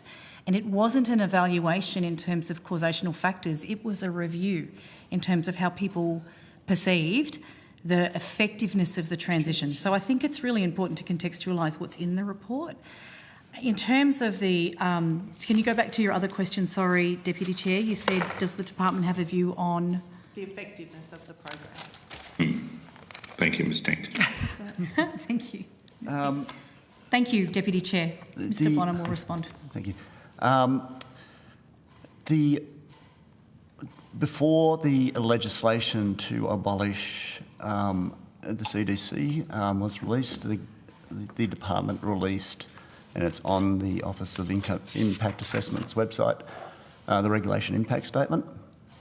And that goes through some of the findings from the evaluation and also the position which was taken in relation to progressing to remove CDC. That can be found in pages 13 to 21. It's called the problem statement. As that sets out the findings of the department in relation to those evaluations and its effectiveness of the CDC. Thank you. Was there anyone else who had... Sorry, is the chair still in the room? Sorry, sorry, Deputy Chair. It's all you and Mr. Perrott. So I'm Deputy Chair, you're chairing, just so you know. Deputy Chair, you're chairing. To facilitate, given the camera zooms in on whoever's speaking, I might, if it's all right with you, Mr. Perrott, I might, I've finished my line of questioning, so if I might allow you to facilitate just the questioning, if that's all right, mate. Sure, we'll just go in the same order. I think it'd be easy if that's all right. Is that okay? Thank you. Perfect. Thank you for appearing here today. I've got a number of questions. Some of them relate to some of the numbers that you've shared to us, and then some of them relate to, as the Deputy Chair just said, some of the other testimony that we've heard today. But I might just start with the numbers. I know that, you know, the average days on income management, it's just over 3 years. I'm wondering, have you looked at, is that 3 years because people move out of the area? Is it life expectancy? Like, what is it that gets us to that 3-year number? The numbers in relation to, in particular on income management, were always fairly constant. Yep. So they weren't growing. So that would indicate either they did leave or they went off income support. That would be the two main reasons. I'd offer, just my business brain immediately says it's always really interesting to interview people or understand people who've been on a system and they leave it, what their experience of life is like. So I offer that up just as, I don't know if anyone's done that research, but I think living with this and then living without it is probably the strongest evidence we're going to get of what impact it has.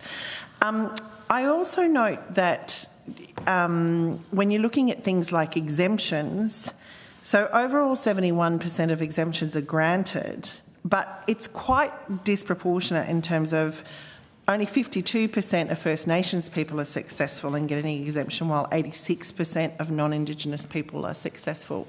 Do you have any information on what that disparity is about? That process is actually administered by Services Australia. So there are two processes in relation to doing an application. The first one, if you have dependent children, they're basically evidentiary in relation to whether the child has had immunisation or they're attending school. And then there's one which is a bit more as a decision made by Services Australia in relation to vulnerability indicators. Those vulnerable indicators include things like homelessness, whether there's financial coercion, evidence of financial coercion, and just financial mismanagement. I'm not aware of how that process is undertaken in relation to a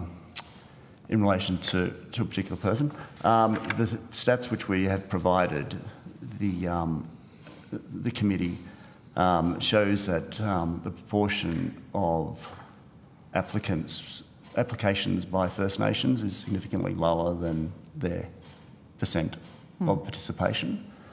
So that could have an impact on that. So I think that's what I said. Apologies, I've been ill for 2 days, so I've had to type things up. So total applications by First Nations people since about 2020, it was 30% in 2020 and has risen to about 47% in 23 and 24. Okay, that's a significant increase, yeah. And of those, 39% are approved in 23 and 45 was 45 of the total was approved from First Nations people. Okay. So they're getting similar to the actual proportion of applications made, but they are significantly lower as a proportion of total applications.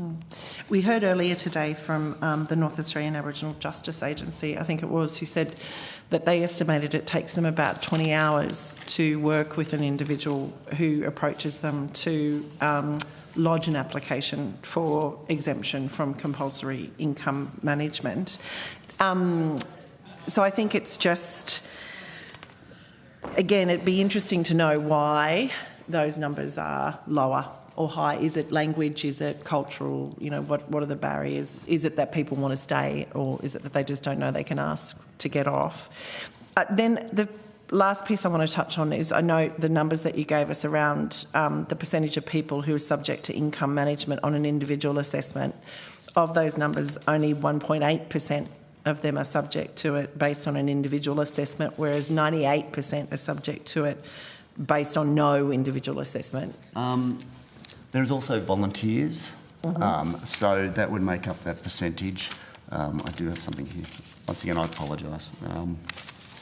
But volunteers on IM are around 10% in the northern in income management. They are lower in enhanced income management, but that's another proportion of people who are members of the programs. So once you take that in, it is, I would hazard a guess, to be less than 90%. Okay. I have two more questions. Sorry, acting man of the house. So are you familiar with, we were fortunate, we started our day listening to the Family Responsibilities Commission out of Queensland. Are you familiar with the way that they run their program? In your observations, do you believe that there are learnings that are currently available on the way that program is run that could be brought into a program, potentially run from the federal level? Well, of course, I believe there's learnings in any. It's a bit of a difficult question to answer, Ms. Tink. We are aware of the work that they do in the FRC and the legislation that underpins that through state government and that model.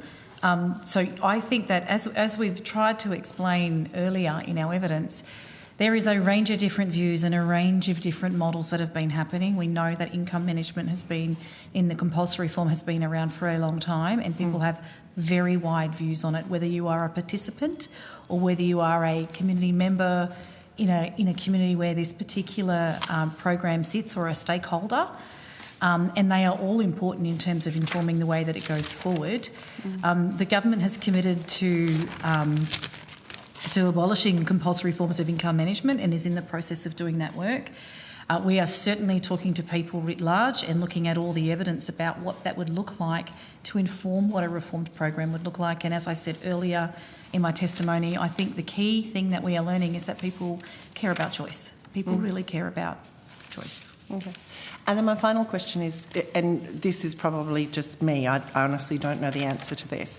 My understanding is there are 6 kind of key objectives for compulsory income management that range from supporting budgeting to meet priority purchases, limiting funds available for things like alcohol, tobacco, protecting people from harassment, making sure that there's a social responsibility around it, and then protecting welfare recipients.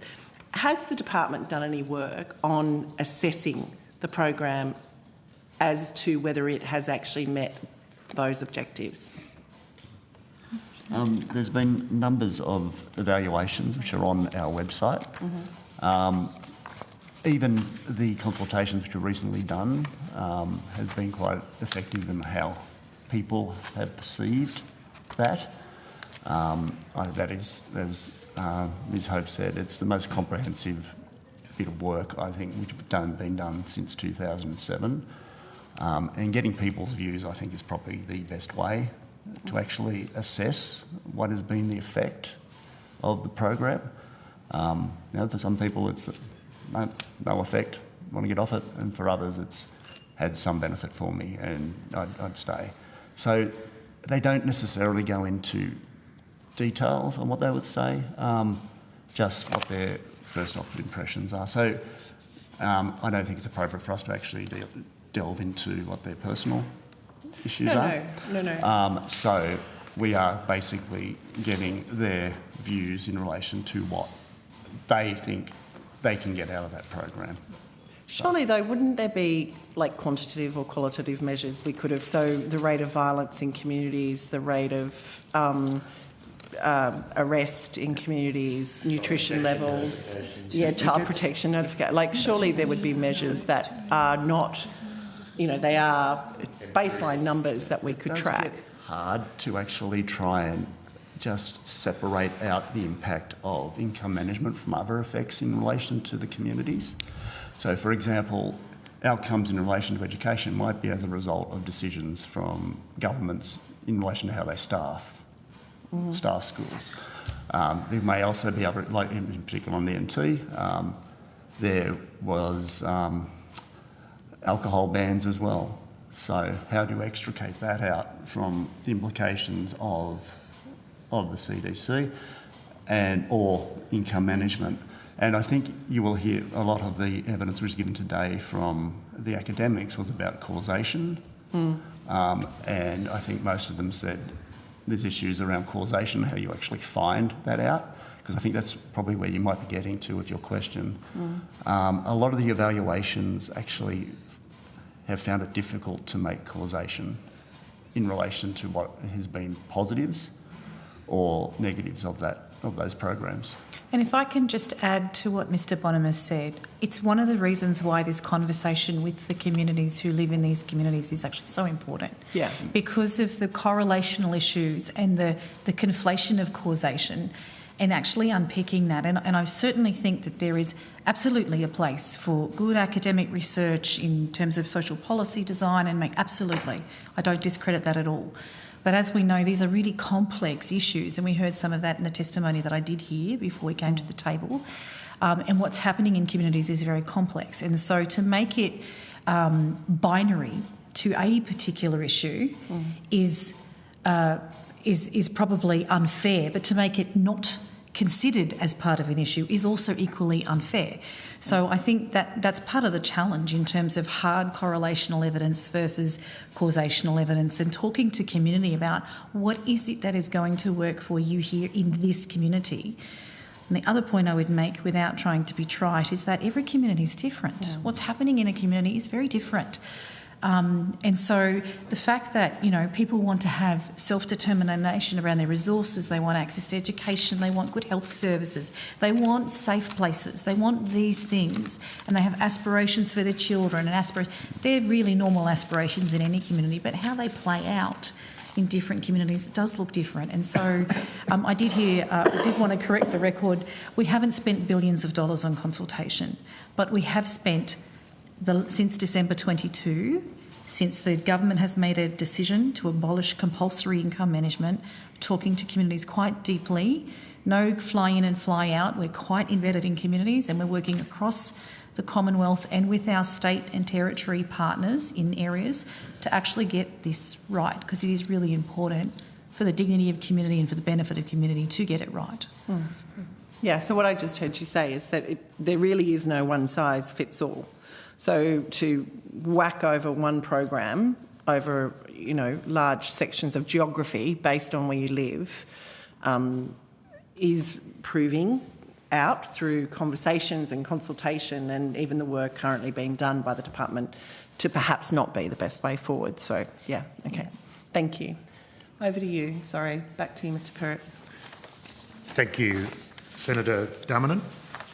Thank you. Just going back to Ms Tink's questions about the number of exemptions, I take your point that it's administered, I think, by Services Australia, but I'm not sure if, whether you can provide information around whether the factors like access to legal help to make the exemption applications also is a factor. And whether people have access to support, particularly people of First Nations, if they are proportionately lower in putting in applications. Is it because there are barriers to being able to do those independently? We have to take that on notice and get that advice from Services Australia. That would be great, thank you. I think you also made a comment, I think, Miss Florence, or I can't. Even though I'm wearing my glasses, I can't. For theirs. We're a long way from this. Yeah, we are. They are very little nameplates to what we're used to, so I apologise. You mentioned that the consultations, there was some processes around separating men and women. Was that a kind of systematic approach? Just No. We have heard evidence around family violence in particular and the impacts of women and children. So how are you ensuring that women have a safe ability to provide feedback in a way that means you're getting everything that is the reality for them? Yeah. So as part of the consultation approach we mentioned earlier, the working closely with NIAA and other community stakeholders as part of developing our design and how we would spend time in that community in a meaningful way. Those insights helped shape the approach. It was different per community. So where, for example, we would attend a session and know that we would be booked in and going to the Women's Centre, and we would be spending time specifically there with Women's Centre. They were there with, it was mums and bubs there together, and we would talk collectively, and then we would also talk separately depending on the individuals and how they wanted to do that. Similarly, there would be men in community doing separate activities. A man from our group, so we had gender balance within the group for obvious reasons, would then attend and go and spend time with that men's group, and then would break away into different sessions. Or even if you would just by happenstance be in the community, you're spending time, you're there for several days, you would then seek permission if you could join a group, because there would be women spending time together, living lives socially, spending time together, talking through things, and we would join that group and spend time with them and take an opportunity to ask questions, and the same with men. And also youth, I have to say. That's so right, young people. Bringing the voices of young people through as part of this as well, and making sure that they were heard, and spending time separately with those groups, and also working through with some of our key stakeholders and some of the peak bodies how we could target in on, say, youth leadership forums, for example, to be able to bring the voice of young people through the consultation as well. It's, as I said earlier in my opening statement, Senator, it's one of the reasons why we're working so closely with ETMP, because we know that community, men's business, women's business, the voices of youth, these are all really important dignity aspects that need to be provided in any consultation. It's also the reason why the government workers aren't sitting at front, because there are inevitably trust issues for community, and we accept and acknowledge that. It's why we've put so much effort into building relationship in community, and I think we've had staff out from the secretary down, to be quite honest, over the last 14 months consistently. It's the other reason why we work so closely with our other partner agencies like the National Indigenous Australians Agency that has a regional footprint. We want to make sure that we are getting the community's voices at the table here. That's very important, and that is from the men's perspective, from the women's perspective, from our aunties and uncles' perspective, and from our young people's perspective. So I appreciate there may be some frustration about the forward-leaning nature and the length of time, but we think this is a very important conversation, and as I said earlier, there are very diverse views. There are very different views. And they all matter. They're all important to the conversation. So working with ETMP, from both who have that experience both in First Nations and in our CALD communities, really important to have that level of conversation. I just had another question about whether the consultation also has sought feedback around access to support services and adequacy of support services to enable community members to, I guess, address the underlying issues that lead them to the need for income management. Ms Vivier can talk to yes, absolutely. So support services and what was needed now and what would be needed as part of a transition away from a broad-based compulsory measure, not in those words, was absolutely at the heart of a lot of our consultation discussions. We have heard from communities, and this has been a significant takeaway for all of us as well, is that any changes to income management needs to be supported, and there really needs to be a supported transition, and that support services need to start coming through prior to any kind of transition or change. It's really important that people are connected to them.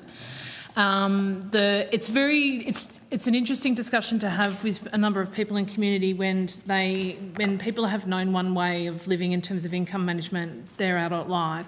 So to ask them what kind of supports they might need is actually quite challenging. So our next stages and people have provided their views, but our next stages of consultation are really about focusing in on that need and what that looks like.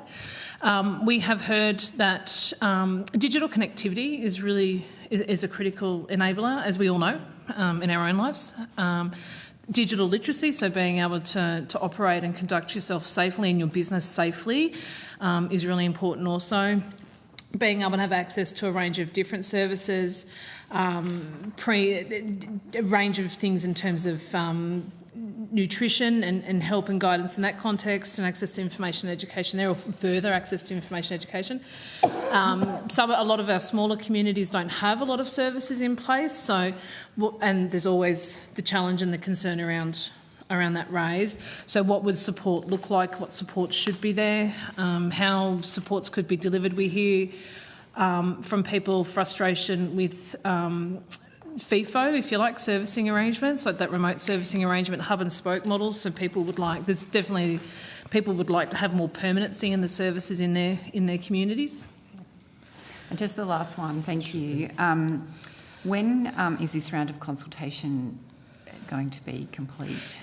It will be later this year. So the consultation that we've undertaken, it will be later this year. The consultation we've undertaken has been done at the pace and at the readiness of the communities. So it hasn't been, the timeframes haven't been mandated by us, and we've had to change course a few times, as you can imagine. We've had weather events and sorry business and all those sorts of things play out. You know, Christmas holidays is never a great time to spend in community asking just people out there, actually. So it'll be a bit later this year. We're working through what that next stage looks like. We're working with our communities and stakeholders now around that next stage in terms of framing and shaping, and as I said, really focused on being able to have a better understanding of what services and what sort of transition supports would be required. Thank you. And is that with a view to eventually abolishing all compulsory income management?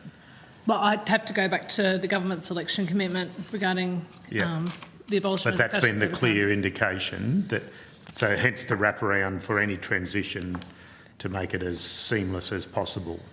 Yep. Well, because as Ms Favere said, and as I said in my opening statement, the government has committed to making income management voluntary. So Okay.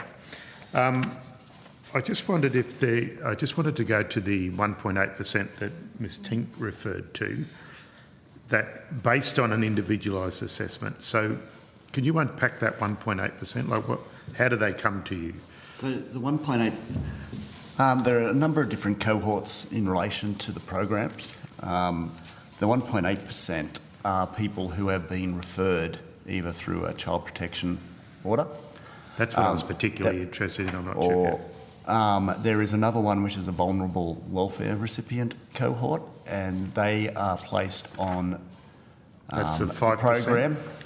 They're placed on the program after a social worker, a Centrelink social worker. They may become aware of their case and they make a recommendation that they should be on the program.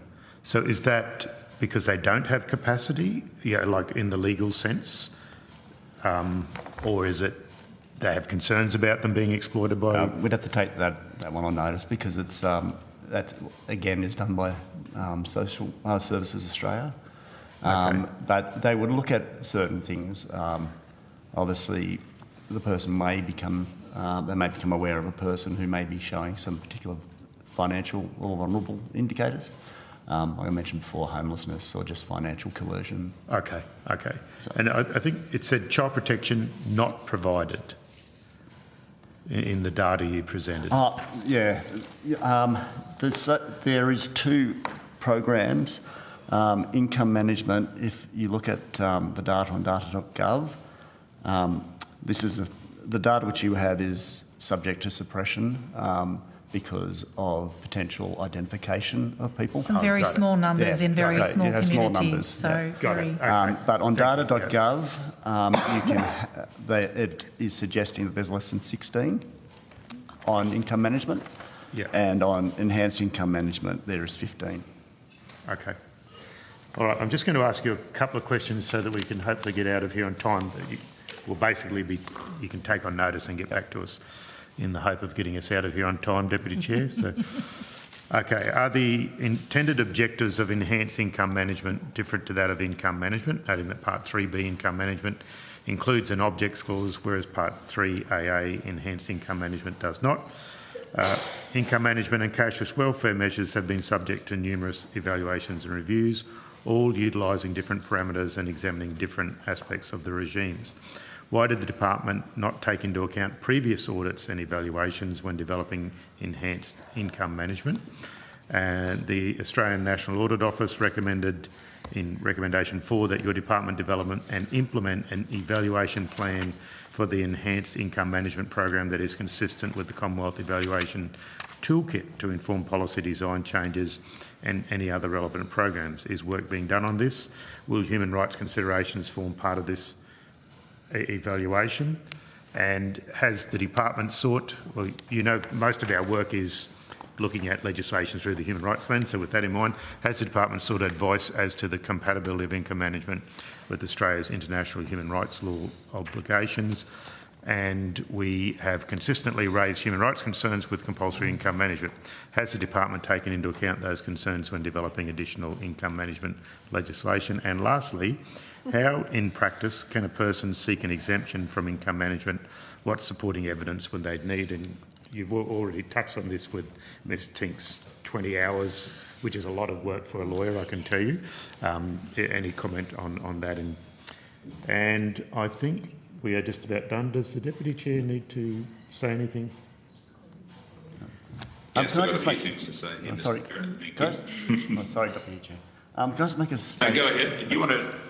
Yeah, if you want to respond to that initially, but you have, you know, we're at the anticipation. You can take them on notice. I'm glad because I missed we would take it on notice. There's a lot of questions, but I can't remember what you said. And we will send you all of those questions as well. But there was a statement earlier that the department had deliberately misled in a statement which we made. Sorry, I missed that. I might have... In earlier evidence. Okay. I asked a question about that. Okay. We would not agree with that statement. The reference is into a piece of evaluation evidence which was provided in the regulation impact statement. I would refer the committee to read that regulation impact statement, in particular pages 13 to 21, which sets out all the evidence that was used in that evaluation. And also, one of your other witnesses, the Accountable Income Management Network, actually refers to that work in their submission. Okay, thank you, Mr. Bottom.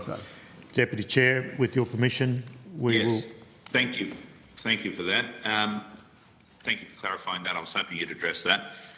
Thank you for appearing before the committee and for giving your time today. There were a few questions there that you took on notice. The committee requests that answers to questions taken on notice are provided to the committee secretariat by close of business on the 19th of July 2024. That concludes today's hearing. Thank you to all the witnesses who have appeared and to Hansard and Broadcasting and for our superb committee secretariat as well for their assistance. The committee now stands adjourned, and I wish all my colleagues a very good winter break. And I can tell you, Graham, it's nice and warm here in Brisbane today, so I hope you good to hear. Get up here as quickly as possible. I'll be there soon. Thanks, Deputy Chair. Thank you. See ya.